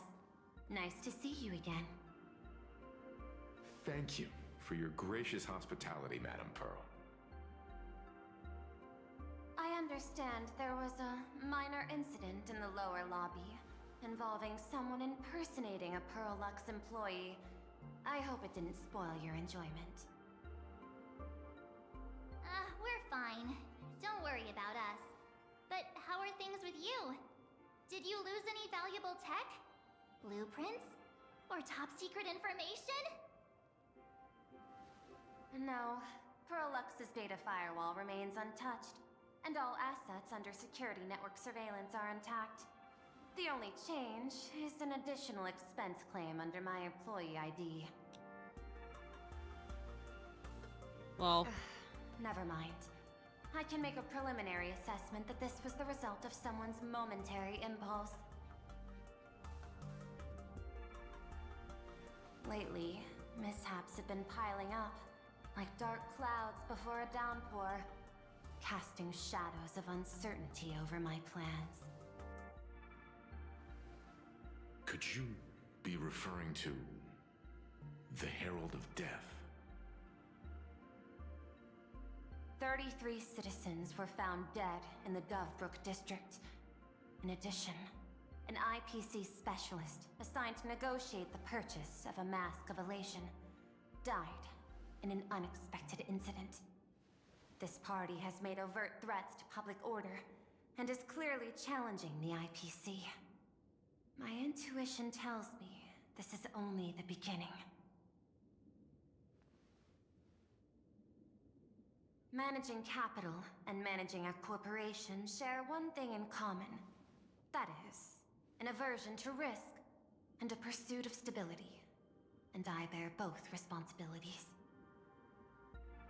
As the executive officer of Plain Arcadia, I bear an inescapable responsibility for the safety of this world.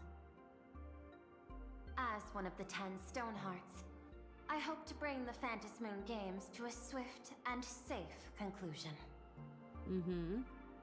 Rather than staging another dangerous battle, like what happened at Graphia Academy, I hope the supplicants can show the people of this world miracles of joy and happiness, instead of sorrow and rage during the Phantom Moon Games. That is fun though. I was here like, I'm gonna be upset if the character who is all about art was promoting generative models over traditional work.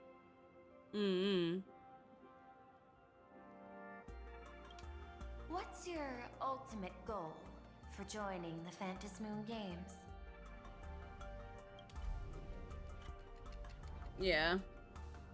Because essentially what she was pretty much talking about was an AI department. You spoke to Himiko about your goals for the Phantasmoon Games. Yep. You mentioned earlier that you wanted to talk about the Phantasmoon Games with me? About the goal, about our final request. I'd like to talk about our ultimate goal for participating in the Phantasmoon Games. Huh. Got something in mind? I think the rules and rewards for the Phantasmoon Games are a little too vague. That's exactly what I thought when I joined the games 15 years ago. These games allow supplicants to do anything, good or evil. As a result, everything that unfolds in the course of these games exists beyond control. What's more vague is what can winners do when they share the power of the elation?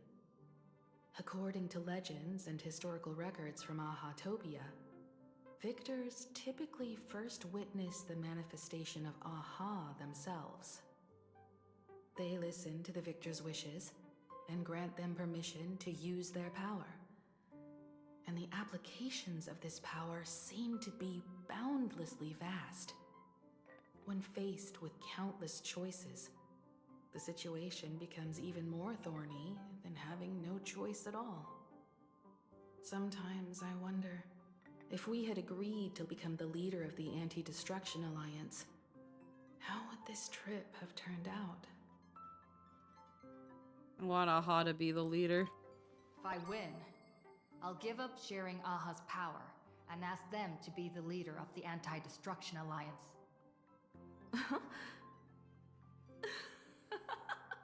That's such a hilarious idea. I can totally picture it. I'm being dead serious. I get it. That's actually a brilliant idea. To begin with, this is far more meaningful than taking up a god's authority and squandering it freely for a single minute. Secondly, placing an Eon on the righteous cause of opposing the universe's greatest threat is something neither the IPC nor the god itself could reasonably object to. Finally, this would also help us. You're a Stoneheart, don't worry about it. Everything Nylox bought cost less than you made in the time it took you to sigh about it. Being drawn into its ambitions during the operation of the Anti-Destruction Alliance. You are definitely behind compared to me. If we handle the negotiations well, perhaps Aha could stand behind the Astral Express. Just like our cooperation with the Xianzhou, where we could maintain distance from one another while offering support from afar. The only question is, will Aha agree? Don't worry about that. From what I know about them, they'll agree. What kind of god of games would they be if they broke their own rules? Besides, they still owe the Express a debt. This is their IOU for the Express debt from when they were traveling with Akavilli, complete with their signature and seal.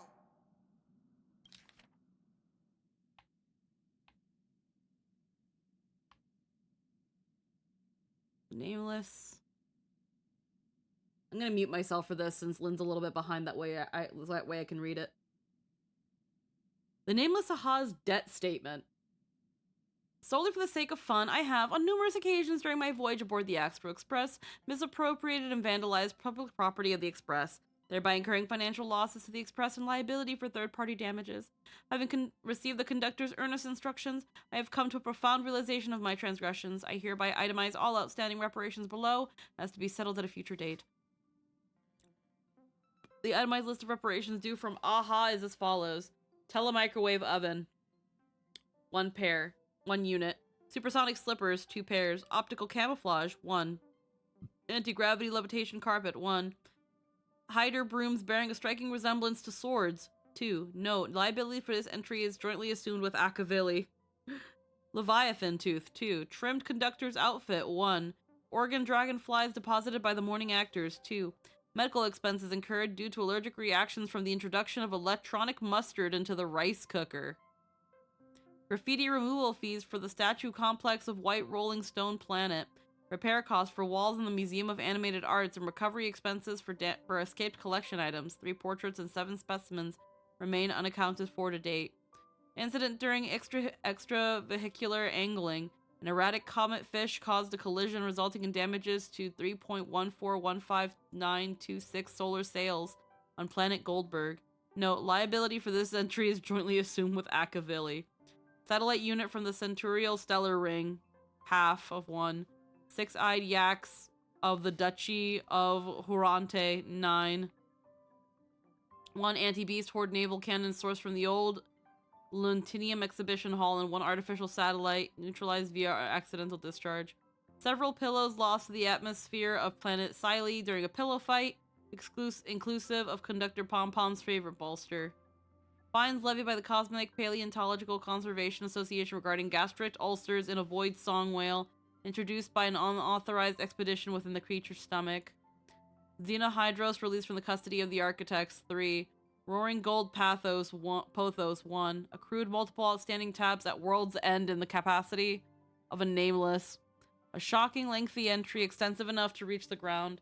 Crispy, crumbly pom-pom pie, 22, of which 3 were utilized as fishing bait, 9 dispensed as yak fodder, 10 deployed as projectiles across space pirates during a skirmish. Please accept my sincere apologies for the misappropriation of the conductor's labor-intensive provisions. Half an Astral Express. Debtor, aha. The scrawled signature looks sketchy no matter how you look at it. Is this really from AHA themselves? Passenger, use this to blackmail them. That one will definitely give in to your demands. Damn. Probably. It might not. Actually, now that Pom-Pom thinks about it, it might not. So, you're saying you want AHA to take on the leadership of the Anti-Destruction Alliance? Logical extrapolation. Failed. Success rate indeterminable. This peculiar proposal nearly brought my thought process to a halt. We almost fucking broke her. This request is far too lacking in structure. Yet within an irrational context, it seems to conceal a certain kind of logic.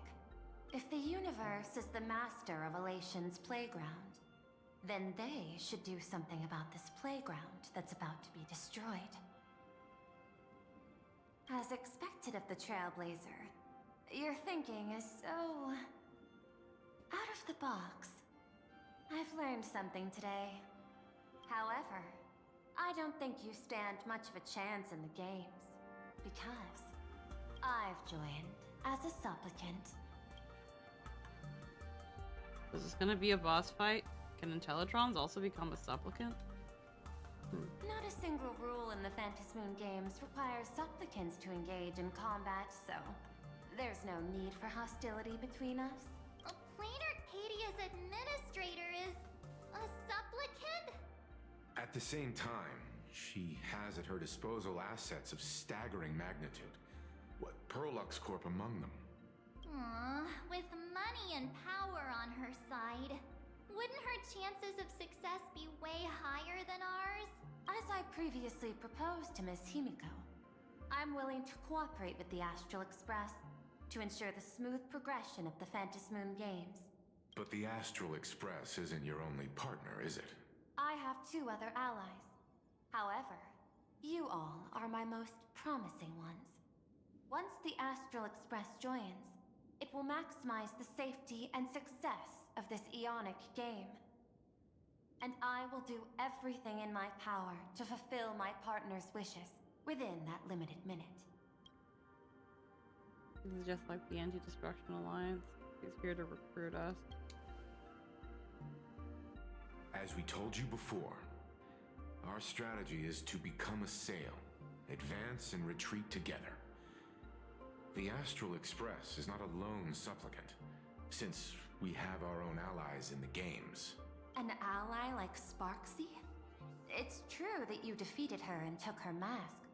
But given her typical decision-making style, Sparksy isn't exactly what you'd call a reliable ally. Besides for mask, I also have another one. Hypothesis. The Sinwish Syndicate's missing mask. I thought it fell into the Cienjo's hands. Don't tell me. Yao Guang gave it to you guys? That's right. 3 against 3. We're tied at the moment. With this new variable in play, I'll have to adjust my extrapolations.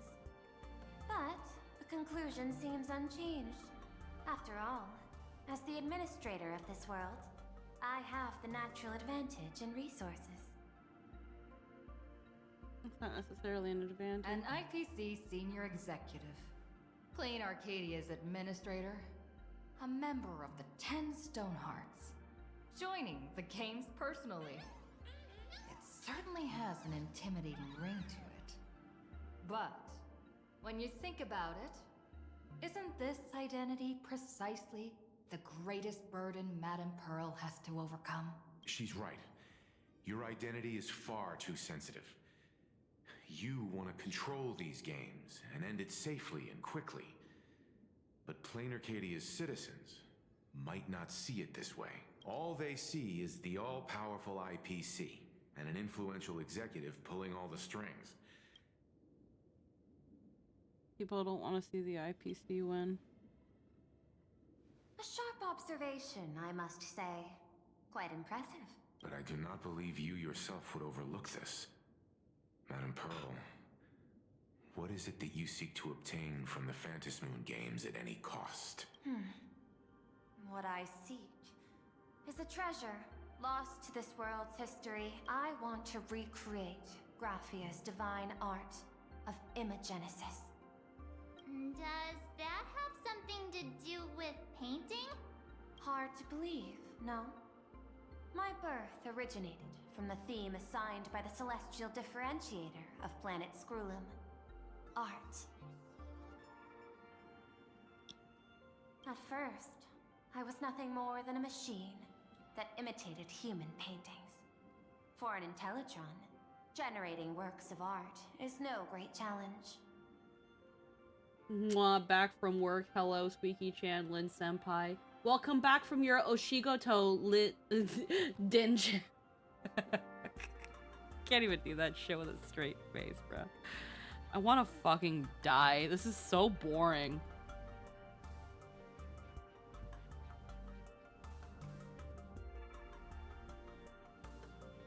Day after day, I studied. Day after day, I exhausted every possibility. I could instantly analyze the proportional structure and pigment composition of any painting. I could precisely reproduce every pixel of Graphia's masterpieces. Yet I could not create as she did.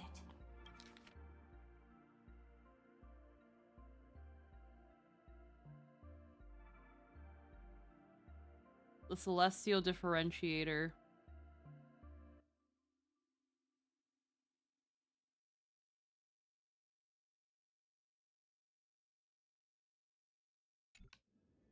Graphia's ultimate creation was establishing the world in canvas at the end of the Phantom Moon Games. I want to understand her thoughts at that moment and touch the essence of creation. Is this your personal pursuit? Or the IPC's demands on this world? Both. The IPC's point of view is far more pragmatic. The world in canvas is a dimension that can shield us from the Antimatter Legion's warfare. And they've always been eager to master this technology. Unfortunately, it seems we can't convince each other to back out for now. Then, I have another proposal. Why don't we shift our perspective and turn our attention to those two supplicants who haven't surfaced yet? These two individuals' objectives are unclear, and their abilities remain a mystery. If left unchecked, we might see a repeat of the Herald of Death tragedy. I have a cooperation proposal that could help us gather intelligence on them, and I'm willing to share this piece of information with you all. Yeah, see, that doesn't come for free, right? That is correct. But all you need to do is sacrifice a tiny sliver of your reputation. Before we move on to the details of our cooperation, would you like to take a short break and have some tea to wet your whistles? Or shall we continue? What? Having some tea wouldn't be a bad idea. So far it's been doing these sorts of things where it's like, it's going to be an influx of cutscenes. Right now,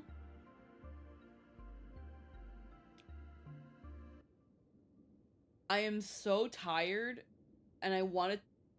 Did the music just stop? Okay, it's starting over. Like, I feel nauseous. That's how bad this monotony has been. But I feel like after this, it's gonna pick up. And I really hope I'm right. I really hope I'm right. Because I'm also like, but I want to take a nap. Because I feel like if I stay up any longer, I'm gonna fucking throw up. I was thinking of having Perlux Corp host an expo for the Astral Express. As for the name, how about Star Rail Fest? Star Rail Fest? You mean hosting a Fluffy Across the Blue convention? Correct, but not entirely.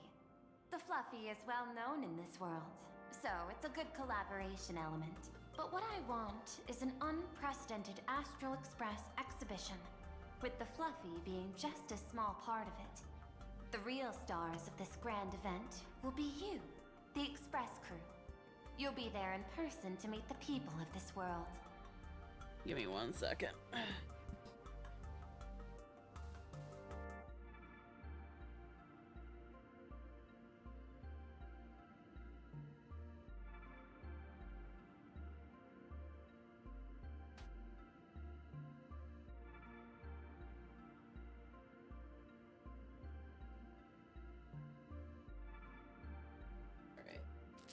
That out of the way.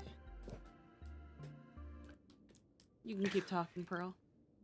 Are you trying to... There have been a few opportunities for dramatic tension that fell completely flat through over-explanation. Yeah, it's just... This is a yap fest that doesn't feel like it goes anywhere. Huh? What if they're up to no good? Won't that just make us walking targets?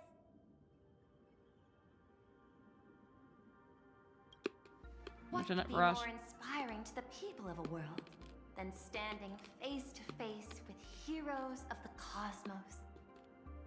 That's an enormous amount of wish power, and the Astral Express is the very source from which this wish power originates. Together, we can create a miracle for all to witness in Arcadia devoted to the legends of heroes.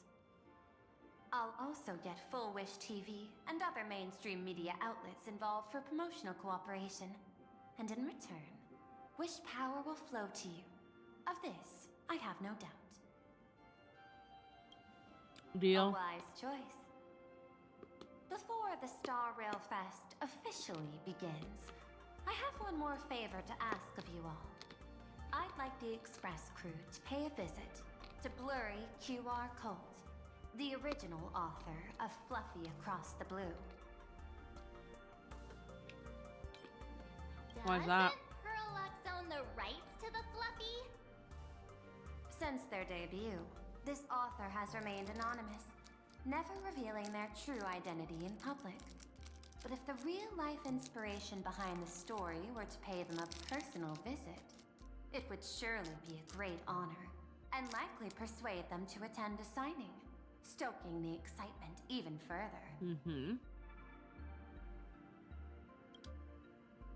Now that we've reached an agreement, I'll leave it in your capable hands.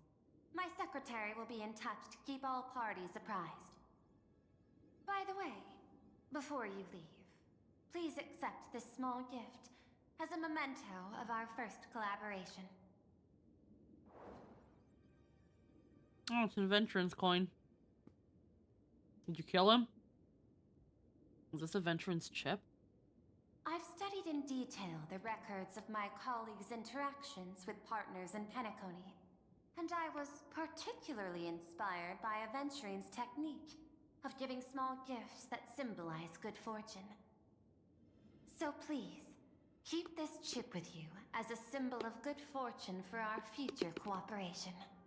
Take care, everyone. Well, we'll be on our way then. So, what I'm getting out of Pearl is that she was originally a machine that was meant to recreate art. But what she wants to do is make something that is solely her own. When you really look at it, Pearlux Corp doesn't actually make anything. It owns things, and then other people make it.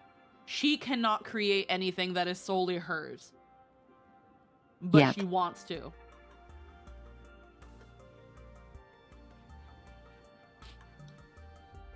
She can't be creative. Yeah.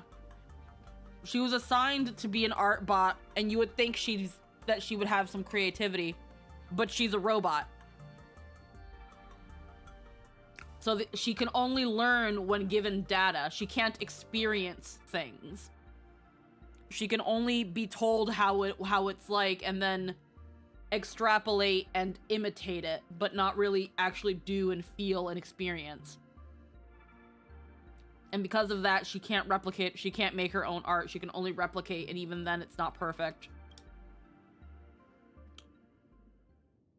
As your private detective, And she also doesn't understand creativity on a fundamental level. unprecedented scale would make for a perfect opportunity to reenact the blood-stained games.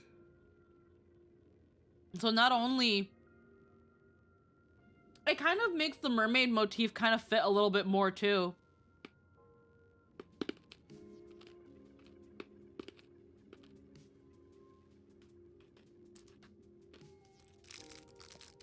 Because in the original story of The Little Mermaid, it's not so much that the mermaid fell in love with the prince and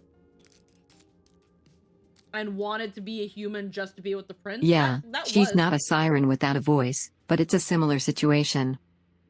Yeah, it's more so the thing of the idea from the original Hans Christian Andersen story, The Little Mermaid, that the reason the mermaid was so entranced with humans and even wanted to be with a human and gave up so much of herself because of being to be a human is because she wanted a soul.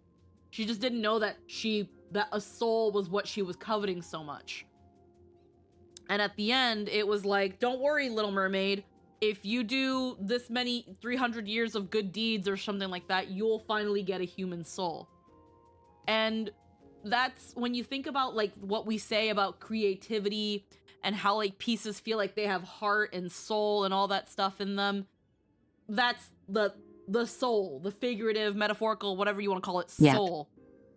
So Pearl also having this mermaid motif is actually also really fitting because she wants to understand creativity. She wants to be able to understand art. and what goes into those and create something that is truly and wholly her own. But she is an Intellitron. She is a machine. She is a living being with intelligence, yes, at this point. But she was first and foremost a machine. She is technically still a machine. She does not have a soul. I understand. Pearl's entire reason for existence is to create, but she has no creativity, and it's the core contradiction underpinning the farce of her existence. Mm-hmm.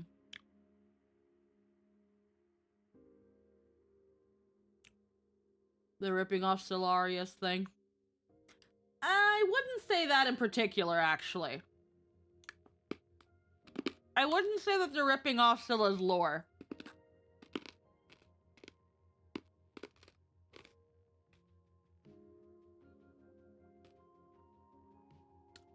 Scylla's lore is that they are full of curiosity and creativity.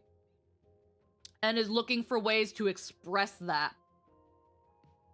Like, Scylla's lore is that they are the embodiment of curiosity and creativity.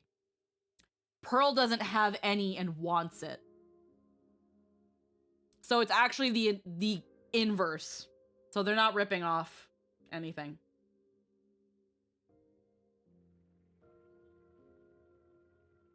And this one is also looking at all creativity. Difference is...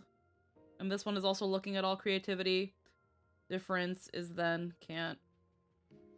Yeah, again. Pearl's thing isn't that... Precisely. Pearl has infinite skill but none of the elements that make that skill feel worthwhile. That's why I have a mission for you.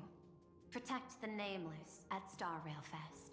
Like, Scylla's whole lore is that because of her because of their boundless amount of creativity and curiosity, they are constantly able to go about and do things. Scylla can do anything they put their mind to because the curiosity will lead them there and the creativity will help them find a way to achieve their goals. That is the point of Scylla Aria. Pearl, for all of her skill and mastery and, I'm gonna say quote-unquote understanding, she can literally paint you a perfect Mona Lisa, down to the undercoat, but she can't tell you why any of it means anything. Yeah, she doesn't have any creativity. She doesn't have any curiosity. She kind of already knows things. There's nothing to lead her. But right now, she has a desire to want that. If anything, Pearl wants to be like Scylla, because Scylla can do whatever they want, because they have these core fundamental things that are reminiscent of a soul. Pearl doesn't have any of that. She can paint you a picture, but like Lynn said, she can't tell you what it is about that Temu version. Again, like, Din, you're missing the point. That's not it. That's not it at all. Lynn, can you explain it better than me?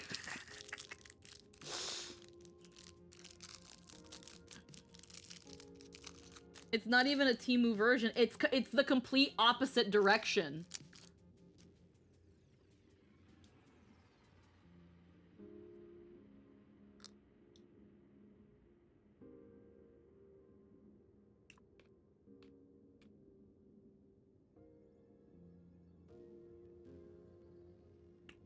We're gonna wait for Lynn.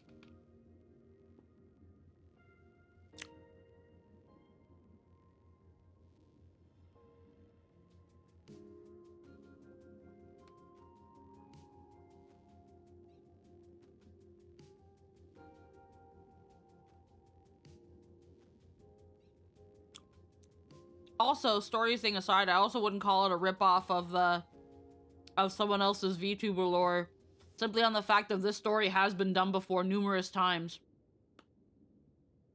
And if we're gonna go by that logic, everybody's copying off of everybody and nothing is truly and solely original, which is true.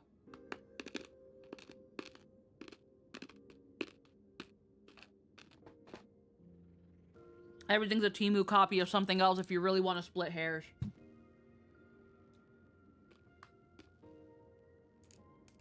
Anywho, I'm waiting for Lynn. Num num num num num num num num. I'm like just eating lifesavers to get some sugar in me because this fucking game. So far, this story has been injecting me with fucking Even melatonin. the original end up being a metaphor for something prior.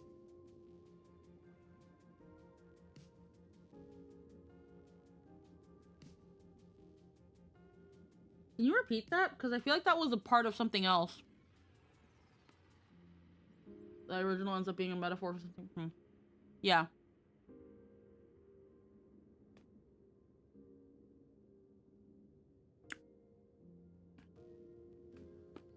Even things that are original end up being a metaphor for something prior. Yeah, yeah. Mm-hmm. And again, when it comes to Pearl, she was literally born as a machine tasked to create art. And she's like, yeah, and I can do that. I can make art. I can replicate art. That's not hard. Don't ask me to explain to you anything about it though. And don't ask me to make anything she's essentially Chat GPT.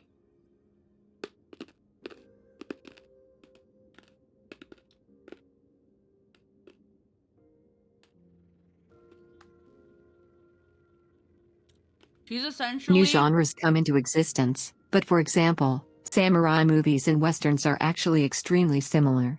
Oh yeah. She's essentially Chat GPT and she wants to be her own person. She is the personification of of human songs. She wants to be her own. She wants to essentially be her own creative entity. She wants to be more than someone who copies and bases works on other things. She wants to be again, it's like the Little Mermaid. She wants a soul. She wants to be able to create and fulfill and feel like her own person. At least this is what I'm getting so far out of Pearl. It's like an AI wanting to become a human.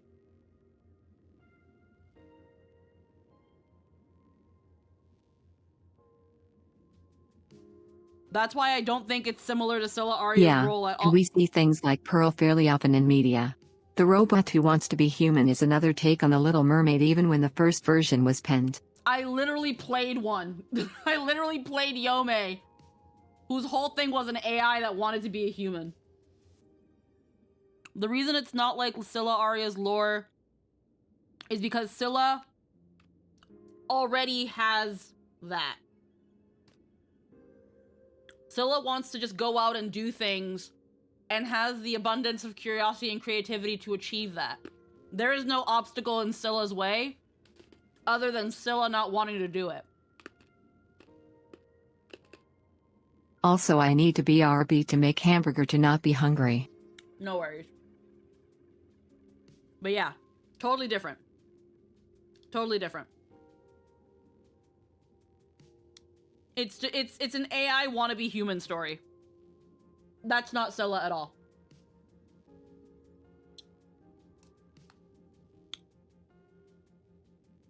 All right, I'm gonna get to the end of this cutscene and If then I'll wait. anything, that's more me.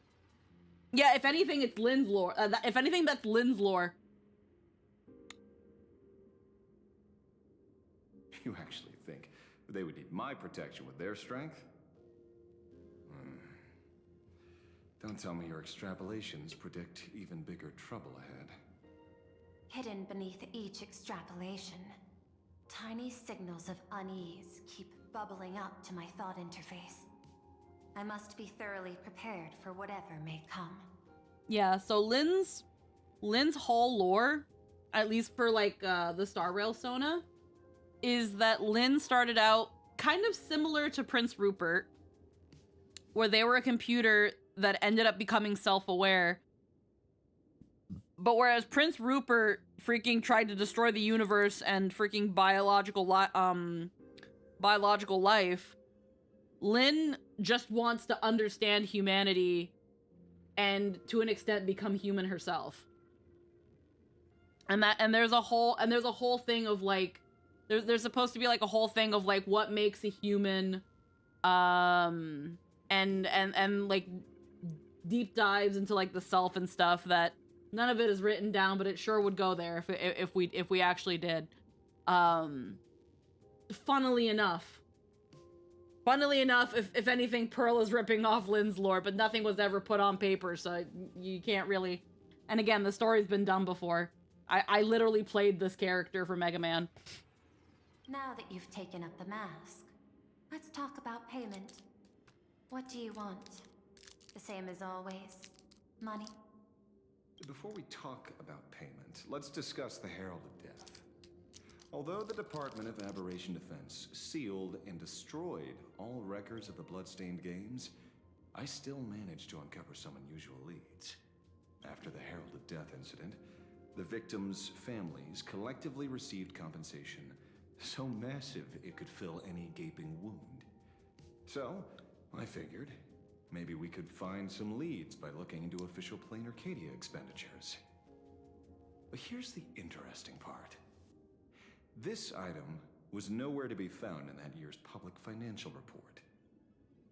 Care to guess whose books this money went through? It was you, the omnipresent IPC. To be precise, it was the IPC's technology department that paid this astronomical compensation.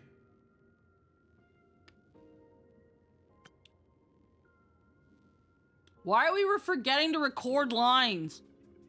Why would a lethal incident on some minor frontier planet cause IPC scientists to hemorrhage funding? Don't tell me they're moonlighting as philanthropists on top of their research work. Like... Following the usual human drama tropes, am I supposed to give you a round of applause now? Being able to dig up all this information really shows your connections and capabilities, Detective Ashvale.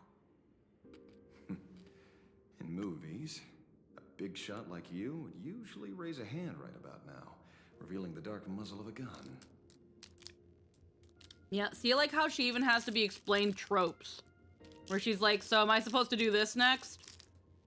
Or like when we were explaining the plot of like, hey, we're gonna win the Phantasmoon games, and then we're gonna tell the God of Elation to take over this whole like fucking treaty shit that everyone wants us to lead so badly.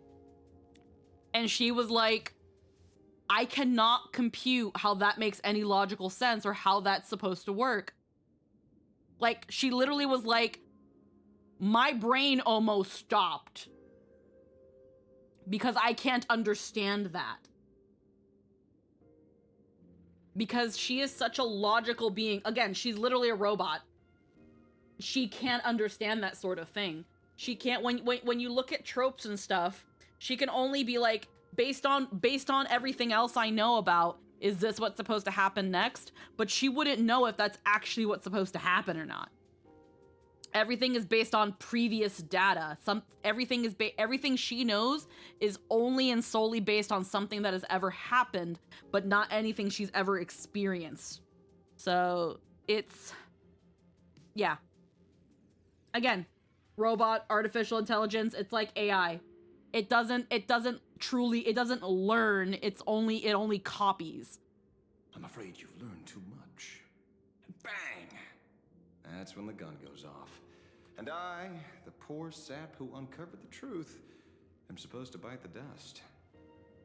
Sorry, my hand is on the checkbook and unavailable. Mr. Ashvale, tell me, how many zeros would you like to see on that check for our cooperation? Do you just want Detroit become human? Yeah. The money. Indeed, money isn't the issue. 100 million credits. Are you trying to buy me off like some poor victim's family? Tell me, why did the technology department pay to sweep this under the rug? 300 million? I know you've always needed money. For cryosleep, supporting the families of fallen comrades, and for treating those who survived. Isn't this exactly what strategic investment is about? Putting money in the hands of those who need it? A big part of my setup was in understanding how important irrationality and contradictions are to humanity, as things to be respected and cherished rather than considered defects. But I have Burger now. Yeah.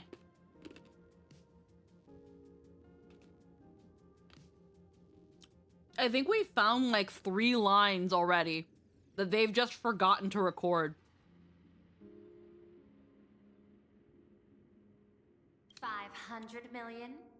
I could pretend there's a glitch in my calculation process and make it a cool billion for you. Money or answer? Your call. I want the answer. Oh, an unexpected choice. It defies my usual understanding of your decision tree. Note, I say this without sarcasm or ridicule.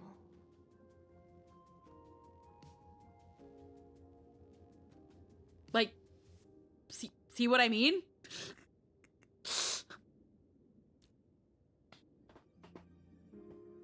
She can literally only base her thinking and where she thinks things are gonna go based on stuff that's happened before.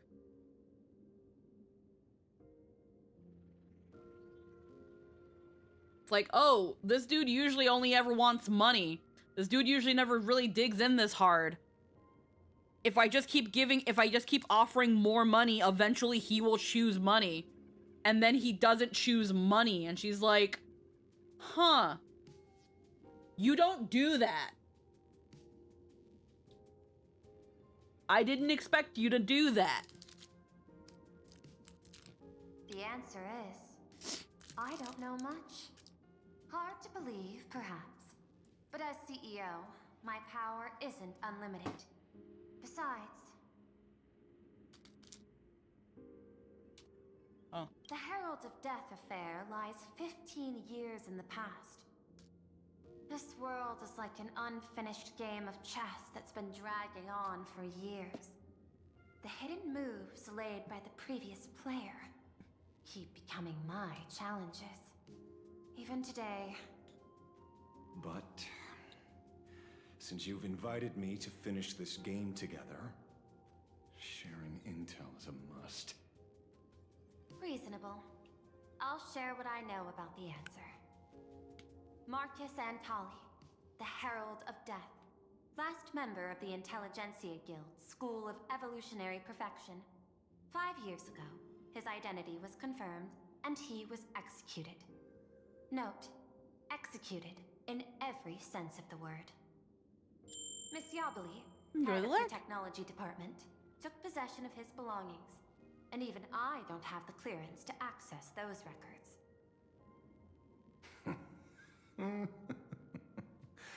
No wonder. So, that guy was practically IPC personnel, give or take. That also explains why the technology department shelled out the compensation.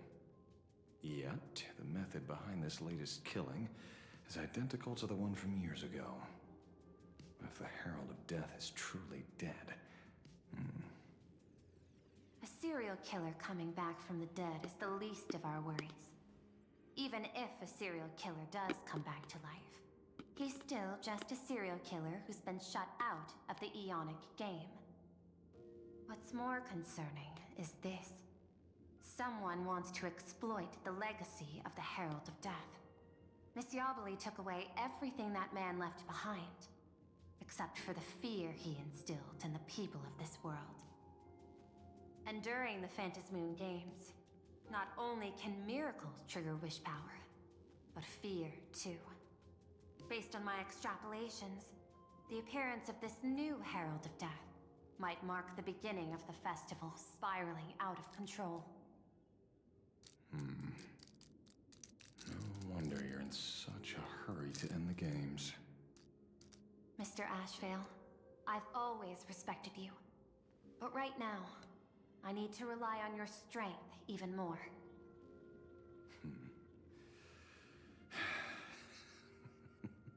Respect. When I was younger, what I really wanted was to make the IPC fear me. The passage of time's not exactly kind, is it? Deal, Madam Pearl. But I will require one more form of compensation. Whoever this new Herald of Death is, I must deliver justice with my own hands. This time, there won't be any lengthy interrogation. By the authority vested in me as CEO of Plain Arcadia, I pardon all crimes committed in the course of your revenge. Go ahead and do what you must, Mr. Ashvale. Yeah, that means you can jaywalk.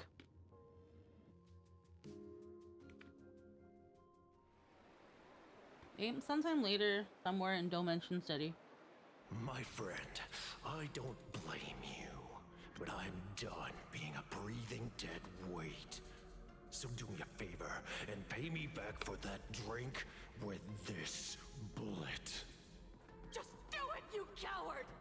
Let me die as a Galaxy Ranger before I turn into a monster of abundance. Bruna, shoot me. I beg you.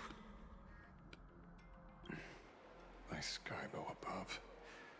May you have a pleasant dream. Not knowing who you are, not knowing why you exist here, that isn't life.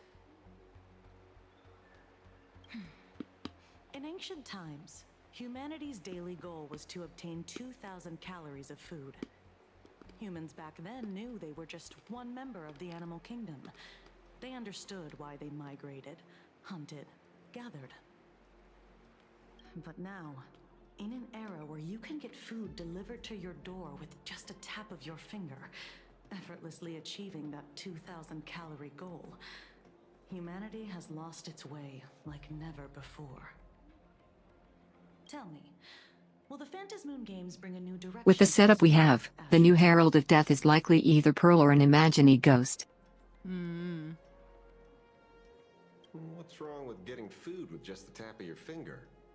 Don't tell me you want to go back to the days when everyone was starving and at the mercy of the harvest? 2,000 calories are pointless, but just for survival. It's the goals beyond 2,000 calories that define humanity. And the Phantasmoon games holds up a mirror to humanity, allowing them to see their truest selves. I'm just a detective. Ask me such a profound question again next time, and I'll charge extra. My apologies. I just heard you joined the Phantasmoon games and couldn't resist asking for your thoughts. You've met Madame Pearl, huh? She dumped this hot potato of the Herald of Death on me. On us. Judging by your expression, it seems less like a hot potato and more like a sweet fruit. Because I have a lead now. I think the key lies in the word copycat. To prevent copycats, you kept the Herald of Death's modus operandi from 15 years ago under wraps. Which means... There's only a few people who could reproduce this killing method with such precision. The investigators from the Security Bureau and the Department of Aberration Defense at the time, and those directly involved in the Herald of Death case. Detective Kochiba, I've heard that you've devoted considerable time to researching the crimes from the Phantasmoon games. So, I'm the prime suspect now. Is that it? Just a bit of minor deduction. After all, murderers always love to return to the scene of the crime. Isn't it coincidental that you happen to be standing right before my eyes? That's not deduction. It's a conjecture at best. As for investigating those two categories of suspects, we've been doing that for a long time already. It's been 15 years. The relevant people and the victims' families have all gone their separate ways. Tracking them down now won't be easy. Yeah. After losing their loved ones in such a cruel way, their hearts were shattered. Many couldn't bear to stay in Dovebrook District and chose to move away. I remember seeing that in the case files you sent me. They even formed a mutual aid society for the victims. I wonder, after all these years, have they managed to heal the wounds in their hearts? Maybe they have. After all, they go by a new name now. The Research Society of Happy Smiles. Oh.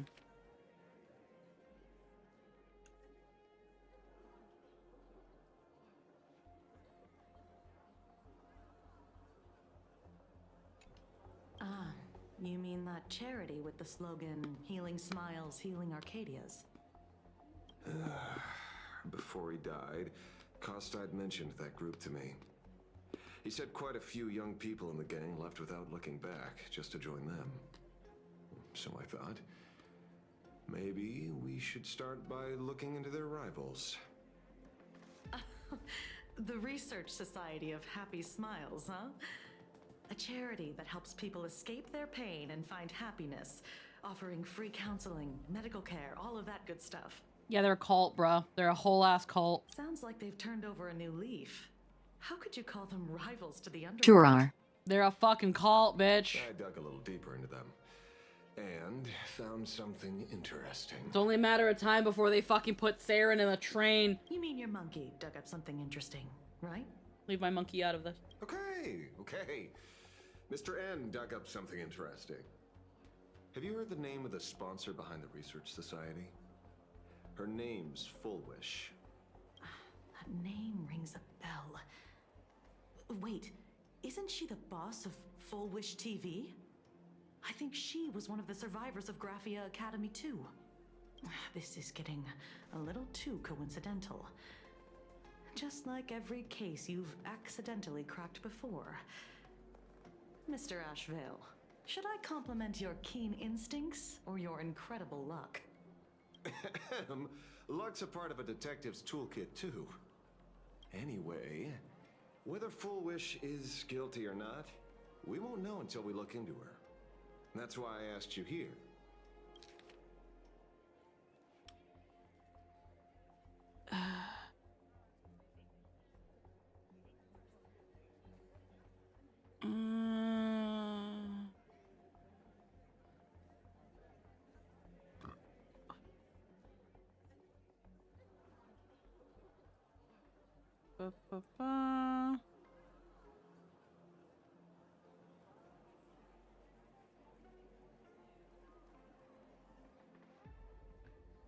President of the Research Society of Happy Smiles and Full Wish TV director. Dovebrook District New Life Project. Public Recruitment and Mental Healing Seminar at the Research Society of Happy Smiles. And she's the speaker? Holding a seminar at a place meant to bury past trauma. The very site of 2 bloody incidents. Miss Fullwish's audacity is certainly impossible to ignore. So what are we waiting for? It's time to drag Dovebrook District's old skeletons out into the light. Are you talking? Yeah, I'm almost there. I want more happiness.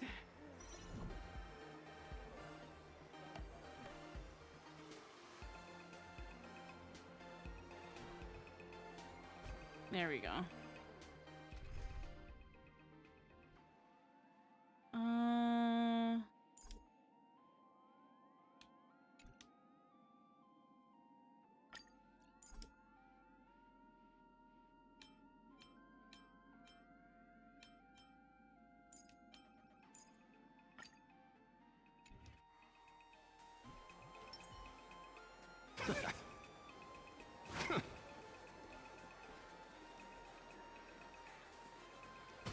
Trying to trick me?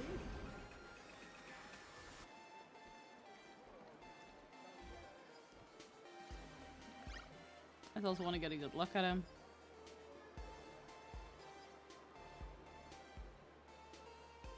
His wrist. He has that look like a nail is going through his wrist, which is actually something similar with curses.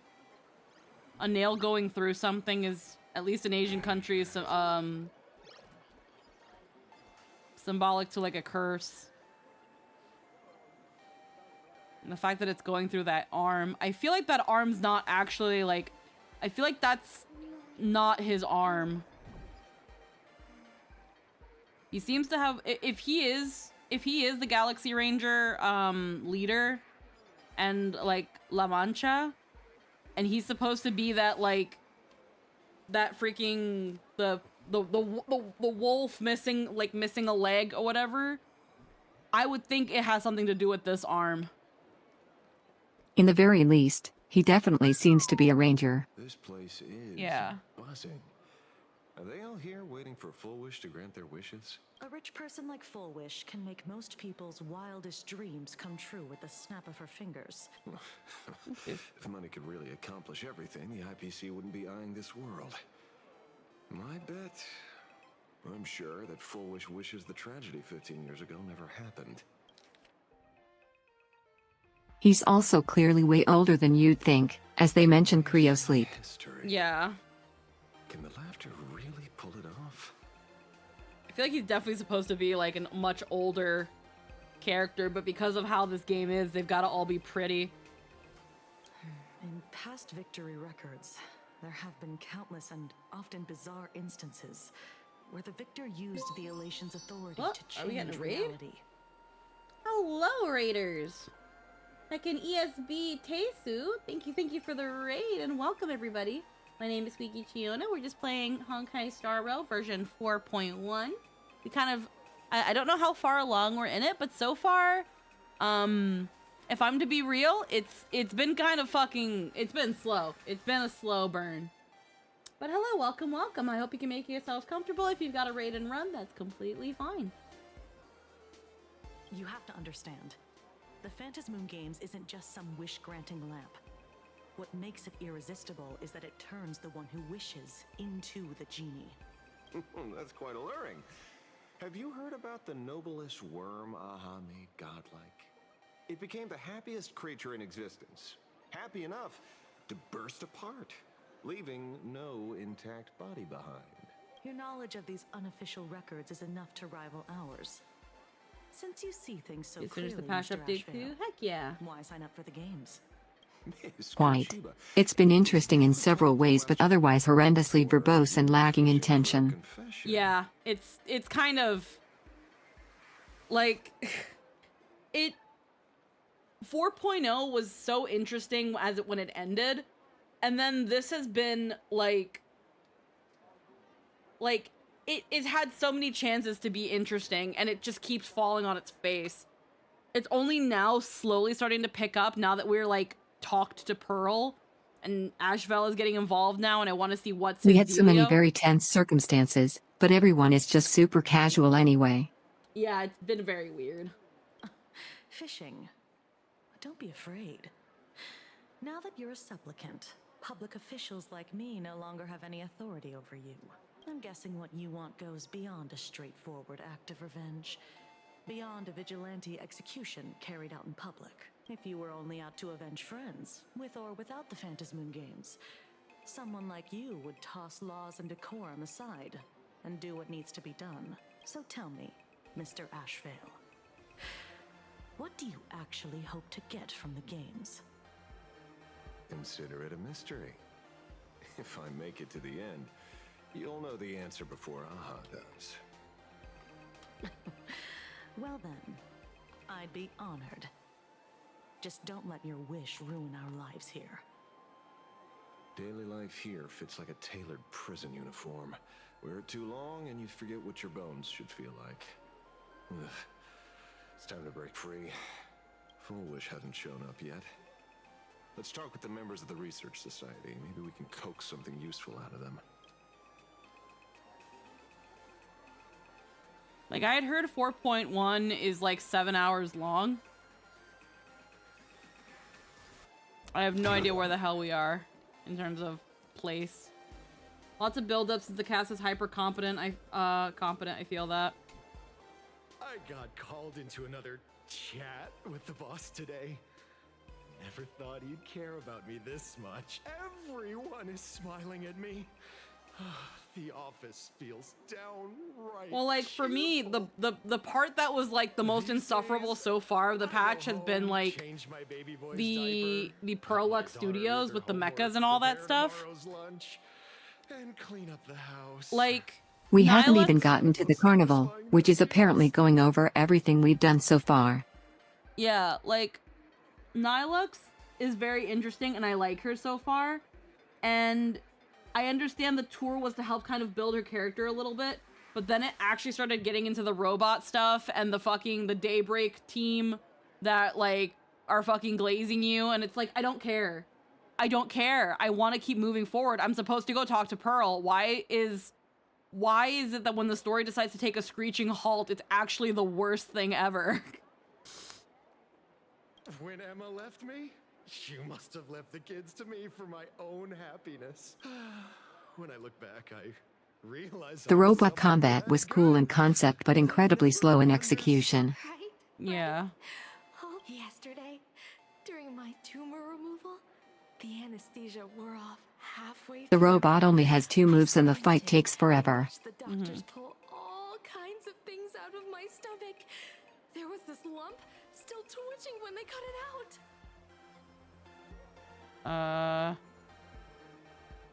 I used to be too weak to even get out of bed. But after the society's treatment, I am almost ready to walk out of the hospital. I enjoyed the actual fighting in the robot part. Nah, And then all the Power Rangers talk extremely slow, and in winding diatribes. Yeah, it was boring. These two are a bit off. Yeah, no, they're way too happy. They're like, this happy cult, their whole thing is huffing copium. Isn't that amazing? Oh, I kind of want to see someone slice me open too. It should be fun. Hey, did you two hear about the Sinwish Syndicate? You've come to the right person. My neighbor got a visit from their debt collectors. You should have heard the racket. I saw the news too. Those parasites who ruined the peace, who kept people from being happy. Gone. Wiped clean. Oh, praise Aha! Wait, they extorted you too? Something like that. Still owed their underboss tens of thousands of credits. Oh, you have a great time? Yeah, of course, and thank you for the your raid. debt's wiped clean. Oh, must feel pretty great, huh?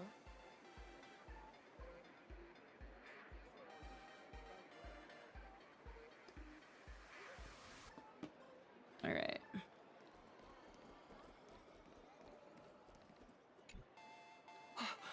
Oh, we meet again.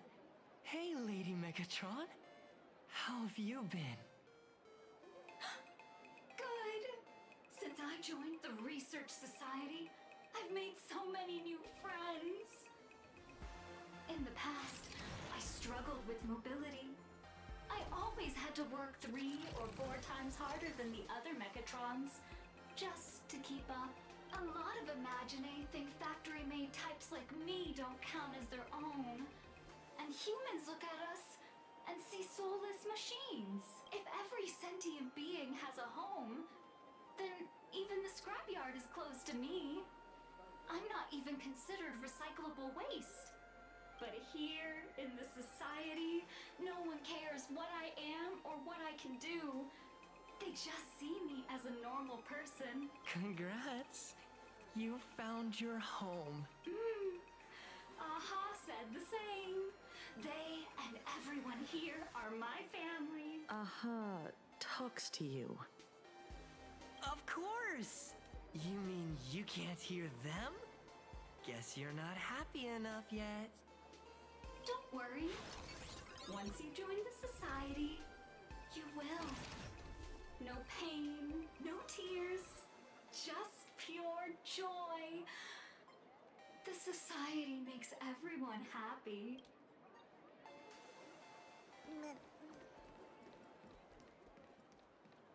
Looks like it's about time. If the star of the show doesn't show up soon, the crowd's gonna burst with anticipation. Everyone, please make some room for Miss Fullwish.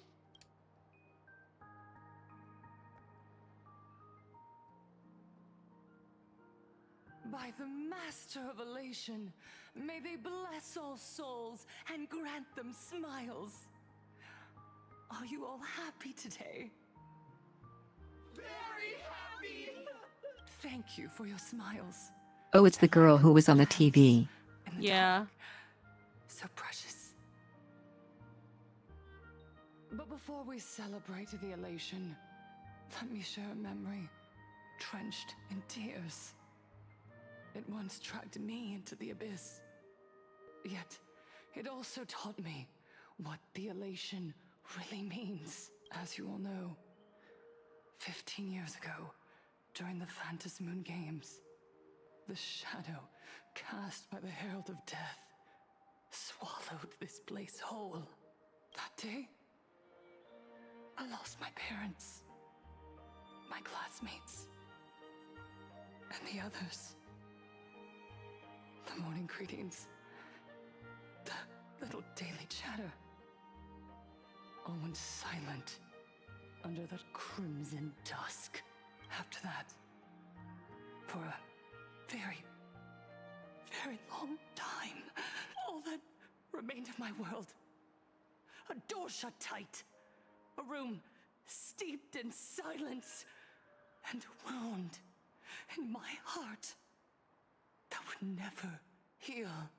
Just hearing the words, Herald of Death, made me shake uncontrollably. I even once thought the only escape was to follow the dead and leave with them. Back then, I was just an empty shell, breathing, beating, but lifeless. That yellow eyeshadow, that yellow eyeliner is a choice. Just as my soul was about to fade away, an old lady from the Mutual Aid Society knocked on my door. She didn't offer empty I was words thinking the of same comfort. thing. She just looked me in the eyes and asked, "Child, would you try stepping outside this door? Out there are many people broken by pain, just like you. But together, we can start picking up the pieces, one by one." She smiled at me. A warm, gentle smile. And in that smile, I felt the master of elation grant me a reason to live. At the Mutual Aid Society, I saw countless souls scarred by fate. Some bore wounds beyond healing, and some had lost their loved ones. Yeah, that is how a cult leader shows up. Hello everyone. Now instead of explaining anything, let me tell you an emotionally manipulative story. What truly moved me wasn't the pain.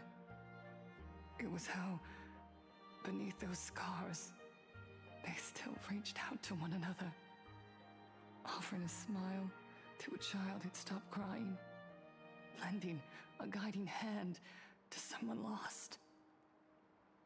It's also how pastors work, but I repeat myself.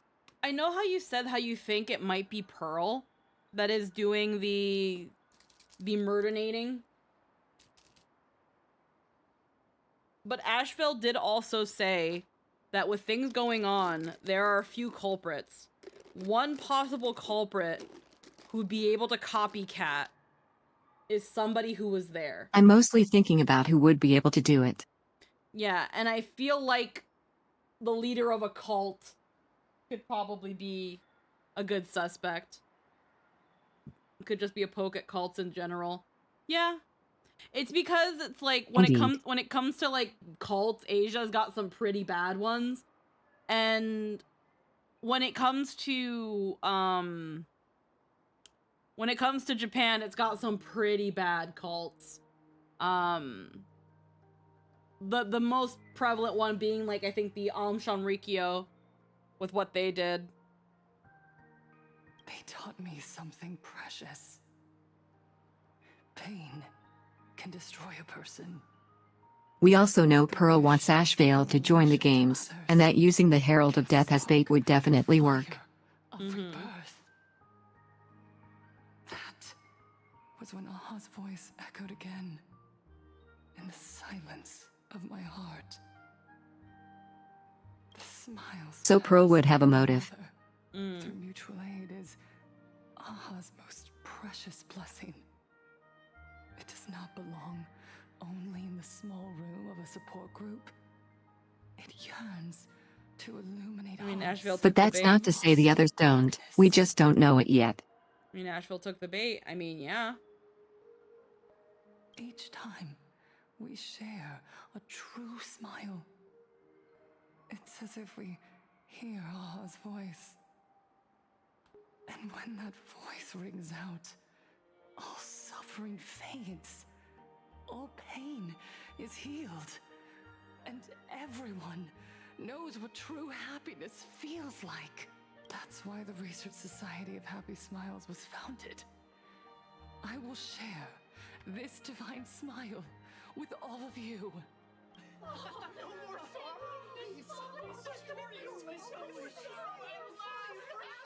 Everyone, I have questions for you. When was the last time you truly smiled? How long has it been since you felt happy from the bottom of your heart? Minato, do you ever feel like your days are looping endlessly, like an old silent film, repeating until it suffocates you? And when you realize that loop might never end, does despair flood in like the tide? You're right. Miss Bellwoods, you left school full of dreams, only to have your resume rejected again and again. You told your parents you were busy in Seafeld City, hiding your heartbreaking loneliness behind that lie. Please, help me. And Taija did the cold exclusion at school and the indifference of the adults who should have cared build a wall around your heart. One that made you afraid to open yourself up to the world again. Yes. When we were born, no one had to teach us how to smile.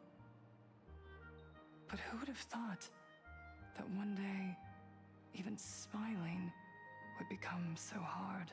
Once, our world was blessed by Aha's grace. She knows these because these are probably also cult members. Painted in elation.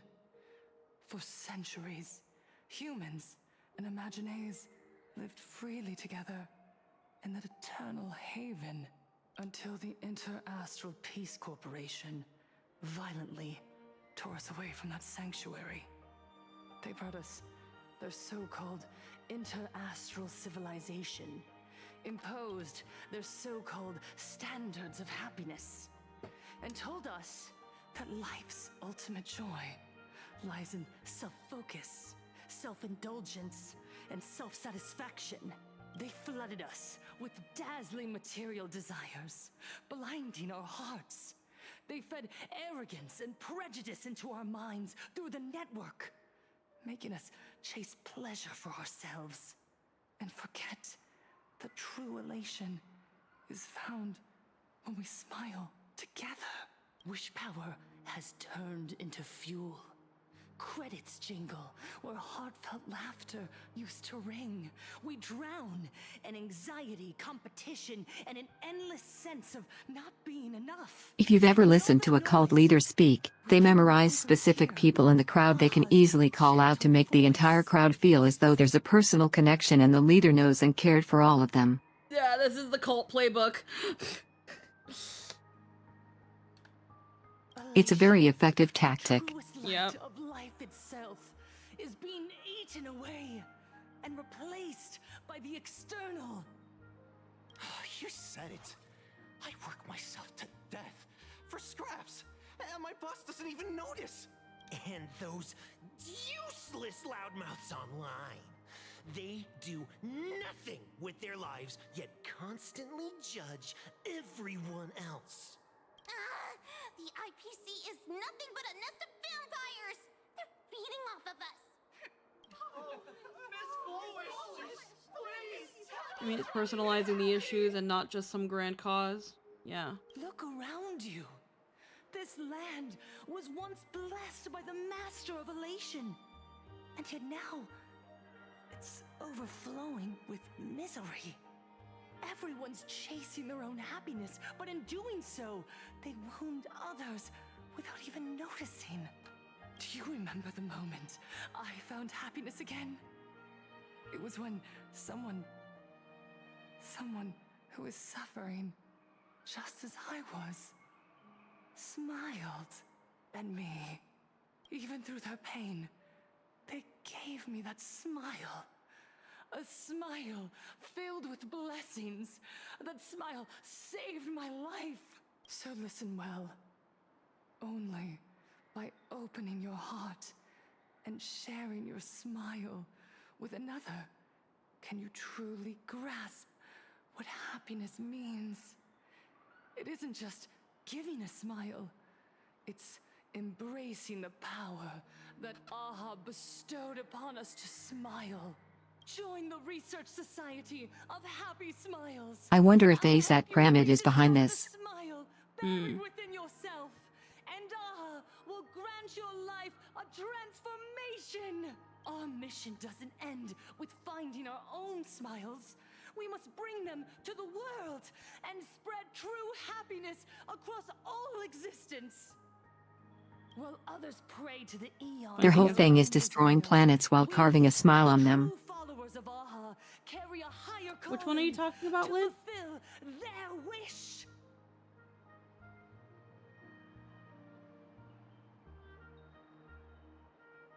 The Lord Ravager ASAT Pyramid. Oh yeah, that guy. Yeah. Dice head. Who is presumably here. Yeah.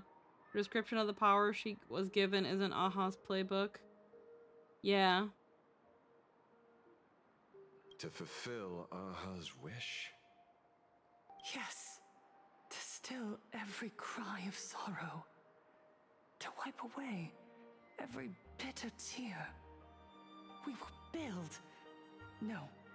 Rebuild. A world where smiles never fade. And I didn't know that he elation carves never a smile dies. into things he destroys. Was that like in his whole like database thing when Hoyo assigned us homework and I didn't do it?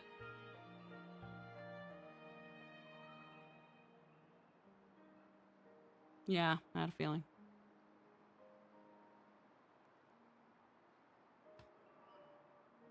I love when Hoyo assigns us homework and I don't do it.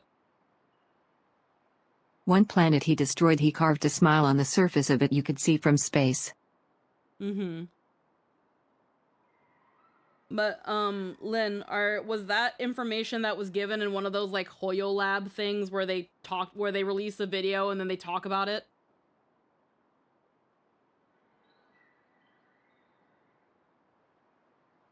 But otherwise he always builds a giant smile monument. Mm-hmm.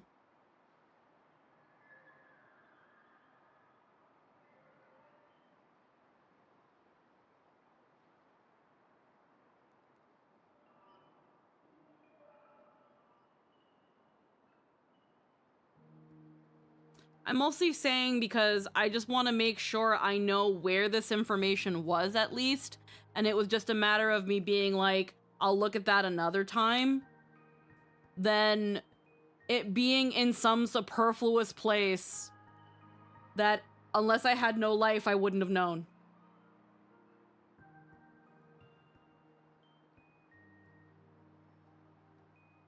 That's mostly what I'm kind of asking about in terms of where is this information.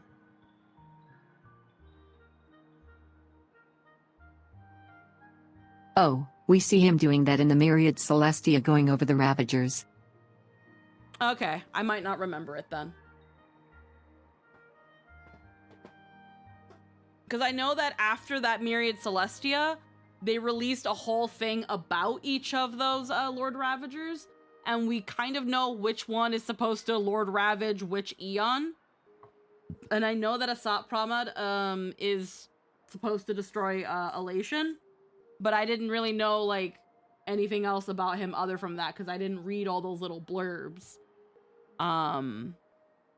Over a century, Asap Ramad advanced his Void Rangers inch by inch just to force the military line of the resistance into the shape of a single line of text. Destruction is where laughter ends. It is mourning, not celebration.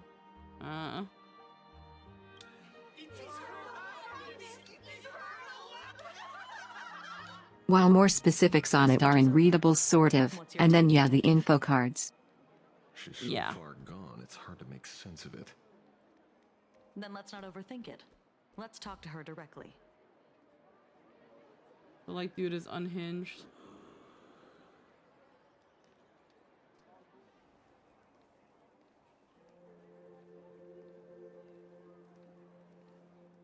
Miss Fullwish, I'm Kuchiba from the Department of Aberration Defense. I'd like to have But basically he likes to build giant smile monuments like a gravestone for the things he destroys. Ah, I see. You're here about the Sinwish Syndicate case, aren't you? So you were expecting us. Oh, I heard the news. The entire Sinwish Syndicate massacred in Dovebrook District. Ah, such a cursed place. They may not have been saints, but I still pray for them. May their souls rest in peace. Oh. How merciful of you. Though, rumor has it the Research Society of Happy Smiles had a few run-ins with them regarding recruitment, donations, turf. Sounds like plenty of reasons for conflict, don't you think? And we've known from the 4.0 video that Pramit is presumably at play on this planet. For conflicted interests? Wait, that's not what I said. You know nothing about our finances. Every expenses. But we have no indication of that in game yet. Established with the compensation from 15 years ago. We don't need a single cent from our members. When I heard about this tragedy, I personally allocated relief money for the victims' families to keep order and peace in Dovebrook. Tell me, Miss Kuchiba, someone copied the Herald of Death and slaughtered dozens. What will your Department of Aberration Defense do this time? We never released that detail. How do you know someone's imitating the Herald of Death? Isn't that what you've been waiting for? For the killer to slip up so you can swoop in and tie everything up nicely?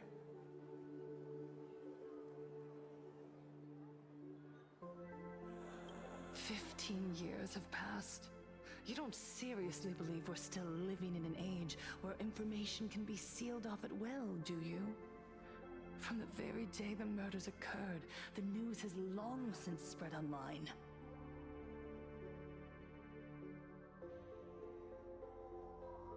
The Sinwish Syndicate paid a fortune for some ancient mask, and the next thing you know, they're all dead.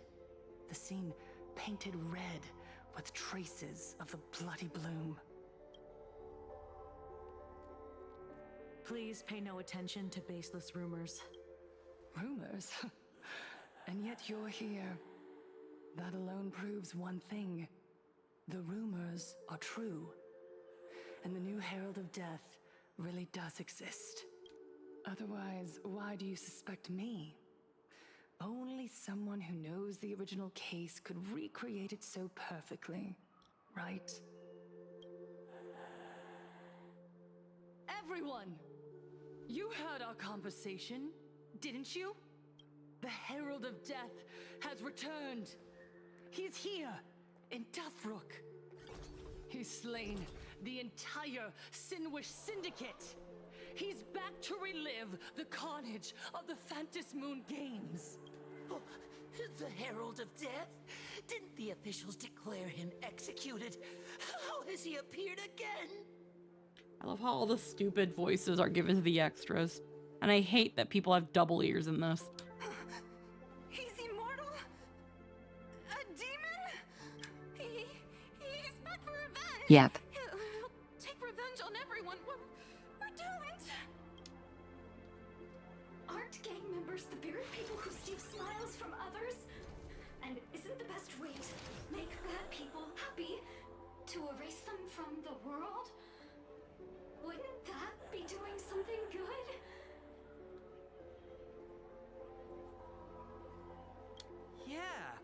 Mr. Mechatron is right! Those thugs deserved it. Back from the dead? Lies! The IPC kept him alive to wield him as their weapon. You useless officials! 15 years ago, you failed and let him get away! And that's why he's back again now!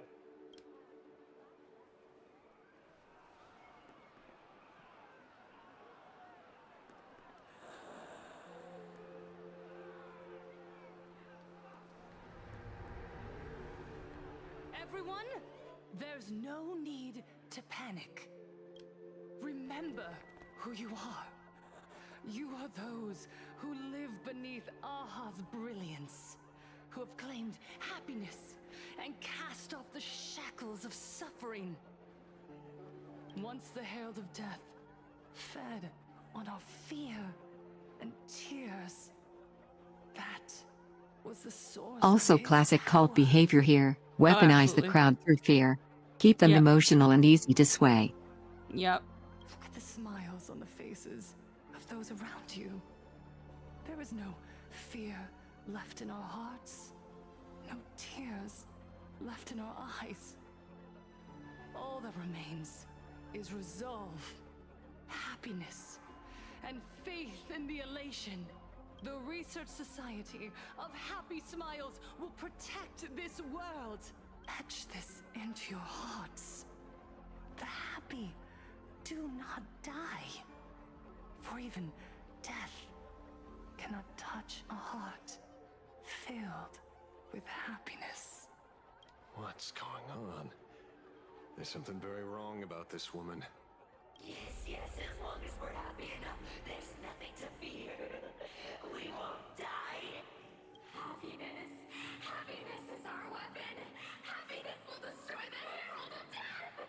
Happiness will save this world. Operation Spread Happiness. And yep, now there's the cause of panic just so you can act like a saint by quelling it. Mm-hmm. And spread to every corner of the sky. Make the Phantom Moon smile. Make Lord Aha laugh until they cry for us. Infect the Phantom Moon with happiness. Infect the Phantom Moon with happiness. Happiness. Silence!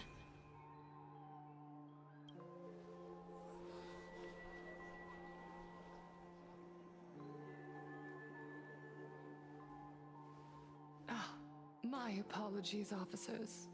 I can't provide anything useful for now, but rest assured, I'll cooperate with any investigation from the Department of Aberration Defense or the Security Bureau. And of course, I'll fulfill my The back of their civic head, duty. flowers. I can't really see the back of their heads right now, unfortunately. Whether it's the newly emerged Herald of Death, or the various upheavals surrounding the Phantasmoon Games, the Research Society of Happy Smiles will handle them appropriately. What we protect is the future and the smiles of plain Arcadia. Or perhaps, after all this, you too have felt that yearning within your hearts. Would you like to join Oh, during the us cutscene? Okay. to embrace eternal happiness? I'll pass. But I've got a feeling we'll meet again.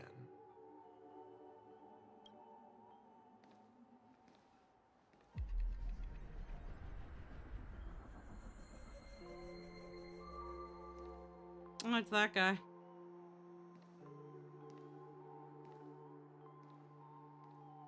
Miss Fullwish, thank you for your cooperation.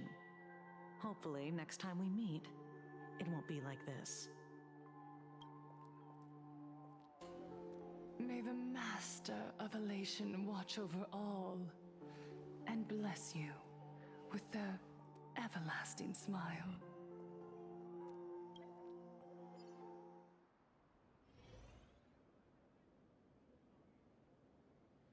Alrighty. Let go of your obsession.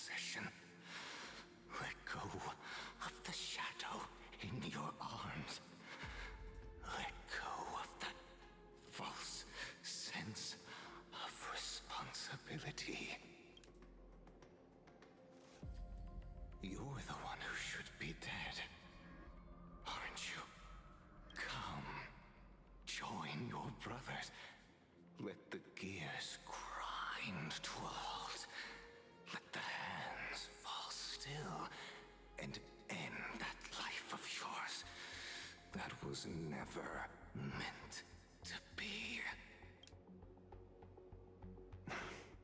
Sorry. That day will come. But for now, there are more important things I must do. What did you say? Nothing. Never mind. Looks like Full Wish is a much slyer fish than expected. The bait was there. But she ignored it. And instead, she stirred up a whirlpool. Quite the opposite, actually. Not only did she take our bait, but she also flat out told us she couldn't care less about the hook. Was there something I missed? The bloody bloom mark from the Sinwish Syndicate massacre. How did she know that detail? When we specifically obfuscated it with special mark, even in our internal reports. She broadcasted this information word for word, and even used it to stir up public sentiment, scattering it across the place like tossing blood-soaked feed into a fish pond. Now stopping the rumors from spreading will be even harder. Well, maybe she has her connections, or maybe she made a lucky guess as one of the victims. Regardless, she's right about one thing. Trying to stop something from spreading today sure is a lot more difficult than 15 years ago. So, Mr. Ashvale, did your lucky radar start blaring when it came to Full Wish? There is something very wrong about that woman. You saw the way she played the crowd, huh? I guarantee you that it had nothing to do with her public speaking skills. She could very well be a supplicant in disguise. Still, this whole run has been smooth to an unbelievable degree. We got our bearings in no time at all. So, let's keep our prized fish in the pond for now. Full Wish is not going anywhere. You're right. It's too risky to make a direct move against a well-respected philanthropist and media tycoon. Maybe we should start with the people around her. It's like that one other cult in Japan that actually made their own anime. I can't remember the name of that cult, but I think, funnily enough, it has a similar name. Happy Science. Happy Science. There we go.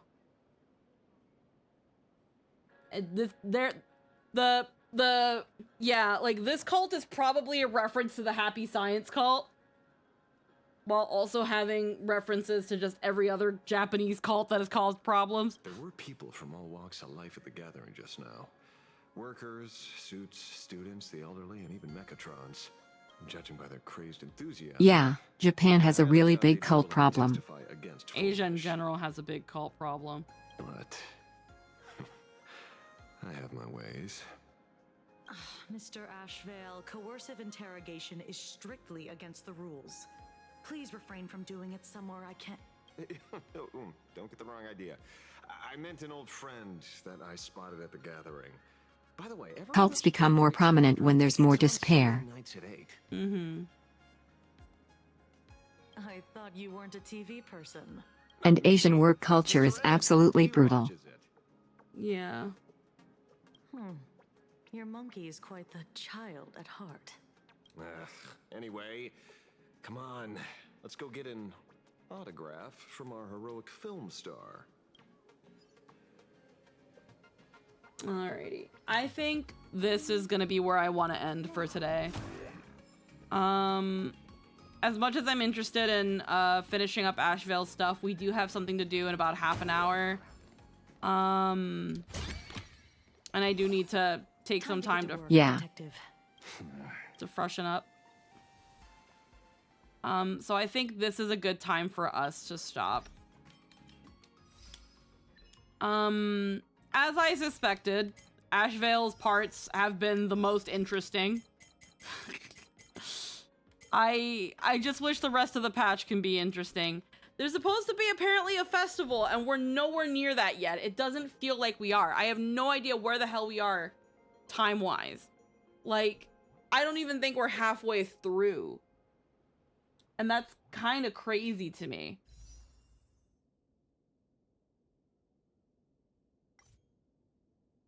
Second. Races. Eidolons. Follow truth whole. Venture not at full moon. Everybody goes into the grinder. The funny thing is Japan wouldn't need calls if they stopped a I like maybe. Nihilux, I've liked Ashvale, and I enjoy well nerding out, but yeah, even a lot of the dialogue feels padded out. Yeah. Like, you got, like, Star Rail, you can get to the point. You don't have to have this long, contrived bouts of dialogue. Long does not equal good. Big does not always equal good. Like, it needs substance. It needs Quite. something to carry it. Like, Amphorius was good because it had a lot of information to relay and was, while yappy at times, was smart about how it relayed that information. Penacony also had a very slow burn start. But once all the foundations were laid out, it went right into the fucking story. And I feel like this is still building things, and that's more or less okay. Every patch builds a little bit more of a sturdier foundation to, like, really, you know, stand on. But The thing that made Penacony work where this is failing, Penacony at least did tension well. yeah, and that's the thing too, like you said, like, it's had some moments where you could really build some good tension and really have the viewer asking questions and then immediately steps on them. And it's like, what are you doing? Why are you so slow?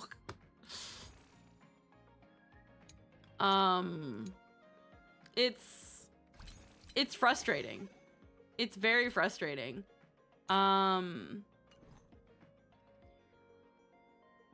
But to be fair, Amphorius was a smart planet, literally. The thing is also, Amphorius had a whole version's worth of time to really get its story out there. And while its patches were fucking long, again, they still were smarter about how they dealt with their time. Plan Arcadia right now, like, it's like dragging my nuts through fucking Lego pieces for a cupcake. I don't know how to describe it. My analogies are so fucking weird, bro. Like we're confronting Pearl to her face about how we're enemies in the games now, and we talk about it with all the tension of people talking about what deck they're going to play at the Magic tournament. Yeah. Like, it's weird. There's a weird dissonance to it all that I'm not really sure how I feel about it. Like, again, 4.0, that latter half when we went to go like okay, it's time to fucking deal with Sparksy and all that stuff, like, that was good. That last little bit with the tension between, like, learning about the Herald of Death, I was like, holy shit, what are we getting into? Yeah, once we hit the school, things picked up. And then fucking, yeah, dragging your nuts across a cheese grater. And then we get back to that, and it's like, no, we're gonna fucking take a tour of fucking we're gonna take a Toys R Us tour. And I'm like, no, I don't want a Toys R Us tour. I want you to keep talking about that interesting thing. They're like, oh, it's time to go see Pearl. Let's go. We gotta go through Toys R Us in the perfume department. And I'm like, no, I don't wanna. Let's get to the point. I feel like there had to have been a better way to freaking introduce Nihilux. Or again, you could have just, like, gone through the motions of, like, some sort of tour. I don't care. Like, maybe the point of introducing the Dawnbreaker people is because now one of them is in this fucking cult. But, like, it was so drawn out. I don't care. In trying to give me more information so that I care, it makes me care less. Oh, look at this guy who looks up to you and loves you so much and glazes you at every opportunity and freaking wants to fight you and blah, blah, blah. Okay, but, like, I don't care. I'm not here to play with you. I'm here to talk to Pearl. Like, ugh. I don't know. Once we're out of Plan Arcadia, things will be more interesting if we are going to deal with Veracity, because Asheville is super Veracity coded. So was fucking Evernight. So was Jade. And we got nothing out of that, so I'm not holding my breath for anything veracity coded. Not only was Evernight super veracity coded, but she was Enigmata coded, and she even did abilities that are associated with the Enigmata, and then we got nothing. So I'm not holding my breath for any of that shit. Those are crumbs, and I'm not gonna fucking throw away my sandwich for crumbs. So he's not just here because he's just a badass. Yeah, so I think as much as a part of me would want to keep doing this tomorrow, let me cope. No. Oh no, Evernight pretty much explicitly states she's Enigmata. Yeah. But, like, again, we get nothing else besides that. So. But, yeah, as much as I would want to continue this tomorrow, I don't want to. I also don't want to. I would rather literally do something else. So we are going to finish off 4.1 hopefully next week. Because yeah, I don't know how to I don't know how to explain without seeming overly dramatic that the monotony of everything on that earlier bit that we've done today was so boring that my eyes were starting to roll to the back of my head and I was feeling nauseous. It was so boring, it was literally making me sick.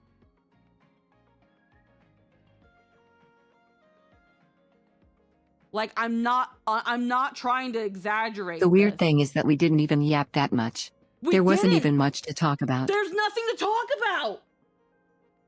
There's nothing to talk about. You and a friend of mine can shake hands. I don't want to fucking do Plan Arcadia. Well, here's the thing, Sparta.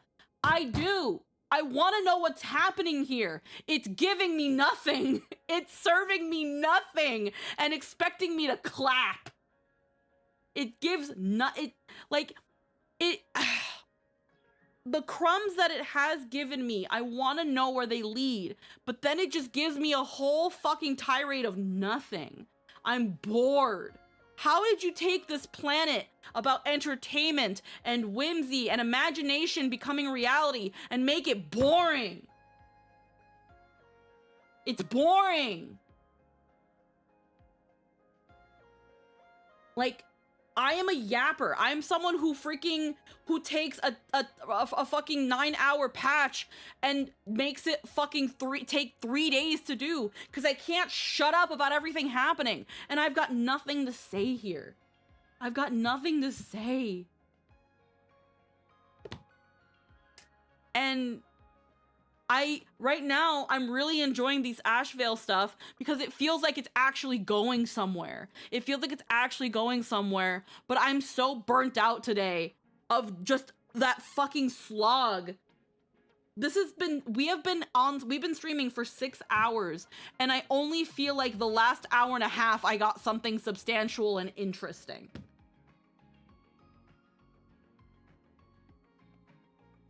To the point yeah, that's fair. Like, what?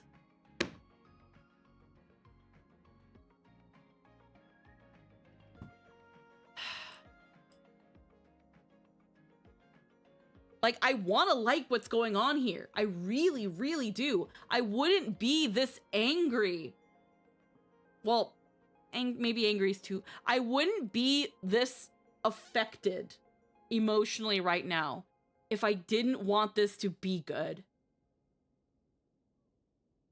Or if I didn't see some potential in this story. I want it to be good. I can see where it can be really fun and good. But right now, like with patch 4.0, where the first half was so fucking boring, this is so fucking boring. And I really hope this doesn't become the trend of each patch. Wrong redeem, hun. But I really hope that doesn't become the trend with each patch, where I get the first half is fucking rubbing my face against a cheese grater, and then the other half is fucking gold. I don't, and that's the thing too, because then it also makes me wonder if that second half that is genuinely good, if it's just me being so fucking desperate for anything remotely interesting after the first half was fucking garbage. Like, how much of that is copium? But yeah, we're gonna head out. The thought that counts. Yeah. Again, I still plan on The playing. Nihilux part was good but didn't tell us anything other than giving us that line for our notebook. She infiltrated the IPC just like Sparkle in order to get to meet and engage with us. But then she's gone and it's like, oh no, these Sentais don't shut up. Yeah. Once she was gone, like, I was fine with the Toys R Us tour, as boring as it was, because Nihilux was interesting. And then she left, and I stopped caring, and it kept going. Damn, I pop in, because I see you're not doing story, and that's not a vote of confidence when I start it myself. Well, here's the thing. For today, we've finished story. We're gonna do the rest next week, because I really, right now at least, I'm thinking about doing it next week, because I don't have it in me to continue. I don't have it in me to continue. Not right now, at least. I'm totally down for next week. I'm good with that. I need a moment, because again, 6-hour stream, and it feels like 5 hours of it were, again, dragging my nuts through a fucking cheese grater. And then I'm finally, something interesting is happening, and it's been in the last hour and a half, but it took me 6 hours to get there. Emerald, we barely actually talked about the story of what's going on. I don't even know how far along in the patch I'm in. Apparently, according to the trailer, there's supposed to be some festival we're supposed to be going to. We haven't gone anywhere yet. We haven't gone anywhere.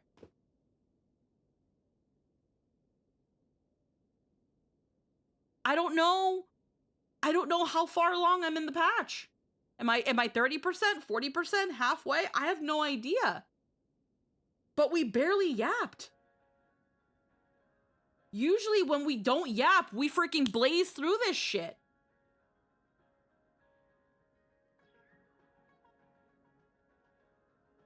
So I don't know how, like, when are we supposed to get to... I don't know how long this is, and I don't want to look into it because I don't want to potentially spoil anything. I'm gonna hope that we're at least 30 to 40%, so we're almost at the halfway point and nothing has happened. That's crazy. That's crazy. Nah, dog, that's crazy. I really hope. Also, when the yapper's not yapping, I really hope that latter 50% really saves the patch. Because if not, I will still be playing Starwell. I'll still be playing the story because I'm stubborn and I want to know where it goes. But it's going to be very, very hard. Right now, this patch, Asheville has been the only interesting thing, and it's only now that we're getting a taste of what he's got going on, and I want to know. But, like, I'm interested in Pearl, too. Again, the conversation with Pearl, we did have a good yappy conversation about Pearl. But, and everything before the Pearl scene, everything not involving Nihilux before the Pearl scene, no. Like, I like that Himiko is reunited with her father and they're having that sort of conversation, but with how things ended last like patch, it was like, what's going on here? And then it turns out it was just a bunch of joking around, and it's like, oh, okay. Just shit on the really tense, like, high, like, big high that I had at the end of 4.0. Just that big, like, what's that all about? What do you mean? What do you mean your daughter's dead? What do you mean you've never seen your father? Who are you people? No, they're just both fucking around with each other, and it's just like, oh, okay. Thanks. Thanks, I guess. Never mind. God forbid I care about something. After that, it's been slow downhill. Well, here's the thing. The rest of Amphorius was still really good, even after 3.4. No, that was fine. Feeling the idea of a better story later down the road, I guess. Fuck it. I don't know. Again, we're gonna be heading out. I'm actually gonna pass you guys over along to Scylla. Scylla is currently streaming some Star Rail and doing some heckin' 3.8. Funny enough, 3.8 didn't really do anything for me either. It was 3.8 was 3.8 was stop fucking playing. 3.8 was good, but like it was also like, okay, I'm kind of over this. Can y'all just fucking say it? 3.8 was fun for all the character dynamics. Yeah, but story-wise, I was like, okay, like please, please. You brought us back to Penacony to tie things up, and yet all I've been doing here is watching Dahlia's titties bounce and her fucking and her and freaking Black Swan fucking argue and bicker. Like We please. got a little lore, but it was mostly Dahlia and Black Swan being extremely divorced. Yeah, pretty much. Like I don't need Dahlia's divorce chronicles, okay? Anywho, we're heading over to Scylla. Tomorrow we're gonna have a comfy Monday with some Final Fantasy XIV. I will see you all later. I hope you have a wonderful night. On Saturday, we might do something different or something cozy, or we might do Fragmentary Passage. Not quite sure yet, but I hope you all have a good one. I will see you all next time. Bye-bye.